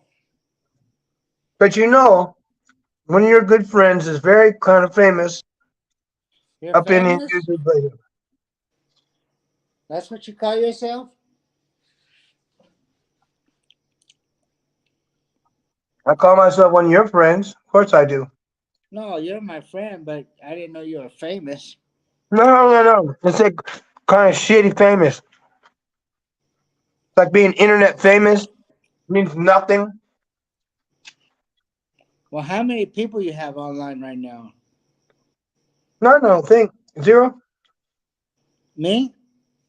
No, I didn't share. I mean, I put it in groups pretty late. The one guy said he's going to sleep. It's all right. I have. What's his name? Carl Thomas? I gotta have some music. If you don't like it, you can kiss my ass. You be my guest, man. Just don't blast in my ears. I'm not blasting nobody. I got neighbors too. I gotta turn some sausage. I got these intestines in the mail.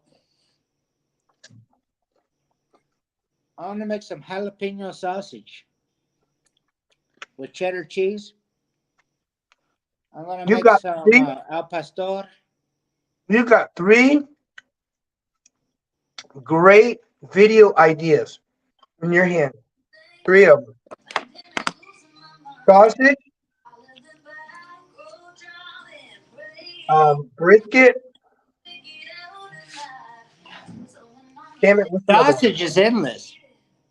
There's about 100 sausages you can make. But I'm saying for episode 1 episode of making it, they don't give a fuck what it is. Jalapeno sounds great. That's a great episode. That's 1. Then you know, my brother Struggle Jennings sent me a message and said call him on WhatsApp right now.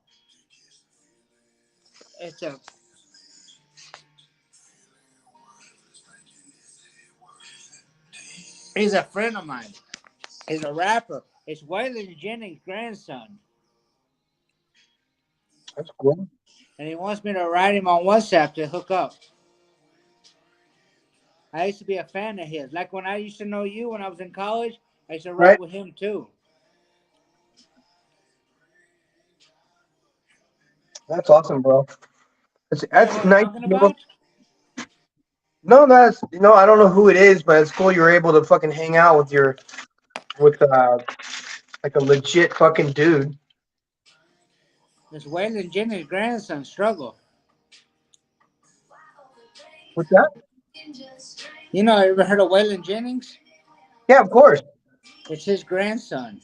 Dude, man, no way. He's just like us. We are fucking bandits, bro. Check him out. How's the pussy bandit? Can't really say shit more, you know what I mean? You don't know who he is? Who? Waylon Jennings? Of course I do. You know, my stepdad was Merle Haggard's cousin. Wow. That's cool. Now, how do you like send things on here? Once you're on here, you're stuck here? What do you mean? Like, how do I send you a message? Chat? Okay, go to where it says comment. Okay. Now there's an option to have the chat inside the. You look at the bottom, should be a chat button. Chat. Private chat. And this Red Ron says, "What up? Time to stack. Fuck it up." Can you see it? Yeah, man, right here. I can't see it.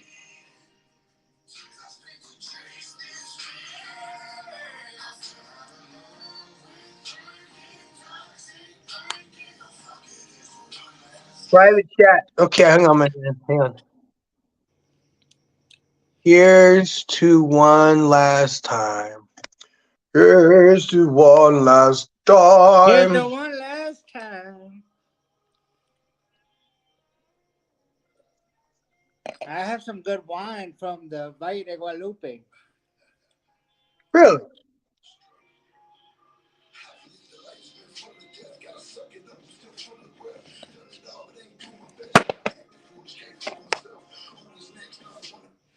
What's the date?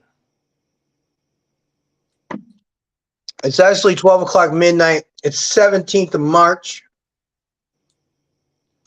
Let's see. You have new followers. 12?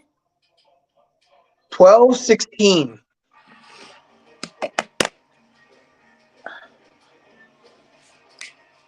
$27 degrees tomorrow. It's cold here. New follower, Willa Mary Perez. I don't know you, bitch. Fuck you. We don't add girls. We don't fuck around with fucking no whores, no fucking OnlyFans, nobody. Nobody but our own woman. If it's not our woman, we don't talk to her, we don't touch her. Okay. That is not even a fucking question. And you know what's going to happen as a result? You'll be alone for a long fucking time. Better be alone and at peace than to be in a fucking household with a woman who's bitter and angry and destructive. So I say, wash your fucking hands of any bullshit. If there's alienation, you say no, haul ass, fuck you. You take care of your responsibilities financially by banking, transfer, and going through whatever routes they force us to fucking do. Then move to a fucking another country, buy yourself a little fucking ranch, get yourself a couple dogs, protect you at night, and grow fucking corn and shit. Perhaps. Have chickens and pigs and eggs or whatever. I want to just do chickens. I want to do chickens. I want to do fish. I want to do aquaponics where we grow plants. I like aquaponics. I want crawfish. I want everything. Man, I love crawfish. I want quail. There's a guy in Louisiana who does this. I want quail. I want dove. I want all my favorite foods, and I want them in my backyard. And I want to raise them, put them down, cook them, and I'll raise their babies and do it again. You ever seen them turkeys at the ranch in Zacatlan? Mm-hmm. You never saw the turkeys? Oh. Whose turkeys? No, the turkeys, the farm next to me had turkeys that were as tall as my face. Fucking big. What? What? Well, anyway. Turkeys, man. Every fucking where. And even running around the fucking street like chickens. Look at that. 0 in the chat, or is it 8? By the way, guys, I want to teach you how I make some of my protein shakes that you should drink before you go to bed. If you like peaches and cottage cheese. Cottage cheese is from casein protein. Casein protein is the most expensive because there's so little of it when you separate milk into 4 pieces. You've got the casein up at the top. You got whey protein above that. Then you have your liquids, and then you have your solids, and that's your milk. And that is where whey protein comes from. That's where casein protein comes from. And what I mix it with is either the juice, This comes from a can of peaches, okay? Peaches, you chop them up, dice them up. I mean, you can blend them, they're even better. But you use the peach juice, and then you mix cottage cheese with the peach juice. Put your fucking pureed peaches inside of that, and then you could take some sour cream, believe it or fucking not, or some ricotta cheese. And that shit is delicious. You're talking about 50 grams of protein, about 30 grams of fat, and no carbohydrates. This shit makes you feel so full for like 6 hours. It's ridiculous. Sometimes you can put cinnamon on it. Cinnamon helps your blood glycogen too. But you know what I hope is that you get yourself a cool microphone and a light, because I'm having technical difficulties with my setup. I have 4 mixers. I have 4 mixers. Not one of them works. Well, I lost power. My little charger fucked off. You know what, man? It's a good thing you're around, dude. I'm happy about that. Well, I don't cry. I'll go buy another cord, but I got 20% battery left. No. I'm saying I was happy to have you on tonight, man. This is an honor. It's my honor, brother. Thanks for inviting me. Hey, man, no time at all, man. Anytime. If I have a live podcast, I'm going to send you a message and say it'll be like 5 o'clock or 6 or whatever. And if you jump in anytime, because if it's like 4 hours long, because the thing is I told you, anybody that goes against the narrative is being rebellious. I'm going against the narrative, and I'm being rebellious in every fucking way. Being righteous instead of being evil is going against the narrative, which is evil. Me being racist towards black people or fucking Mexican people or Chinese people or anybody, it doesn't even exist in my life. And you can see how my friends and my guests treat me. I treat everybody the same in real life, but better. And you know what's great is we have 2 people who are on tonight, and one of them was a donor. He is the, I don't know how you say it, patrocinador. He's a sponsor for one of the kids here. He's a sponsor for one of the kids here, because it costs about $75 US for each kid.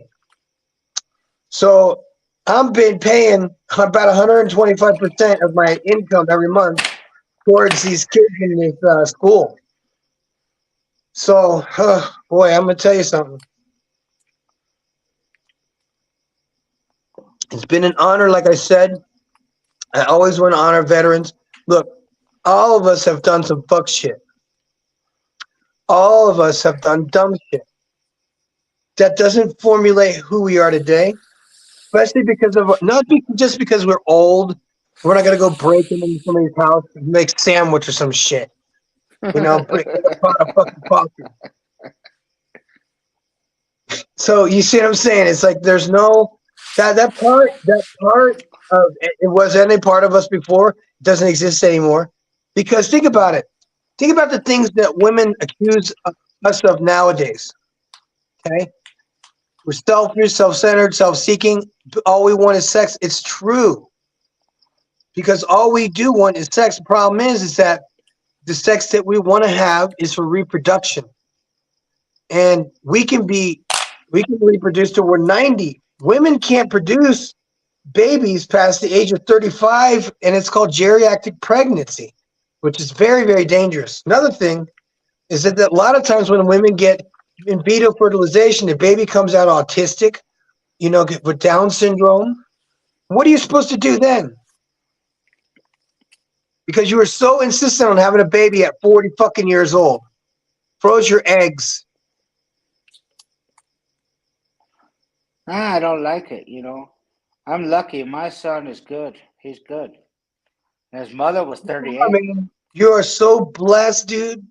I am grateful, like I said, and like I said, it's an honor to have you.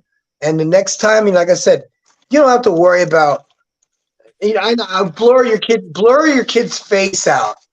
But I'm going to be the one to tell you, man. It's always good for a man to not have fear. You know what I mean? And point their finger Well, toward I the didn't father. want a kid, but I got him. It's another kid. No, That's not my it's first. inevitable. He picked you, bro. You know, it's another kid. No, I no, have no. others. I have others that I don't talk about. But I have You, others that I pay for. John, you're the top 20%. Remember, we're on YouTube right now. Yeah, we're live. We're the top 20% of men. We're the ones having sex with all the women, getting them babies. Well, that's what we were. It stinks. Well, we can have babies till we're 90. They can't. Then, after they fuck all the dudes in the neighborhood, they're going to settle down with a good guy. They're going to pay all our bills and make maybe even a stepfather. That's never good. There's no honor in being a stepfather. No, Inevitable liability. What I have stepped into here is a widow. Rockera is a widow. I would not normally date a woman older, but I'm not a guy who goes out with real young girls. Not anymore. I went through that phase. In my 30s, dating girls 18, 19, 20, just wrecking them. Tea party, baby. 10 at a time for a dime. But it gets old because you want to be with somebody who loves you. It's a problem, though.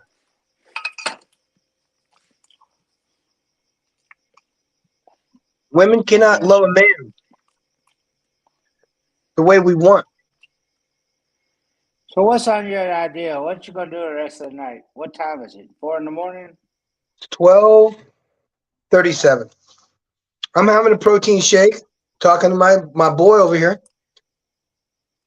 U.S. Army says at the bottom, U.S. Army retired. You are U.S. Army. Now you're retired. I don't know, man. It's all good. Doesn't matter, dude. Nobody gives a fuck. You're the only one. You know what I mean? You're the only one. You know who your friends are when they check in on you. You know who your friends are. I was checking in on you tonight. You know what? I'm glad you did. I had a lot to talk about tonight.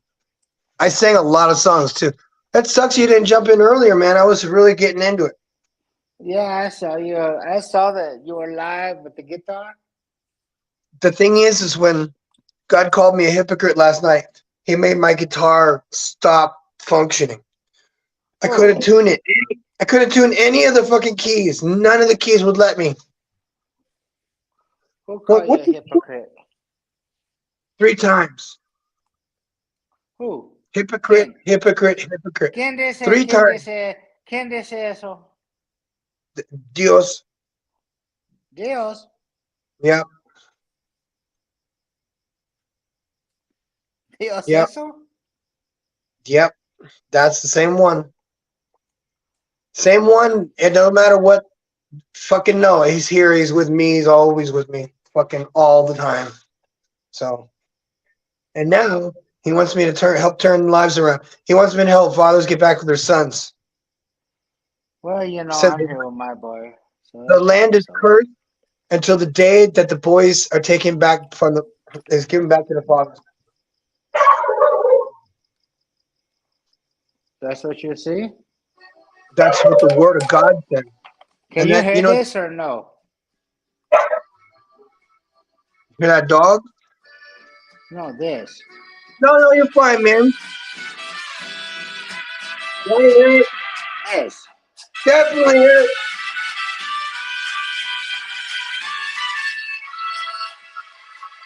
Can you hear?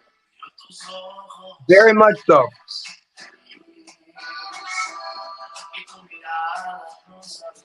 Check it out.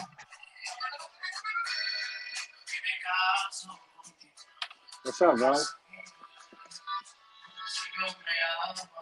These are good, bro.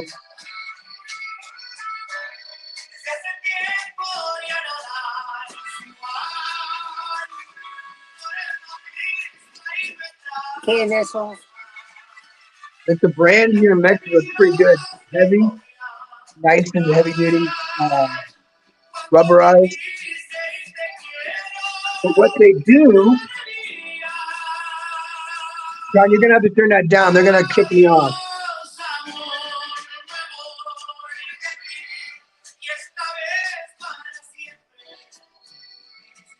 Thank you, man. Okay, so I have a spotlight, and I have this, and I can hook this up to my cell phone. I got a jacuzzi upstairs. I got this big jacuzzi, and I got a lot of weights and bands, and Well, I'm buying a sauna. I got a about sauna. 10 or 11 bums. Hey, I got a Walking sauna down the street. coming in. I got a sauna coming in. Really? This big jacuzzi upstairs. Oh, it'll blow. Dude, the sauna's going to help you. The sauna is going to help you a lot. It's Here. coming. It's cost me 4,000 pesos. 4,000 pesos. Yo hablo, yeah, Cheap, 4,000. dude. Dude, that's cheap. That sounds very, very cheap because I've seen some that are like 80 grand. This whole This is a portable. This is a portable. And it's got 5 estrellas, and todo quieren, güey. Get it, man. Let's go. Prometo, güey, todos te quieren, Simón. Simón.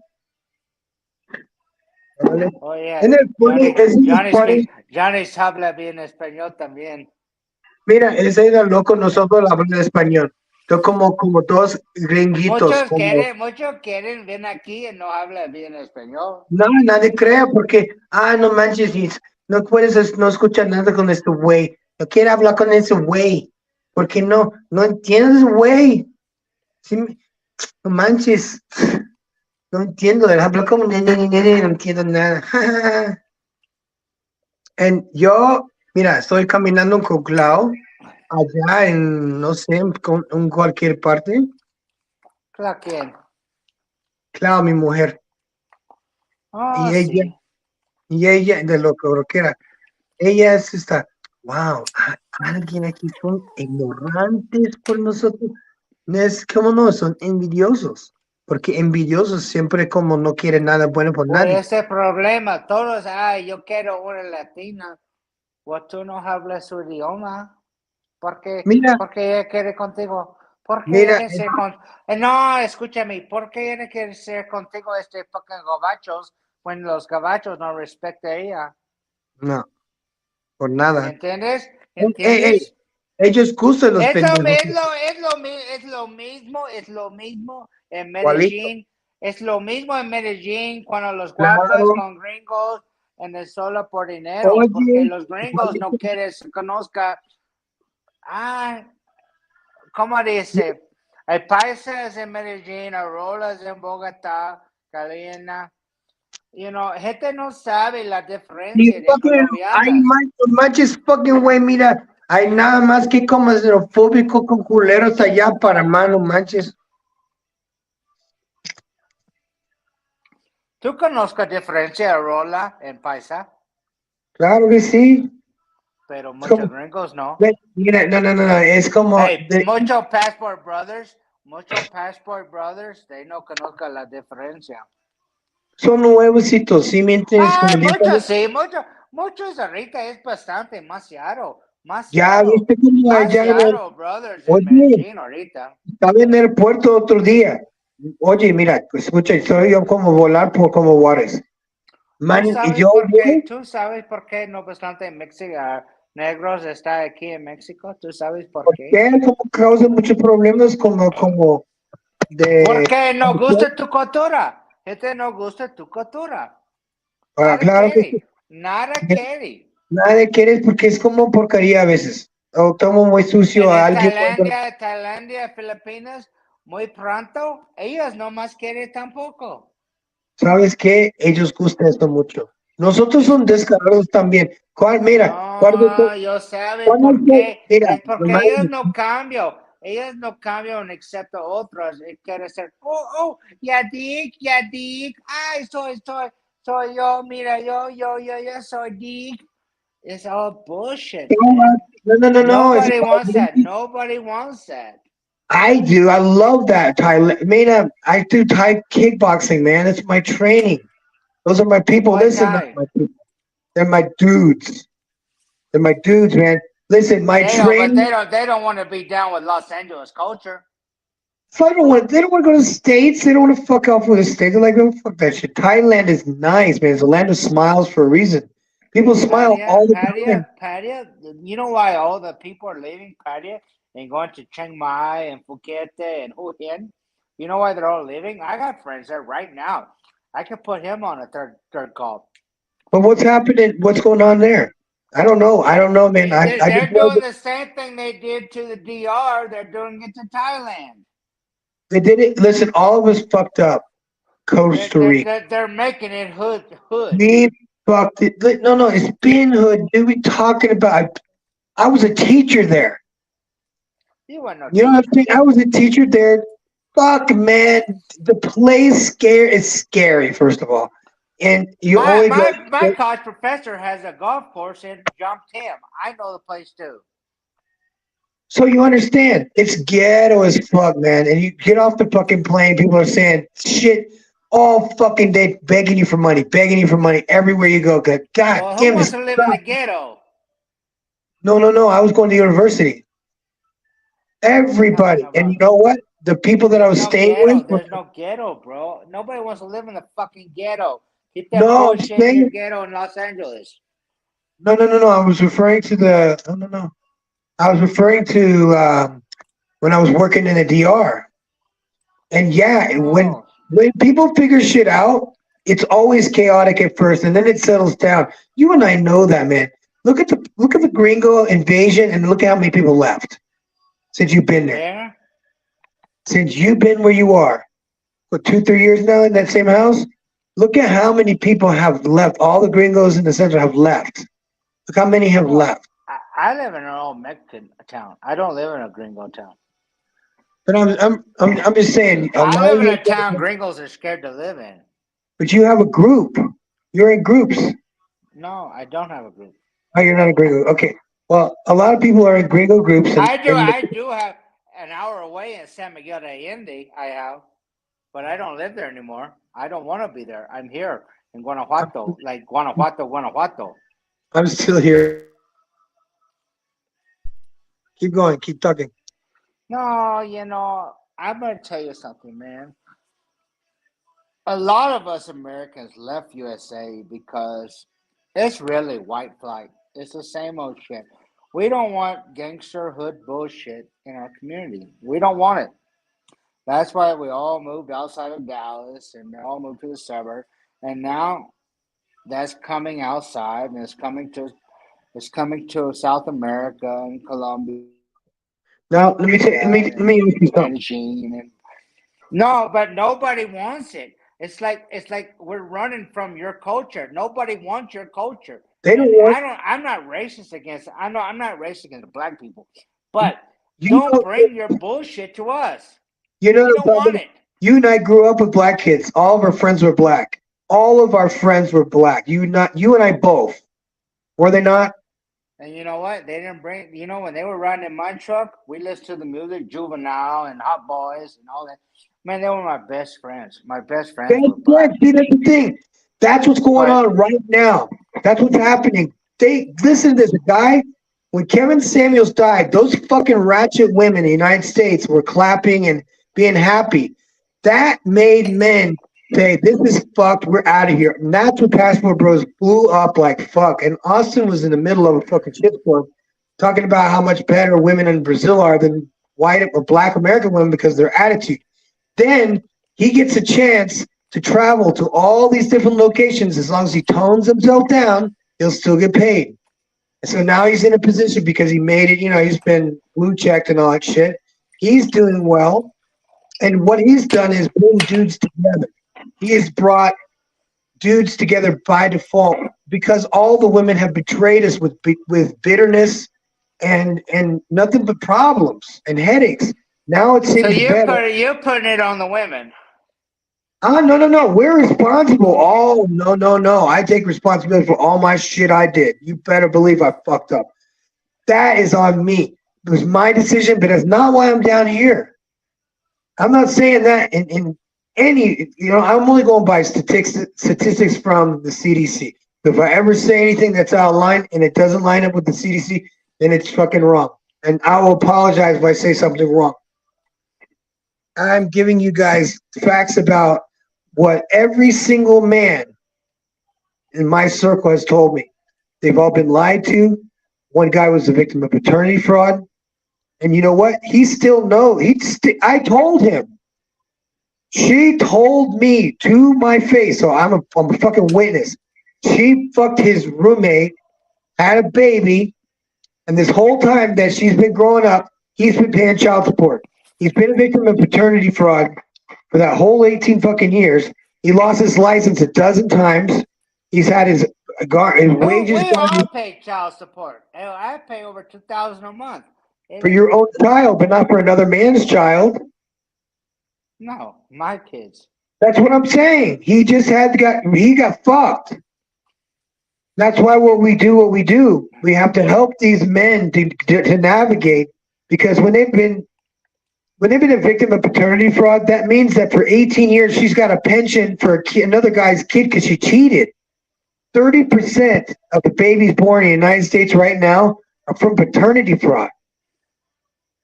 That's 30%, a third of the country have babies there's men that are raising babies that aren't there. Where are you getting this from? The CDC.gov. Look it up. So. I'm not going to lie to you, man. I have them all. I don't think you're a liar. But no, and I'm not being a storyteller, because tonight's truth night is truth night. I took some truth serum. There's no getting no fucking no. Because the Lord punishes me. When I fuck up, I'm not. No, thank you, sir. Things go shitty. It's because of my fucking attitude, and it's my behavior. It's my fault. Who told you this? I did. I made this up. God spoke to me in fucking waves. And every fucking day I have to try to get better. He doesn't want to see me be a womanizer anymore. He doesn't want to see me act evil. He doesn't want to see me do womanizer. Are you kidding me? I'm one of the best in the fucking world. The best. Gotta realize, man, bodybuilders are nothing but fucking oversized fucking prostitutes. Trust me. I grew up in a gym, and he fucked everybody. Yeah, so you understand too. You know what? The little guys let the big guy fuck their wife in the gym because they're sure cucks. They do, man. Cucks, man, all day, cucks. Dude. No, the big guy in the gym it's usually the gym owner. The owner is the biggest guy, and he's the guy that goes on shows like you were on shows like Mr. America, man. It's usually the owner of the gym, and you know what? He says, "Hey, let me get your woman, and we'll take some pictures, and I'll teach you how to pose." So he pulls her in the back, and he strips her down, and he gets her to pose, and his dick gets hard. And you know what happens? Of course. Do you know what happens? He gets the pound gym down. owner. It's usually the gym owner. And the guy is so in awe of the big man because he's his trainer. He goes, "Hey, I want my wife to fuck you because I want her to meet a king." Yeah, they do that. Dude, you know what? They also do a lot of What do you mean they do that? What do you think? Bodybuilders. You think I'm lying? You think I made all? What do you think I made this up? What do you think I made this up out of my imagination? Bodybuilders are the fucking worst. They're the worst because we're all That's like. how you do it. You gotta heat it up. You gotta heat it up. You gotta heat it up first. Otherwise, it hurts going in. That means. Go ahead. I don't know what that means, but okay. A lot of bodybuilders end up, especially the women. What do you mean you don't know what it means? You gotta heat it up. Otherwise, it fucking hurts going in. You gotta. Keep talking. I'm listening. Threw me off, man. I fucking like, I don't know how to respond to that, but it's okay. Bodybuilders, it's not just about lifting weights and shit. It's ego. It's selfishness. Ego. It's fucking making your wife a cuckold. It is, man. It's disgusting. A lot of bullshit. A lot of steroids. That's why you got caught cheating. No. I never got caught. Oh, bullshit. No, I never got caught. I was a ninja. And I ignored her every fucking time. She's just grading on me. That I don't know what the fuck you're talking about. Get away from me. She had my underwear. I had a fucking white underwear, had lipstick on the fucking inside of my underwear. Okay? She caught me dead red-handed. Those are not my fucking underwear. I don't know what the fuck you're doing. You're playing a game on me. You did that shit. You see what I'm saying? I never, ever admitted to it. Because I was a piece of shit. I was a womanizer. What's that? 250 cc's, like that. That easy. All right, right on. 250 cc's. 250 million. That's how easy you can get a TR2. Yeah, of course. Now, let's talk for a minute as if we're talking to a group of people, okay? John, this is your first time on live, right? No, I've been online since I was born. No. The first time you've ever been on a live podcast. Yeah. And I just did an injection of testosterone. You guys see, it's legal down here. You can get an injection of testosterone right from the pharmacy. How much was that Sustanon box? What's the price on that? That's from Guadalajara, right? 500 pesos. $25 US for one shot. Okay. Now it might seem kind of expensive, but you're gonna get pure Mexican supplements at the pharmacy. Okay, it's not expensive, and you don't need shit tons of it. But buy the 25 gauge needles, otherwise it'll hurt. Yeah, you know what I mean. It comes with a giant fucking needle. I think it comes with like 18 an 18. 18. I've done the 18. I've done the 18. Ouch! That's like sticking a knife. Stop, man! Jesus Christ, man! I had to hide my eyes. Stop! I'm kidding. I've done 18. I've done 18. I've done them too, man. But you know what's better? Insulin needles. Insulin needles for TRT. Listen to this, you guys. 12. Excuse me. 12 millimeter long, 1 ml, backfilled. You can do 1 ml with an insulin needle, and you can put it intermuscular. Intermuscular, anywhere you want. Excuse me, man. I'm choking on dust. Hey, brother, that's what you want. I don't understand why it's so fucking dusty in here. We're having a bit of weird weather lately. Has it been raining like fuck where you live? You want the blue. The color is blue. Buy the blue needles. No, blue is 21 gauge. I'm sorry. You're right. I'm sorry. Sorry about that. Listen. 25, you don't even feel it coming in or going out. And Red, you know what? I just did 250 cc's sitting here. That's 1 cc, you know, and that's 250 milligrams. And I have alcohol. Yes. I have swabs. I'm very proud of you. Come on, man. You know more medical training than fucking most people do. Don't give me no shit. I was a combat medic. So you guys listen to this. Combat medic sitting right fucking here talking to me about I have alcohol. I'm like, man, come on, man. Save that shit for the fans, not for the players, right? Demonstrate, man. Demonstrate the needle. Tell them how it's done. Yeah. Tell them outside, man. Explain to them like you're giving it. Huh? Okay. Heat it Heat it up. up. He's sterilizing the needle. Okay, it's actually great idea. If you've got a torch style, all you got to do is heat that motherfucker up till it's red hot. And you want to heat up the testosterone because you want it to move slowly. Because you don't want to spend fucking 30 minutes shoving this shit up your leg. And another thing is because when a liquid is hot, it moves faster. Right, correct. The molecules are when you heat up any kind of a liquid. What's happening is the molecules speed up. That's why every single time that energy comes in contact with itself, it creates power. So you find a good spot in your leg, you stick it in, you draw it back, and if no blood comes back, you didn't hit a vein, which is good.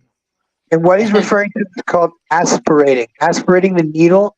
John he just said, pull back on the needle. Go ahead, one more time.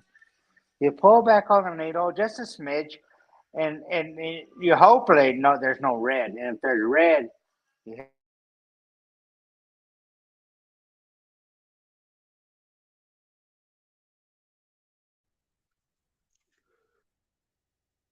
think we lost him. I think we did. He can come back in anytime though. But listen to this, you guys. He was referring to TRT, which is testosterone replacement therapy. All right? Testosterone replacement therapy is when you go to the doctor, they test your free testosterone. You know what? I want to give you guys the wrong information. But you get a test done, and it determines how much testosterone that your body's producing naturally. If it is extremely low and your testicles are fucking teeny tiny like fucking raisins, then chances are pretty good that you're a good candidate for getting testosterone replacement therapy. And how do you do that? You simply go to the doctor, get the blood test. He gives you a vial. You buy a bag of needles because that's under a prescription too in the States. None of that stuff is here, but that's irrelevant. You want to get the smallest gauge needle that oil will pass through easily, which would be something around 25 gauge. Now, each packet is color-coded, and many of the colors that are the size, like black, then there's green, then there's blue, and blue would be the smallest, then black would be like a medium small, and then green would be a bigger one that's used for like vaccines and stuff like that, or maybe penicillin, and then even bigger ones, which would be for pets or livestock. So anyway, I'm going to go ahead and shut the world down. We've been online now for 4 hours and 56 minutes, amazingly. See, I still am amazed at how many people tune in and listen, and we just talk for the entire time. And I'm grateful because I got to talk to some great dudes tonight. I'd love to give an applause, but, man, I was just doing my thing, playing some guitar. People jumped up on here and said, hey, man, how's it going? Because these dudes like to hear what we got to talk about, because a lot of us have been hurt as men. The only way that we're going to heal and get better as men is just be around better dudes and be a better man all by yourself. You don't need my help. You be a good man. You can be a good man. You can stop being wicked. Stop with your wickedness. Be free from that in the name of Jesus, or the Most High God, who is all things, in and out, above and below, all times, and always with me. No doubt about it. He has been with me since day one. I've given him zero thanks for a very long time. And you know what? It's like being on stage with God once again. He's giving me my superpowers back. And I'm grateful for friends I've made in the righteous sphere who don't really, you know what I mean? We would be a group that would not normally mix, but now we do. Because we found that, we're all one. One is all. Every man is not for himself. Anyway, I've got about 1 minute to talk about something. I don't want to really spend too much more time talking about women and how they're bad or whatever, because I'm already free from all that bullshit.